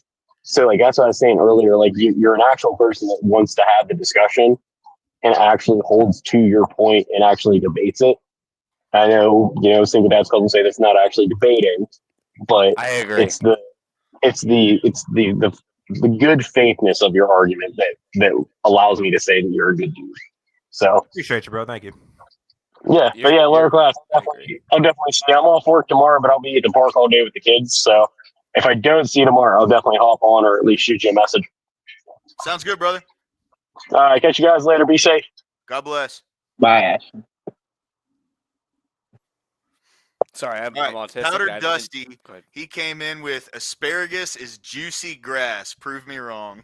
It kind of is. You're not wrong. Yeah. Juicy grass that makes your piss smell weird. I mean, it does taste better next to steak. So I'm autistic with impulse control issues. I try to rein them in. It's one of the reasons why I said I have a lot of anxiety about this kind of thing. It's very hard for me to recognize it. I'm gonna go ahead and continue to glaze. This guy is very good. I would say he's the most good faith. We hear that a lot in these debate spheres online. I think that you're amazing. You're the most good faith debater I think I've ever seen, and Well, I you know watch a the- lot of people. The thing is, I think you were talking earlier about how you used to be I don't know, like you said, a Democrat or a leftist or something like that. Yeah, I come from a aggressively like Democrat leftist family, and like Ooh. I was sent to schools that like were in the inner city, so I could be Yeah. exposed to diversity and shit like that. So like I know all like not all of these arguments, but like kind of the philosophy of the left and kind of the philosophy of kind of why I know what people you think like that. I'm like you said, like I'm pretty. I don't believe it, but like I understand. No. it, You're and, good. like, You're good, dude. well, and there's You're also good. there's plenty of there's plenty of legitimate reasons why people become like leftists or No, this socialists is or about Marxists or debate, whatever, bro. you know. This is about something completely separate from what you're talking about. You're talking True, about true, yeah. exposure. I'm saying that as far as a combatant, like I was literally just I seek blood, like as Andrew says. Like Based. I love all of that. Based. The problem for me is I was trying to find a reason with you and I couldn't. Every time, like it wasn't even just about like beating you. It was just like I was just trying to find a reason to fight you, like the whole time. Like I just want more, and I couldn't find it. Like you're very good. Like you should do more. Like seriously, it's very hard to tilt you. Like I wanted to so fucking bad. I thought I could because I don't know you, but like Yeah. damn, dude, it's like it's almost like expert level for you. I'm saying you should really try. You're good. Yeah, appreciate you, bro. I don't. Yeah, I'm not gonna start doing anything public until I don't like being anonymous. Like I don't like hiding my face, so that's kind of why I don't really do more of this. Just because I don't like. Yeah. Yeah. I don't have my camera on right now, but you know what I mean. It's all good. Like if I'm gonna be debating someone like formally, like I don't want to be a fucking avatar. Like I want to be myself. No, I get it. I'm- I get it. I'm just- I don't even want to do this. If it wasn't for lower class over here, then trust me, this never would have happened. I'm just Yeah. ugly. Nah, lower class has got some new respect from me. Oh, thanks, bro. I appreciate that. It's It's been a pleasure having you on too, man. I've Lower been class, seeing you in you- Rob's chat. What's up, Tomers? You look exactly. Are you from the northern half of the United States by chance? No. No. Okay, never mind. Because I was gonna North say, Carolina, Charlotte. You look exactly like someone I knew in my hometown, which is in the northern United States. But if you're like to the extent that like I was kind of half wondering if you were him, like that's how similar you look. Nah. Charlotte, No. North Carolina, my whole life. I've never been to North Carolina. Mm, Never you're been. lucky. Damn, you're kind of close to me. I'm in South Carolina. What part? Greenville. It's Like the about upper 3.5 hours. Hey, 2.5 yeah. hours, somewhere around there. Cool. Yeah, I live in Charlotte, so I live pretty close to most of them. Ashton said, single dads. Ashton said at that angle you look like Destiny. Well, I You know who mean, you know what? I'm gonna say this right now. Destiny's a piece of shit. He's terrible Based. at everything. He's Based. not even good at debate. Based. But he's not ugly. So thanks. Dude, Destiny, and I'm saying this because you don't look anything like him. Destiny's a fucking ugly motherfucker, dude. What I are you talking disagree. about? I disagree. Dude, no, that guy So looks many like a bad fucking- takes. Come on, bro. You're a good debater. But holy shit, Hold your on. takes are so Single bad. dads. Single dads. Dusty wants to ask you, how can you fail at picking a fight with someone?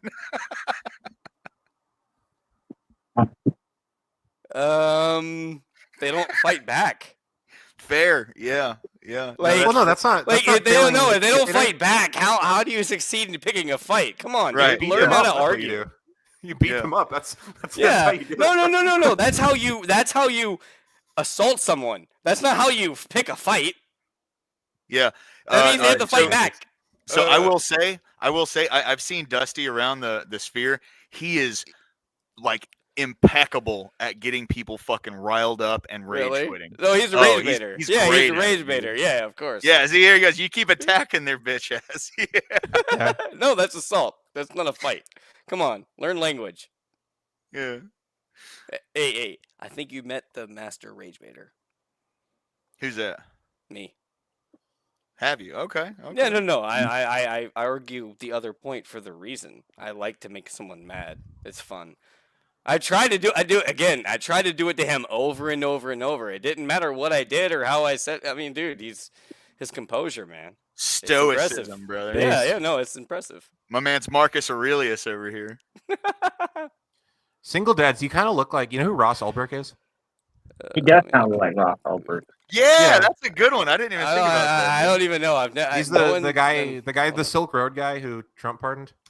He's a good looking guy, so it's What's his compliment, name? but- Ross. Ross. So ROSS, and then his last name is ULBRICH. Okay, he came up. Hold on. Yeah. Dusty, that's a very good point, my friend. I mean, he's a good-looking dude, but no, I think he looks more like the guy from Twilight. No, I disagree. I think you look more like him than what's his face, Robert Pattinson. No, I said he looks more like Robert Pattinson than he looks like me. Yeah, that's what I was look saying. more like Daniel Radcliffe. I can see that too, honestly. Yeah, no. When I was younger and without this, if I actually tried, I look like the cover of the original Harry Potter novels, like not the actual Daniel Radcliffe, but I look better like him than he did when I was that age.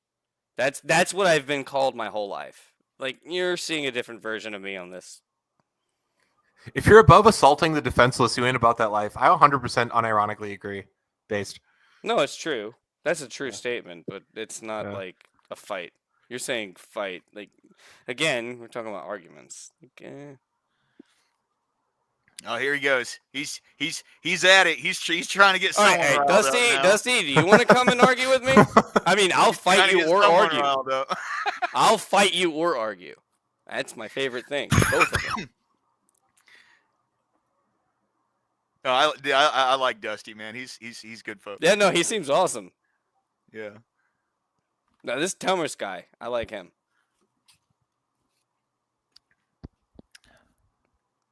Ooh. Bro, That's you're what an not- argument is. Do you not understand what an? Okay, you know what? I'm just gonna leave that there. Yeah, I was gonna I'll say, if just- you feed the Yeah. trolls, you lose, bro. No, but I mean, I love how me and you came to the same conclusion. Like, I mean, that's exactly what an argument is. All right, I'm gonna head out of here for a little bit, but Damn it. I subscribed to Lower Class on YouTube. I'm sure I'll run into you guys again. It's been a Hey, You're Thomas, starting to get thanks, time, dude. Yeah, yeah. come by anytime, bro. You're always welcome. yes, sir. He's Enjoy the Thanks, night. brother. Oh, my hot pocket. Dusty, always good having you in chat, man. Good to see you. All right, women shouldn't vote. Agreed. Damn it. Well, I mean, I guess I would probably lean to where if we take away the draft, I think you can argue, hey, maybe let everybody vote. But if we're doing the draft, yeah, they can't vote. I was gonna say if, we don't live in an if. I can argue. I can argue against that for sure. Oh, please do. Yeah, I'll argue against that. I'll take the Sure. I'll take the negative position. I would love it. So I'm not in the affirmative, so I don't go first. You guys have to. Someone has to give an opening statement.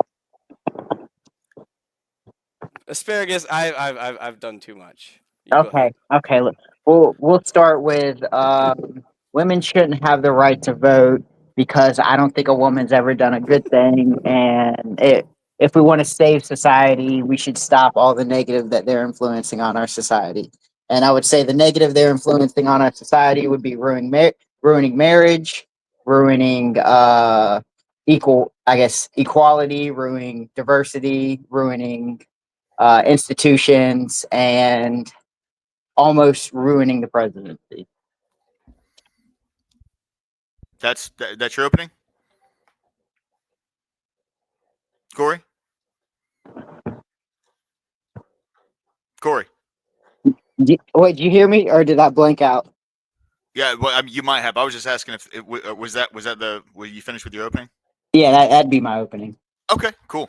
So my opening would be women do deserve the right to vote, and that's simply because when it comes to the traditional roles, and we could even like take this from the perspective of where it was back in the 20s, they are the nurturing aspect of most relationships. I wouldn't say all, but they are the nurturing aspect of most relationships. Therefore, they are going to know the things that are going to be needed to be passed in legislation in order to benefit children in a nurturing way, not necessarily in a providing way, but in a nurturing way. So they're going to be the ones who are going to have more of an inclination and intuition towards those things, and their votes are going to count towards those things.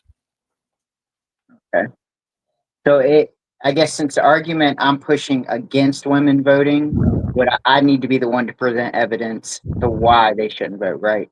Oh, yeah. I mean, you don't need like we don't need to get down like opening up studies and stuff. I would say just we can continue the conversation from viewpoint only, unless you want to bring up studies and stuff. I mean, I don't really have any anti-women studies. It's hard to find those. Yeah. I would probably start with, can you name me a female politician that endorsed a good policy to you? Name a female politician that endorsed a good policy to me. Yeah. All right. So Lori Chavez de Reamer. She's very pro labor, so she supports stronger markets in order to build up our manufacturing base. That's basically her entire platform. That's why she's the head of the Department of Labor right now. Oh, no. Yeah, she's strong. incredible. Okay, that one was strong. Now, is that her policy or is that the administration's policy? That's her policy. That's why she was put in. That's like specifically why she was put as the head of the Department of Labor, because of her pro labor policies. You can say that you support, and you can verbally support, but when you don't support, it doesn't matter if it's what you run on. That's true. Well, I mean, she has policy to back that up. I guess no. It had no effect. She had no effect on it. Like, that's the point. Like, she didn't actually impact it.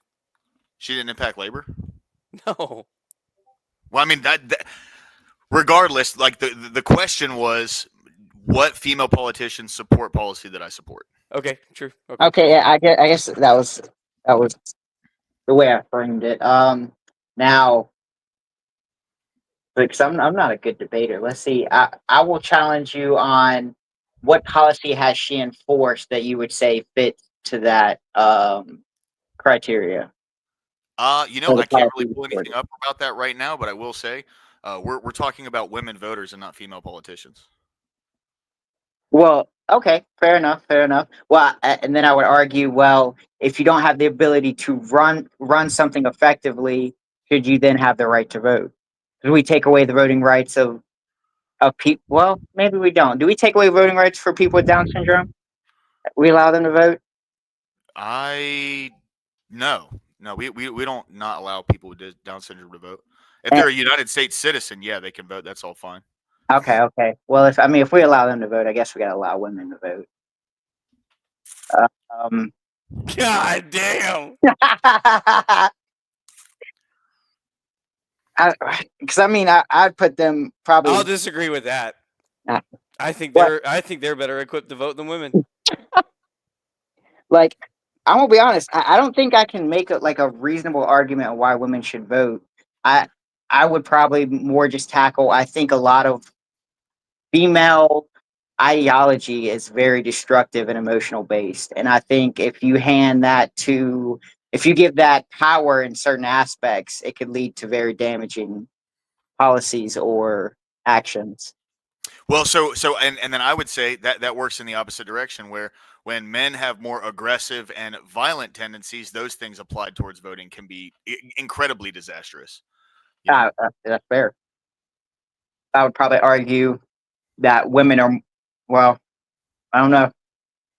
I don't know if I have the statistics to prove this, but I guess I would argue that a woman would more likely lead us to war than two men leaders leading us to war. Well, I mean, that's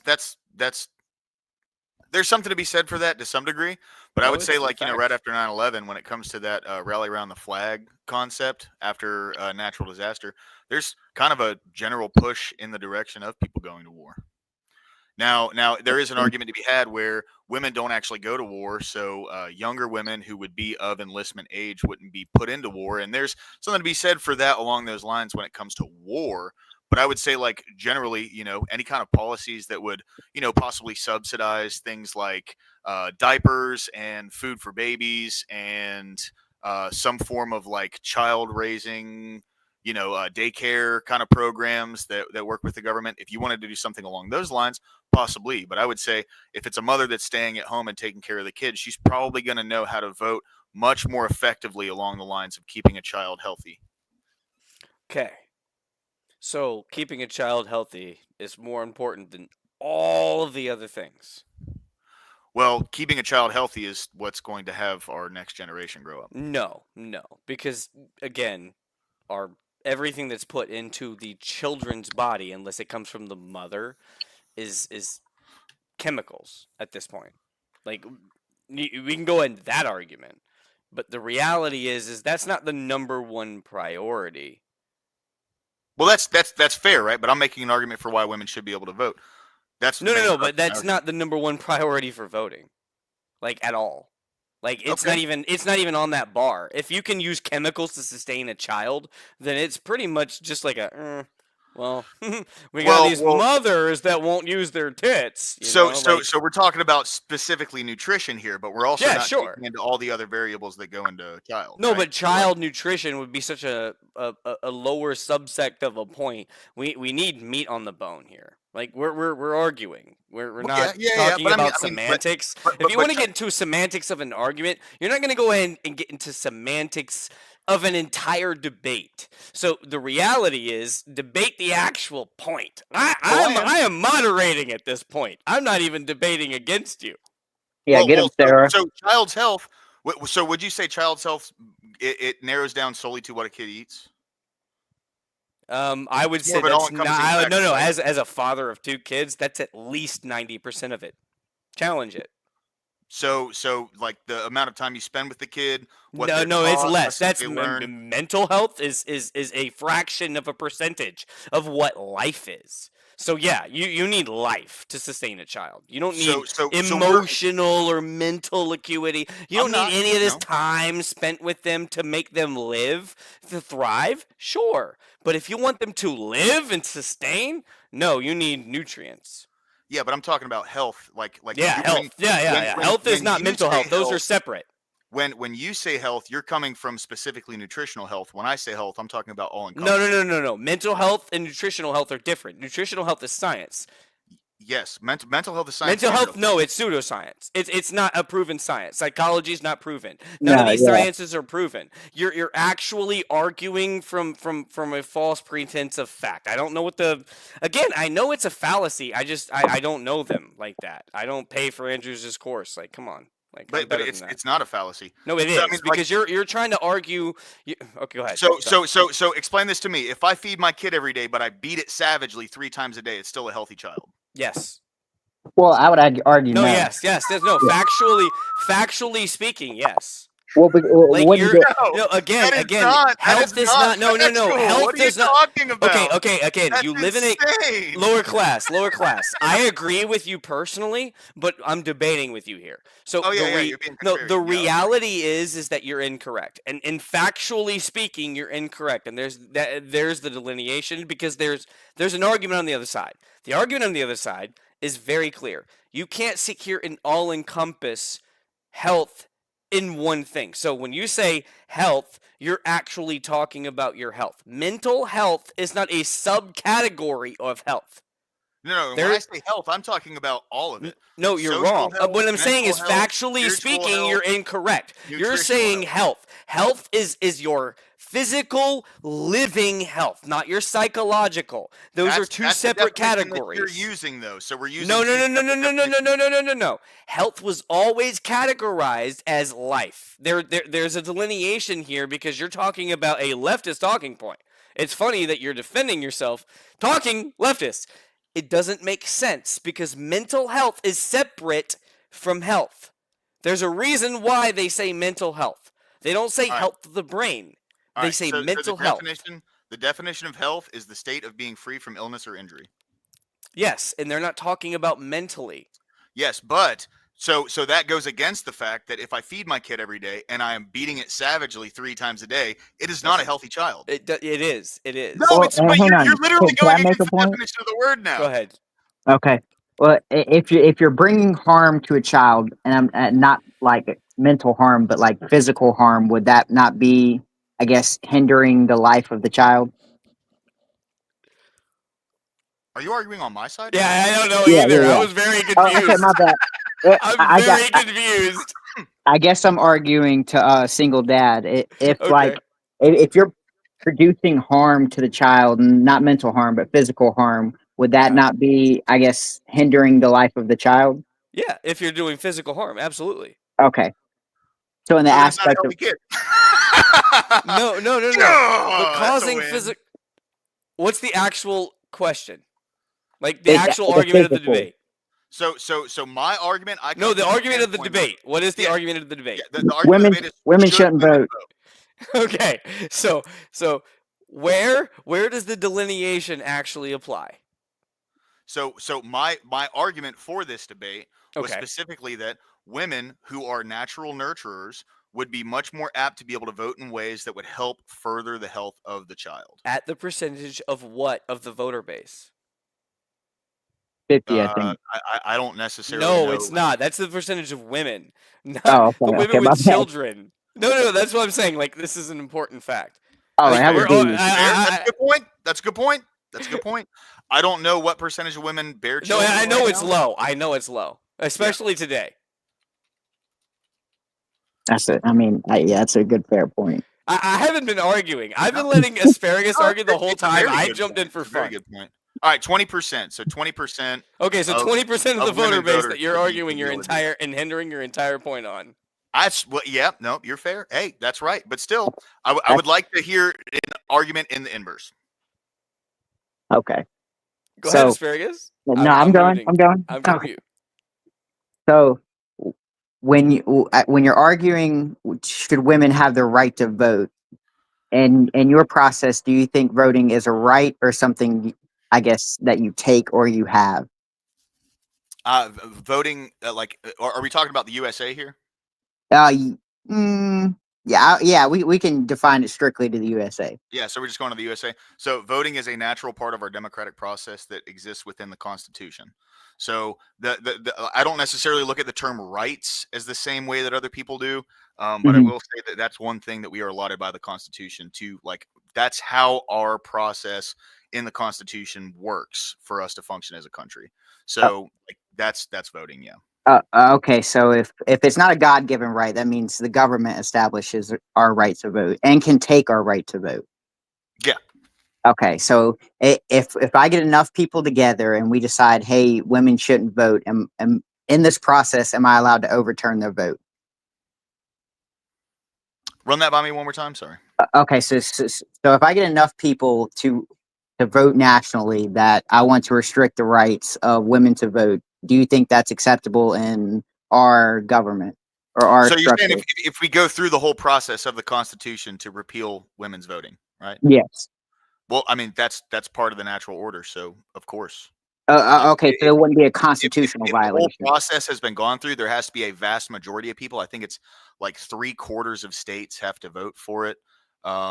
So Big if- Asparagus, can you get to your point? Because all you're doing is defending a constitutional right. What's the reasoning? Oh, okay. Well, I guess what I was trying to establish is it actually well. So if we have the right to, I guess, take women's right to vote, would it be? Are we allowed to do that in the process? I don't know where I was going with this actually. Yeah, I yeah, feel yeah. like I was going somewhere, but So, that so could have been a moot point.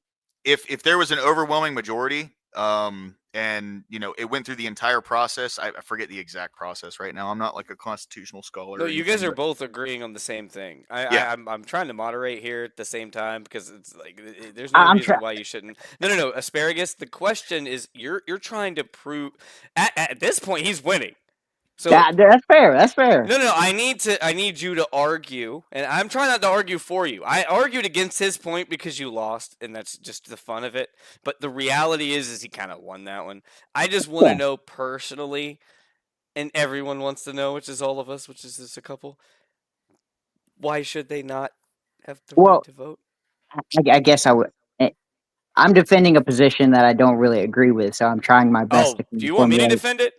I mean, you can. I was just kind of joking, and then I was like, okay, well, I'm stuck on this side, so let me see if I can Okay. formulate an argument All that right. makes Let sense. me go ahead and start with one part of the argument. All right. Lower class. Do you think all men should vote? No, Do you think all women should vote? no, Do you think Do you think some women should vote? yes, Do you think some men should vote? yes. Which women should vote? The child bearers, Which men should vote? people who own land and give back to society, who operate. What's the percentage of those two people? 20% for the women, and Wait, we you can think look up- there's wait, you think 20% of women are child bearers versus the majority men who are landowners? Yeah. You're should at least have their so say. fucking go ahead. Hold on. What? No. Oh, hold on. No. No. No, absolutely incorrect. Hey, I just got some breaking news. U.S. strikes Iranian nuclear site, Trump says. Ooh. Oh, Trump says a lot. That's Yeah. true. Yeah. That's interesting. Trump says a lot. Trump said that there would be peace when he got president. He also said we'd have the Yeah. Epstein list. Yeah. There's a lot I of feel things like- Trump said. I feel like I know not go less down that. after. Let's not have that That's fair. debate. That's not a fun right debate today. Trump says is a bad category on the Trump side. Trump says it's the worst. I assure you, there's more childbearing women. Yeah, I so see. so it's about 20% of women bear children, and then about 57% of men are taxpayers. The taxpayer doesn't mean you own land. Yeah, Well- but No, well, no, I no, I'm said telling you- landowners and taxpayers. Okay, So I guess- okay, but women pay taxes too. Yeah, 100%. But they So it's a higher on the women on. but they both don't fronts. take care of children. They don't all take care. They don't all bear. No, but children. what I'm saying is you have to add them the same way you just added the men. You added the land owners to the taxpayers. You have to add the child bearers to the taxpayers of women.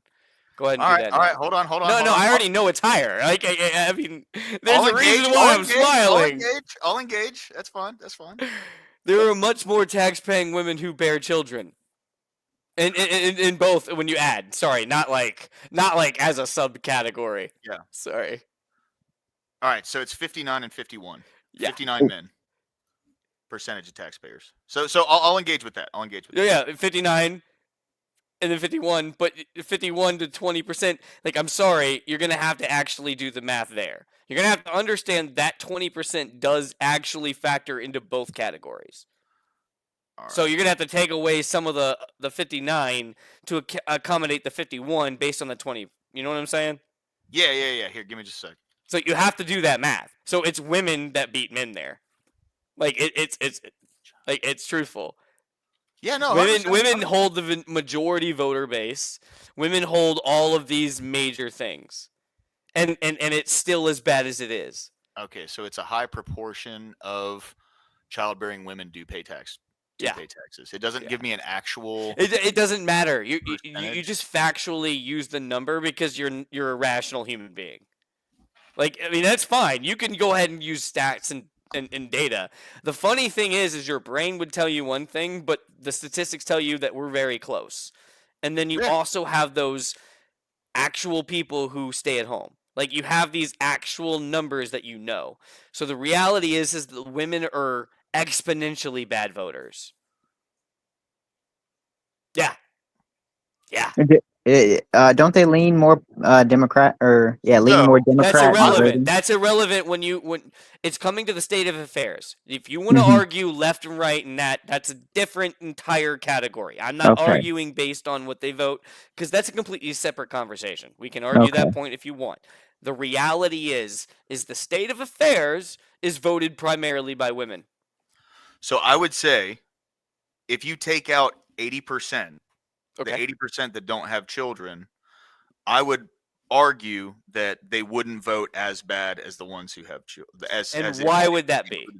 Why would that be? Because women who don't bear children typically don't have any strong structural family values. No. But Typically- why would if you eliminated the 80%, why would the 20% be better? Because they're going to be voting for something that's going to benefit the future generations And why is that? because they have children. Okay, so why do they have children and why do they believe that? What is the fundamental structure foundation that creates and breeds that to be true? Human nature. No. Human nature in and of itself is to just breed and repopulate and not care. I would argue against that. No, that's what Christianity does. It creates a moral foundation for which you to, and the same with other religions, to actually exist and live your life on. Human nature isn't to have empathy. It's not. Empathy is something that is created within someone. Someone who has extreme autism has a lot of empathy. I've already fixed that in my brain. I was born with so would that go down the rabbit hole of like our prefrontal cortex was developed No, it would over, go like, down the the past rabbit hole of 2,000 years? No. It would go down the rabbit hole of argue the point. No, but I mean, like that's a big thing you're saying here, because what you're saying is human nature is not to develop like any kind of structure in life. No, but it's not. It's to fuck, breed eat, shit, and sleep. fight and kill. Human instinct is very distinct in nature.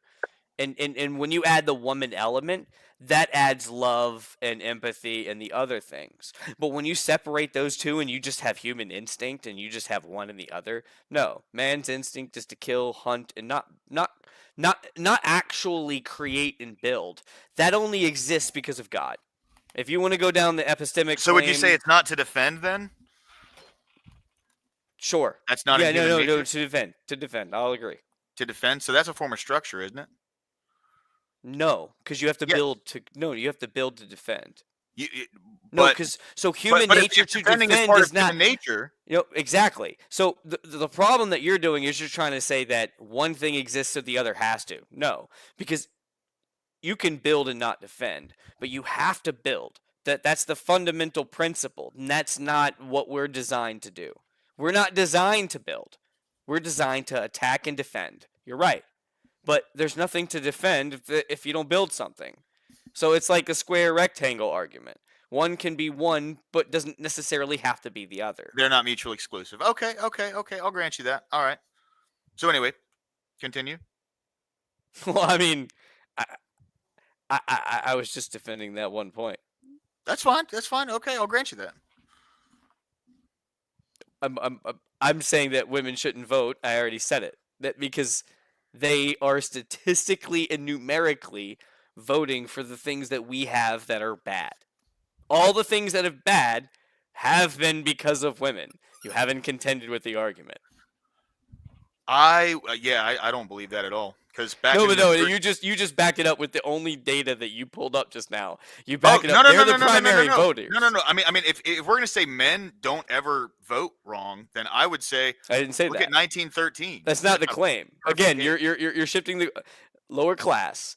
I have laid it out very clearly, and I need you to pay attention because I I'm know that listening. you're good at this. I'm listening. I have already demonstrated that women are the reason why we're currently in the state of the world we're in. We're in the worst state we could be in right now. We're fighting against it, me and you. Literally fighting against it because women are the primary voter. They're the primary one. So you Yeah, it's have the largest to voting argue bloc. Yeah, against for sure. that. For sure. Yeah, there's no argument. They're the largest voting bloc. Absolutely. Okay, I'm beating your 20%. I'm beating your 20% by magnitudes. You have to argue this. I'm trying, This bro. is no, but this is I'm no. I still- love I'm that still you're working on trying, bro. arguing I points love don't this. agree with. God damn it! I'm still I trying. know. It's not fun, is it? I did Nah, it for it's not. fucking 20 years. I tell you, Yeah, it's a good job. I mean, I gotta. it's hard, and I'm not even. I'm not. can't I'm think of an throwing argument. softballs.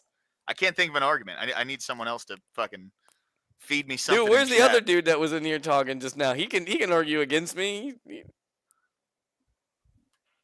Yeah, Corey, where'd you go, man? He might have had to do something. He's Nah, got some shit. So And that's why I was saying like it's a very hard thing to argue the other side. It's very hard. no, And 100%. I was wanted to doing good argue. there for a minute. God damn No, it. no, honestly, no. You made me come in. You Yeah. whooped his ass. You whooped his ass, dude. Oh no, I appreciate this. This But was. but Corey's not like he even said himself. He's not much of a debater. And then when No, you I take know. someone who isn't much of a debater and you make them argue a point they don't even agree with, that can No, be he did good. really really hard. No, Yeah. he did good. No, he did really Yeah, good. 100%. No, that's why, dude. That's why I muted. I'm not that kind of person. I like to Yeah. interject. I like, dude. I'm more Andrew than Andrew. Like you don't know what Andrew is. I'm Andrew. No, dude, this has been fun, man. I'm glad you jumped in for real. I'm glad I did too. You're a cool dude. Hey, man, let's go. All right. Damn. I wish somebody was here to argue though. Yeah, yeah. So you want to go down that path that we were going on when we were in chat when you were talking about the government and marriage, or was that? Well, I mean, I was gonna start by saying that you created the wrong topic. You what was the actual topic? Should the government stay out of marriage? Yeah. They never stayed out of it, so you can't. Should they stay? You're bad at creating the actual topic. That's actually why I wanted to come in and debate because that topic was wrong. Yeah, because they're already in. Yeah, that's fair. Yeah. So you were creating a false dichotomy from an argument standpoint. So Yeah, I mean, as it's someone who like- does professional debate professional debate, you can't have that topic. It Of course, actually yeah, is just I it's a get bad. it. I get it on the yeah. semantic side. That's yeah, why I absolutely. thought it was great. I was like, yeah, let me come in. I'm gonna go ahead and make them look silly. I was like, but they're good people, so why would I do that? Yeah.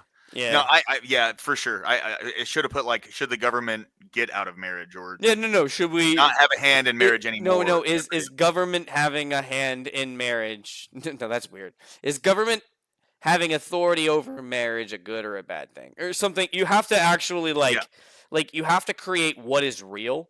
So it can't. You can create a lot of topics off that. Sure, you could say any number of weird logistical things with your topic, but the reality has to be real. And what you said wasn't real.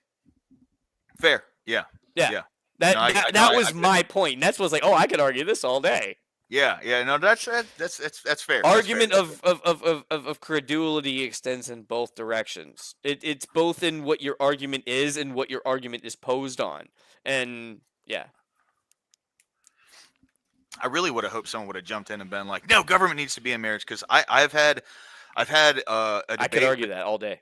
I've had a debate with this guy twice now that debated in favor of like police enforcing marriage. Yeah, I would agree And- with that. You do? Yeah.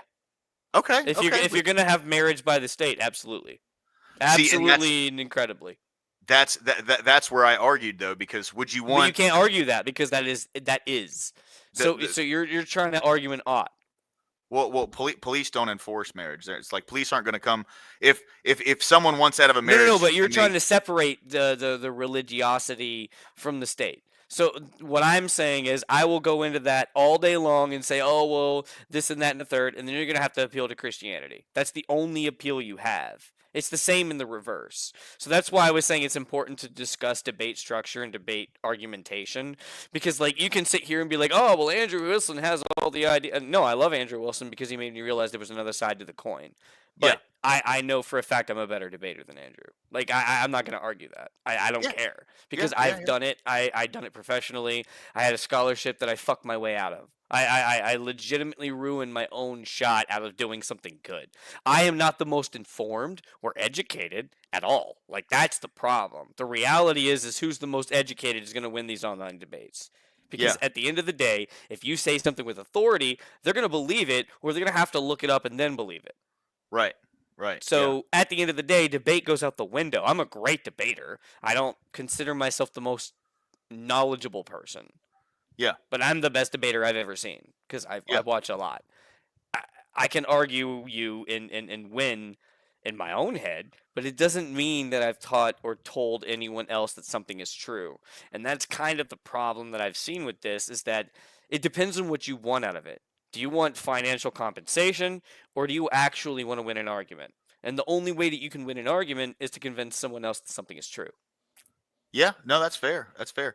I mean, that's like the whole point of the channel, because this isn't a debate channel necessarily. This is like something I'm going to do on Saturdays, but for the most part, it's like actually going in and deep diving different topics, and looking and seeing what they are exactly for what they are. You know, so like right now I'm doing like kind of God and society, and that's just looking up like the impact on religious institutions, and how, you know, kind of more of a societal draw towards those things affects society in a grander sense, right? Like whether driving culture or whatever that may be. And so that's why, like, I typically don't try to bring up religion on that, because I'm not well read on religion. Me neither. But just staying with, you know, typically when it comes to the whole marriage concept, like for me, I always divert to semantics, and that's going to be like, marriage is, now it's a legal process, but from what it was, it shouldn't be, you know.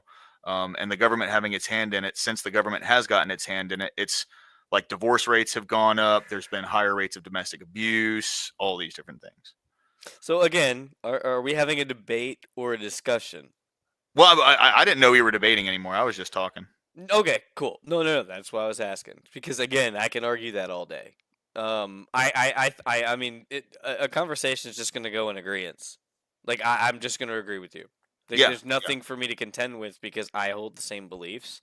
Yeah. But I don't think that eliminating marriage from secular society is a good thing, because it incentivizes what we want as Christians. And as I said in your chat before, you have to have people to convert them to Christianity. You can't convert someone that doesn't exist.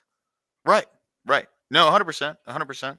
I agree with that. Well, that's why, you know, like it at that point, it would come down to the semantics thing, and like just in the way that I approach this moving forward, right? Trying to like hash out my own argument with myself, you know, is like, I guess there would have to be some form of like result or goal given, and I would say like separating the, just in terminology, marriage from the civil union concept, where, you know, people who aren't necessarily religious, why would you go into like a house of a religion you don't agree with to have this thing done, where you can go in front of the state and get that done and get all of the fiscal benefits that most people want, and then still hold the ceremony, still do all that thing, still spend $50,000 on, you know, fucking pallbearers and whatever, right?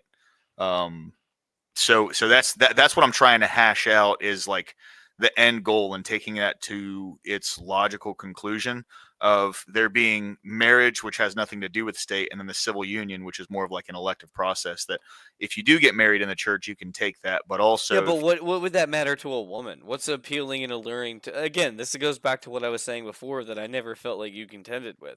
What in the world would appeal to a woman to want to be in a civil union? It would fall flat on his face the same way that it has in every state, because women don't want that. That's fair. It doesn't exist in their minds, because their minds consist of their heart. Yeah. Which goes It back just to women doesn't shouldn't work. vote. No, I mean, I agree. No, I'm just, yeah. I mean, I'd agree too. Yeah, No, but like, it's you know. frustrating because I don't actually believe. When I say that women shouldn't vote, I have a firm belief. I think that only one thing matters, and this is something that I've realized, that the only people that should be allowed to vote served. Period. If you don't serve, you don't vote. Yeah. And that's male and female. But when I say serve, I mean overseas, active duty. I don't mean National Guard. I don't mean any of these other elective things that allow you not to see conflict. I mean people who actually have fought for said freedom. Now, that would weed out a lot of people. And you get rid of the DEI, you get rid of all these things. You de-incentivize reducing these. So obviously you're going to have a lot less women to begin with. And the only ones that, I mean, dude, they died for you, bro. You got to let them vote. it doesn't matter about policy, belief, left, right. That actually is unimportant. Those motherfuckers die for you. They'll figure it out. They got this. Like, they're humans, right? Like, just like me and you, all these other people, we come to our conclusions. We see the percentages. It's pretty 50-50. Everyone's like, oh, right's more, left's more. Nope. Pretty even. That's why you get both. The reality is you're going to get the same. You're going to get the same. But the difference is you're going to have a lot less people that understand what civilian life is versus what military life is. The people that die for you. Yeah, no, 100%. Did he really nuke Iran? No. There's no way. We'd be done. EOD, please. You need to specify. You're Air Force, dude. There's no way that that's just a casual statement you just made. Did he actually nuke them? Because I'm about to fucking do some shit.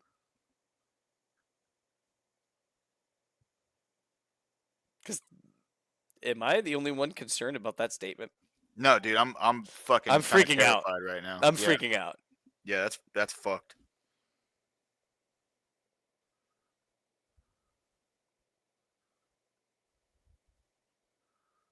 Okay, took out nuke sites. Thank you. God.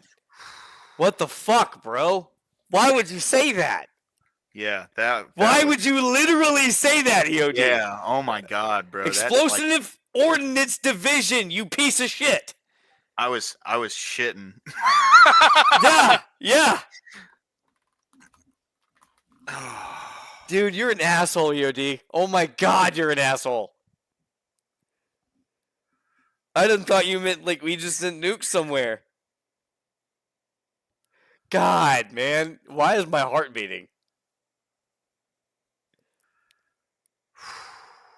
Oh, dude. I guess, dude, because I don't know what that one, dude. EOD, man. God, you freaked me out, man. I was about to fucking go call my kids. I was about to call. I was about to break so many laws.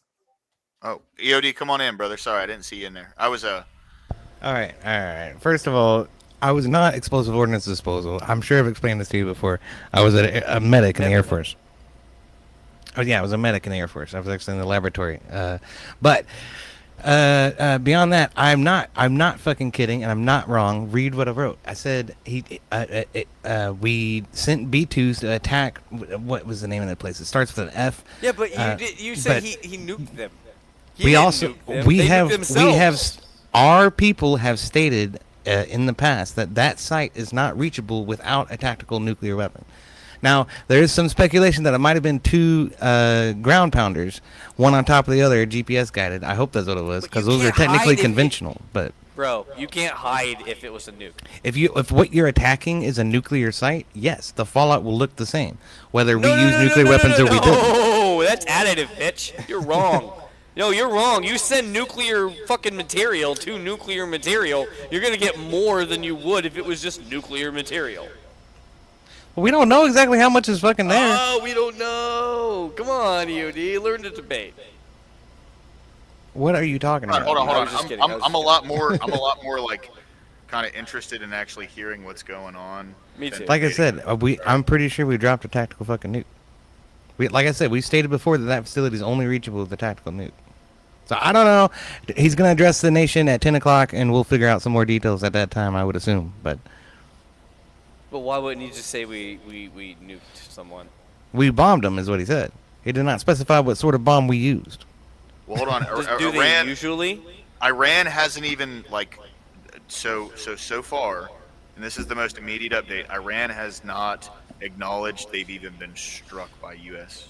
yet. Well, that's because they're all running around with their No, chickens yeah, with their heads cut off, yeah, man. Yeah, no, it I just would agree with happened that, like dude. an hour ago. Yeah, there's no way that would. Yeah, they'd already be fucked. But he attacked 3 nuclear sites, and 2 of them are probably reachable by our bunker busters. But like I said, that big one that starts with an F, I can't remember the fucking name of it. They said that was like 500 feet underground, and our bunker busters won't reach that far. It's not not one. about debate. I just have a hard time believing that it. I mean, that's a pretty serious thing. That's not like a minor thing, and this sounds more minor than that. Well, like I was saying, like, this is the line that Putin's been waiting for America to cross, so that he can start employing nuclear weapons in Ukraine. And at that point, NATO has already specified that they will I agree. fucking. No, I unleash agree, the- but I'm the saying I dragon, don't think right? Trump is that dumb. Well, I hope not. Like I No, said, no, no. there's a- I'm saying I was an anti-Trump person for a long time. I know he's stupid, but I think he's a different kind of stupid. I don't think he's that stupid. So I think that our intelligence on what our military capability is probably limited. Like, even you as someone who used to be, you should understand that civilian knowledge is all, even in media, is going to be significantly less. Otherwise, we would have seen the cell phone coming. You mean the cell phone bombs? Yeah. No, the cell phone itself. Like, just Oh, in as a technology. As a military technology. We never saw that coming. Let me ask you a question. Are you drunk right now? No. I'm just I checking. I wish. Oh, I shit, just fireman. love to argue with people. All right, hold on, Balsania. So, from what Trump is saying on Truth Social, we have completed 3 attacks, or completed attacks on 3 of Iran's nuclear sites: Fordow, Natanz, and Isfahan. Damn. All 3 of them represent the core of the Iranian nuclear structure. He says he's going to address the nation at 10 p.m. Eastern, so in about like an hour and 15 minutes. Damn. And yeah, That's crazy. I'm interested to hear what he has to say. Yeah. That's the summary so far, Balsania. He did say bombs. A full payload of bombs was dropped on Fordo. That was the name of it that I couldn't fucking remember. Yeah. All planes are safely on their way home. Yada yada yada. So. Fordo's the one that's like under the mountain, right? Right. That's one that's like 500 feet under the mountain, which is why it's a concern as to whether or not our bunker busters can actually reach it. Which is why they were thinking about using a tactical nuke to do it. Yeah. Yeah, but a technical nuke would have quite a lot of ramifications, and it would be public That's pretty true. quickly. And it is those are GPS guided bombs, the bunker busters. So it is possible to line one up right behind the other. No, as I'm long just as saying in as general. long as you've got like, the if you were to aircraft use in the sky to do it, you know. If you were to use the nuclear option, like it's going to be known by tomorrow, like by the entire world. Yeah. Like Well, yeah. so yeah, the speculation is cool. I would've- if just he- logically to me, I don't see Trump as that dumb. If he did that, I would assume he will announce it at 10 o'clock. We shall see.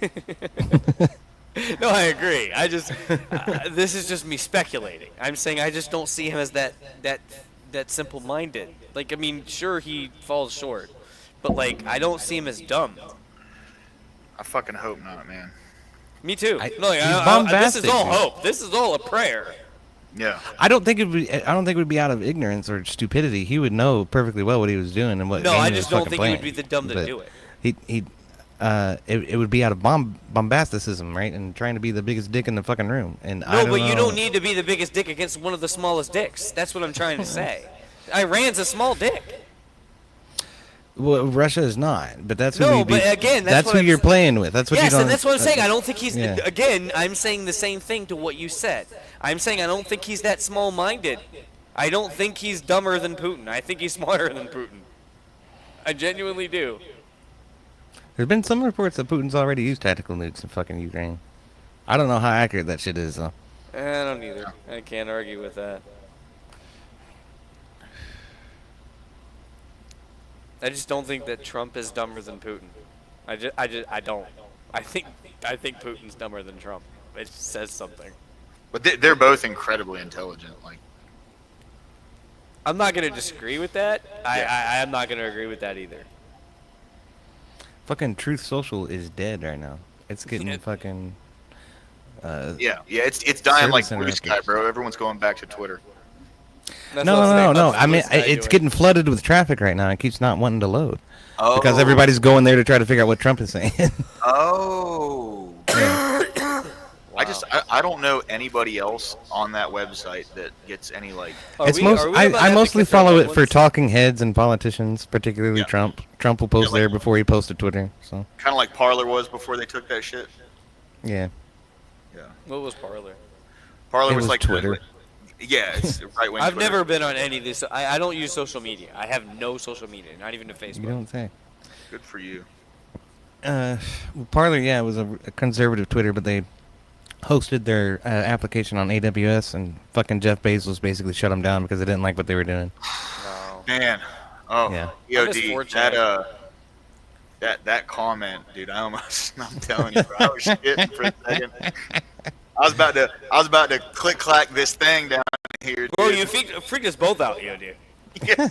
Oh, there, I posted his latest Start barricading post on the door True and Social. calling the There. boys, bro. I'm about to go out into the woods. No, seriously, you I'm you dead fucked serious, me up bro. for a Like, you guys minute, have bro. no idea. I have a whole fucking plan and a whole Me group too. of folks. What do you Like, mean we're we good. have no idea? We all have the same idea, motherfucker. What are you talking about? Pretty much, yeah. Of what I got going on? That's all I'm saying. Yeah, we all have one. Fair. Hey, look, y'all might have one, but like, there's, I'm good if anything goes down. All right. All planes are now outside of Iran airspace. He said in a post on social media, adding that a full payload of bombs has been dropped on Fordo, the heavily fortified underground facility in Iran that is critical to its nuclear program. All planes are safely on their way home. 3 sites that Mr. Trump said were hit included Iran's 2 major uranium enrichment centers, the mountain facility at Fordo, and a larger enrichment plant at Natanz, which Israel struck several days ago with smaller weapons. Oh, The sorry. 3rd site near the ancient city of Isfahan is where Iran is believed to keep its near bomb grade enriched uranium, which inspectors saw just 2 weeks ago. So, the enriched uranium, weren't they going to try and give that to Russia? I mean, that was the story before we found out they were making fucking nukes. Yeah, probably. Fuck, dude. Yeah, I mean, they've had these fucking centrifuges since Obama's days. Who knows how much they have now? It's crazy to think about, man. Tulsi Gabbard was just talking about the shit, like, yeah, they got like way more than they probably need, but we don't think they're making bombs. Are you kidding? You think they're trying to draw Chinese soldiers west so they can secure the South China Sea? I have no idea, but one thing that this has accomplished is they moved the USS Nimitz and its strike group up into the Red Sea, away from the China Sea. So that's an interesting theory. Fuck. I didn't know we diverted resources from the South China Sea. That's wild. Yep, we sure as fuck did. However, right before this strike happened, Trump moved a flight of B-2s into Guam, which is within strike distance of China for the B-2 or the B-52. There was already a bunch of B-52s there. So Scott's saying there's an echo. that's probably me. Oh, okay. It's all good. I'm not worried about it. All right. Well, since things have escalated,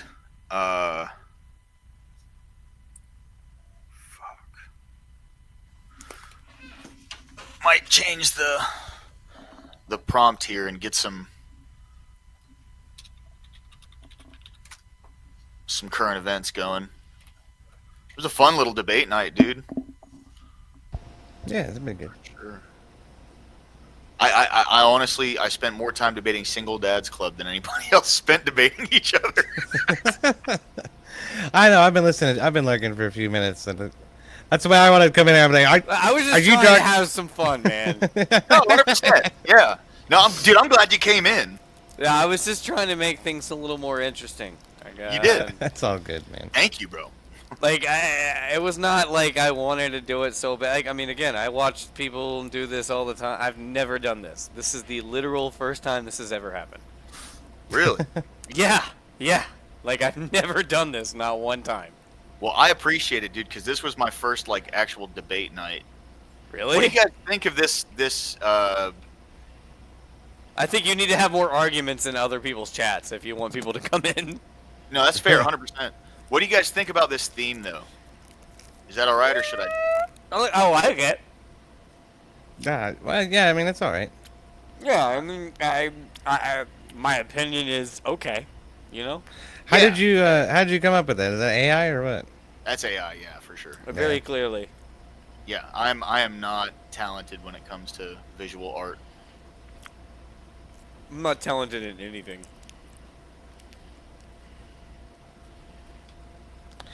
Thanks, Scott. I appreciate it, bro.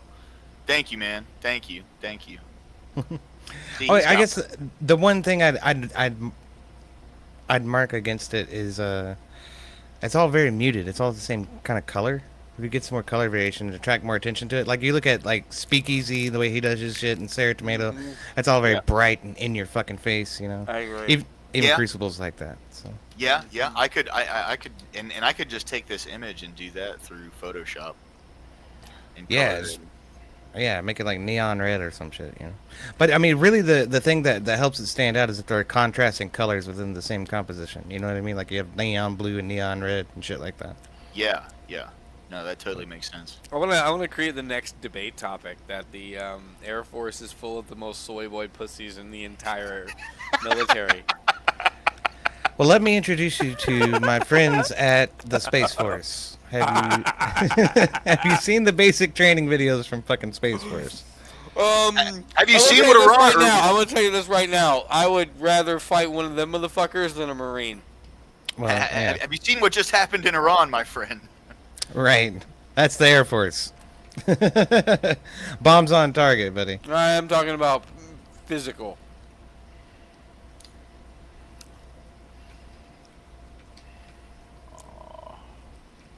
Trying to find a good live on this, bro. There's not much update right now. I wonder if he got some. I wonder if he got some, like, some good video. You know, like. Well, if he does, he's gonna hang on to that until fucking 10 o'clock tonight. Yeah, 100%. He'll shit's going display on it. Twitter. It's like, we killed all the Iranians. We killed them with the biggest nuclear bomb anyone's ever seen. It was the most glorious thing. A bald eagle was painted on the side of the bomb.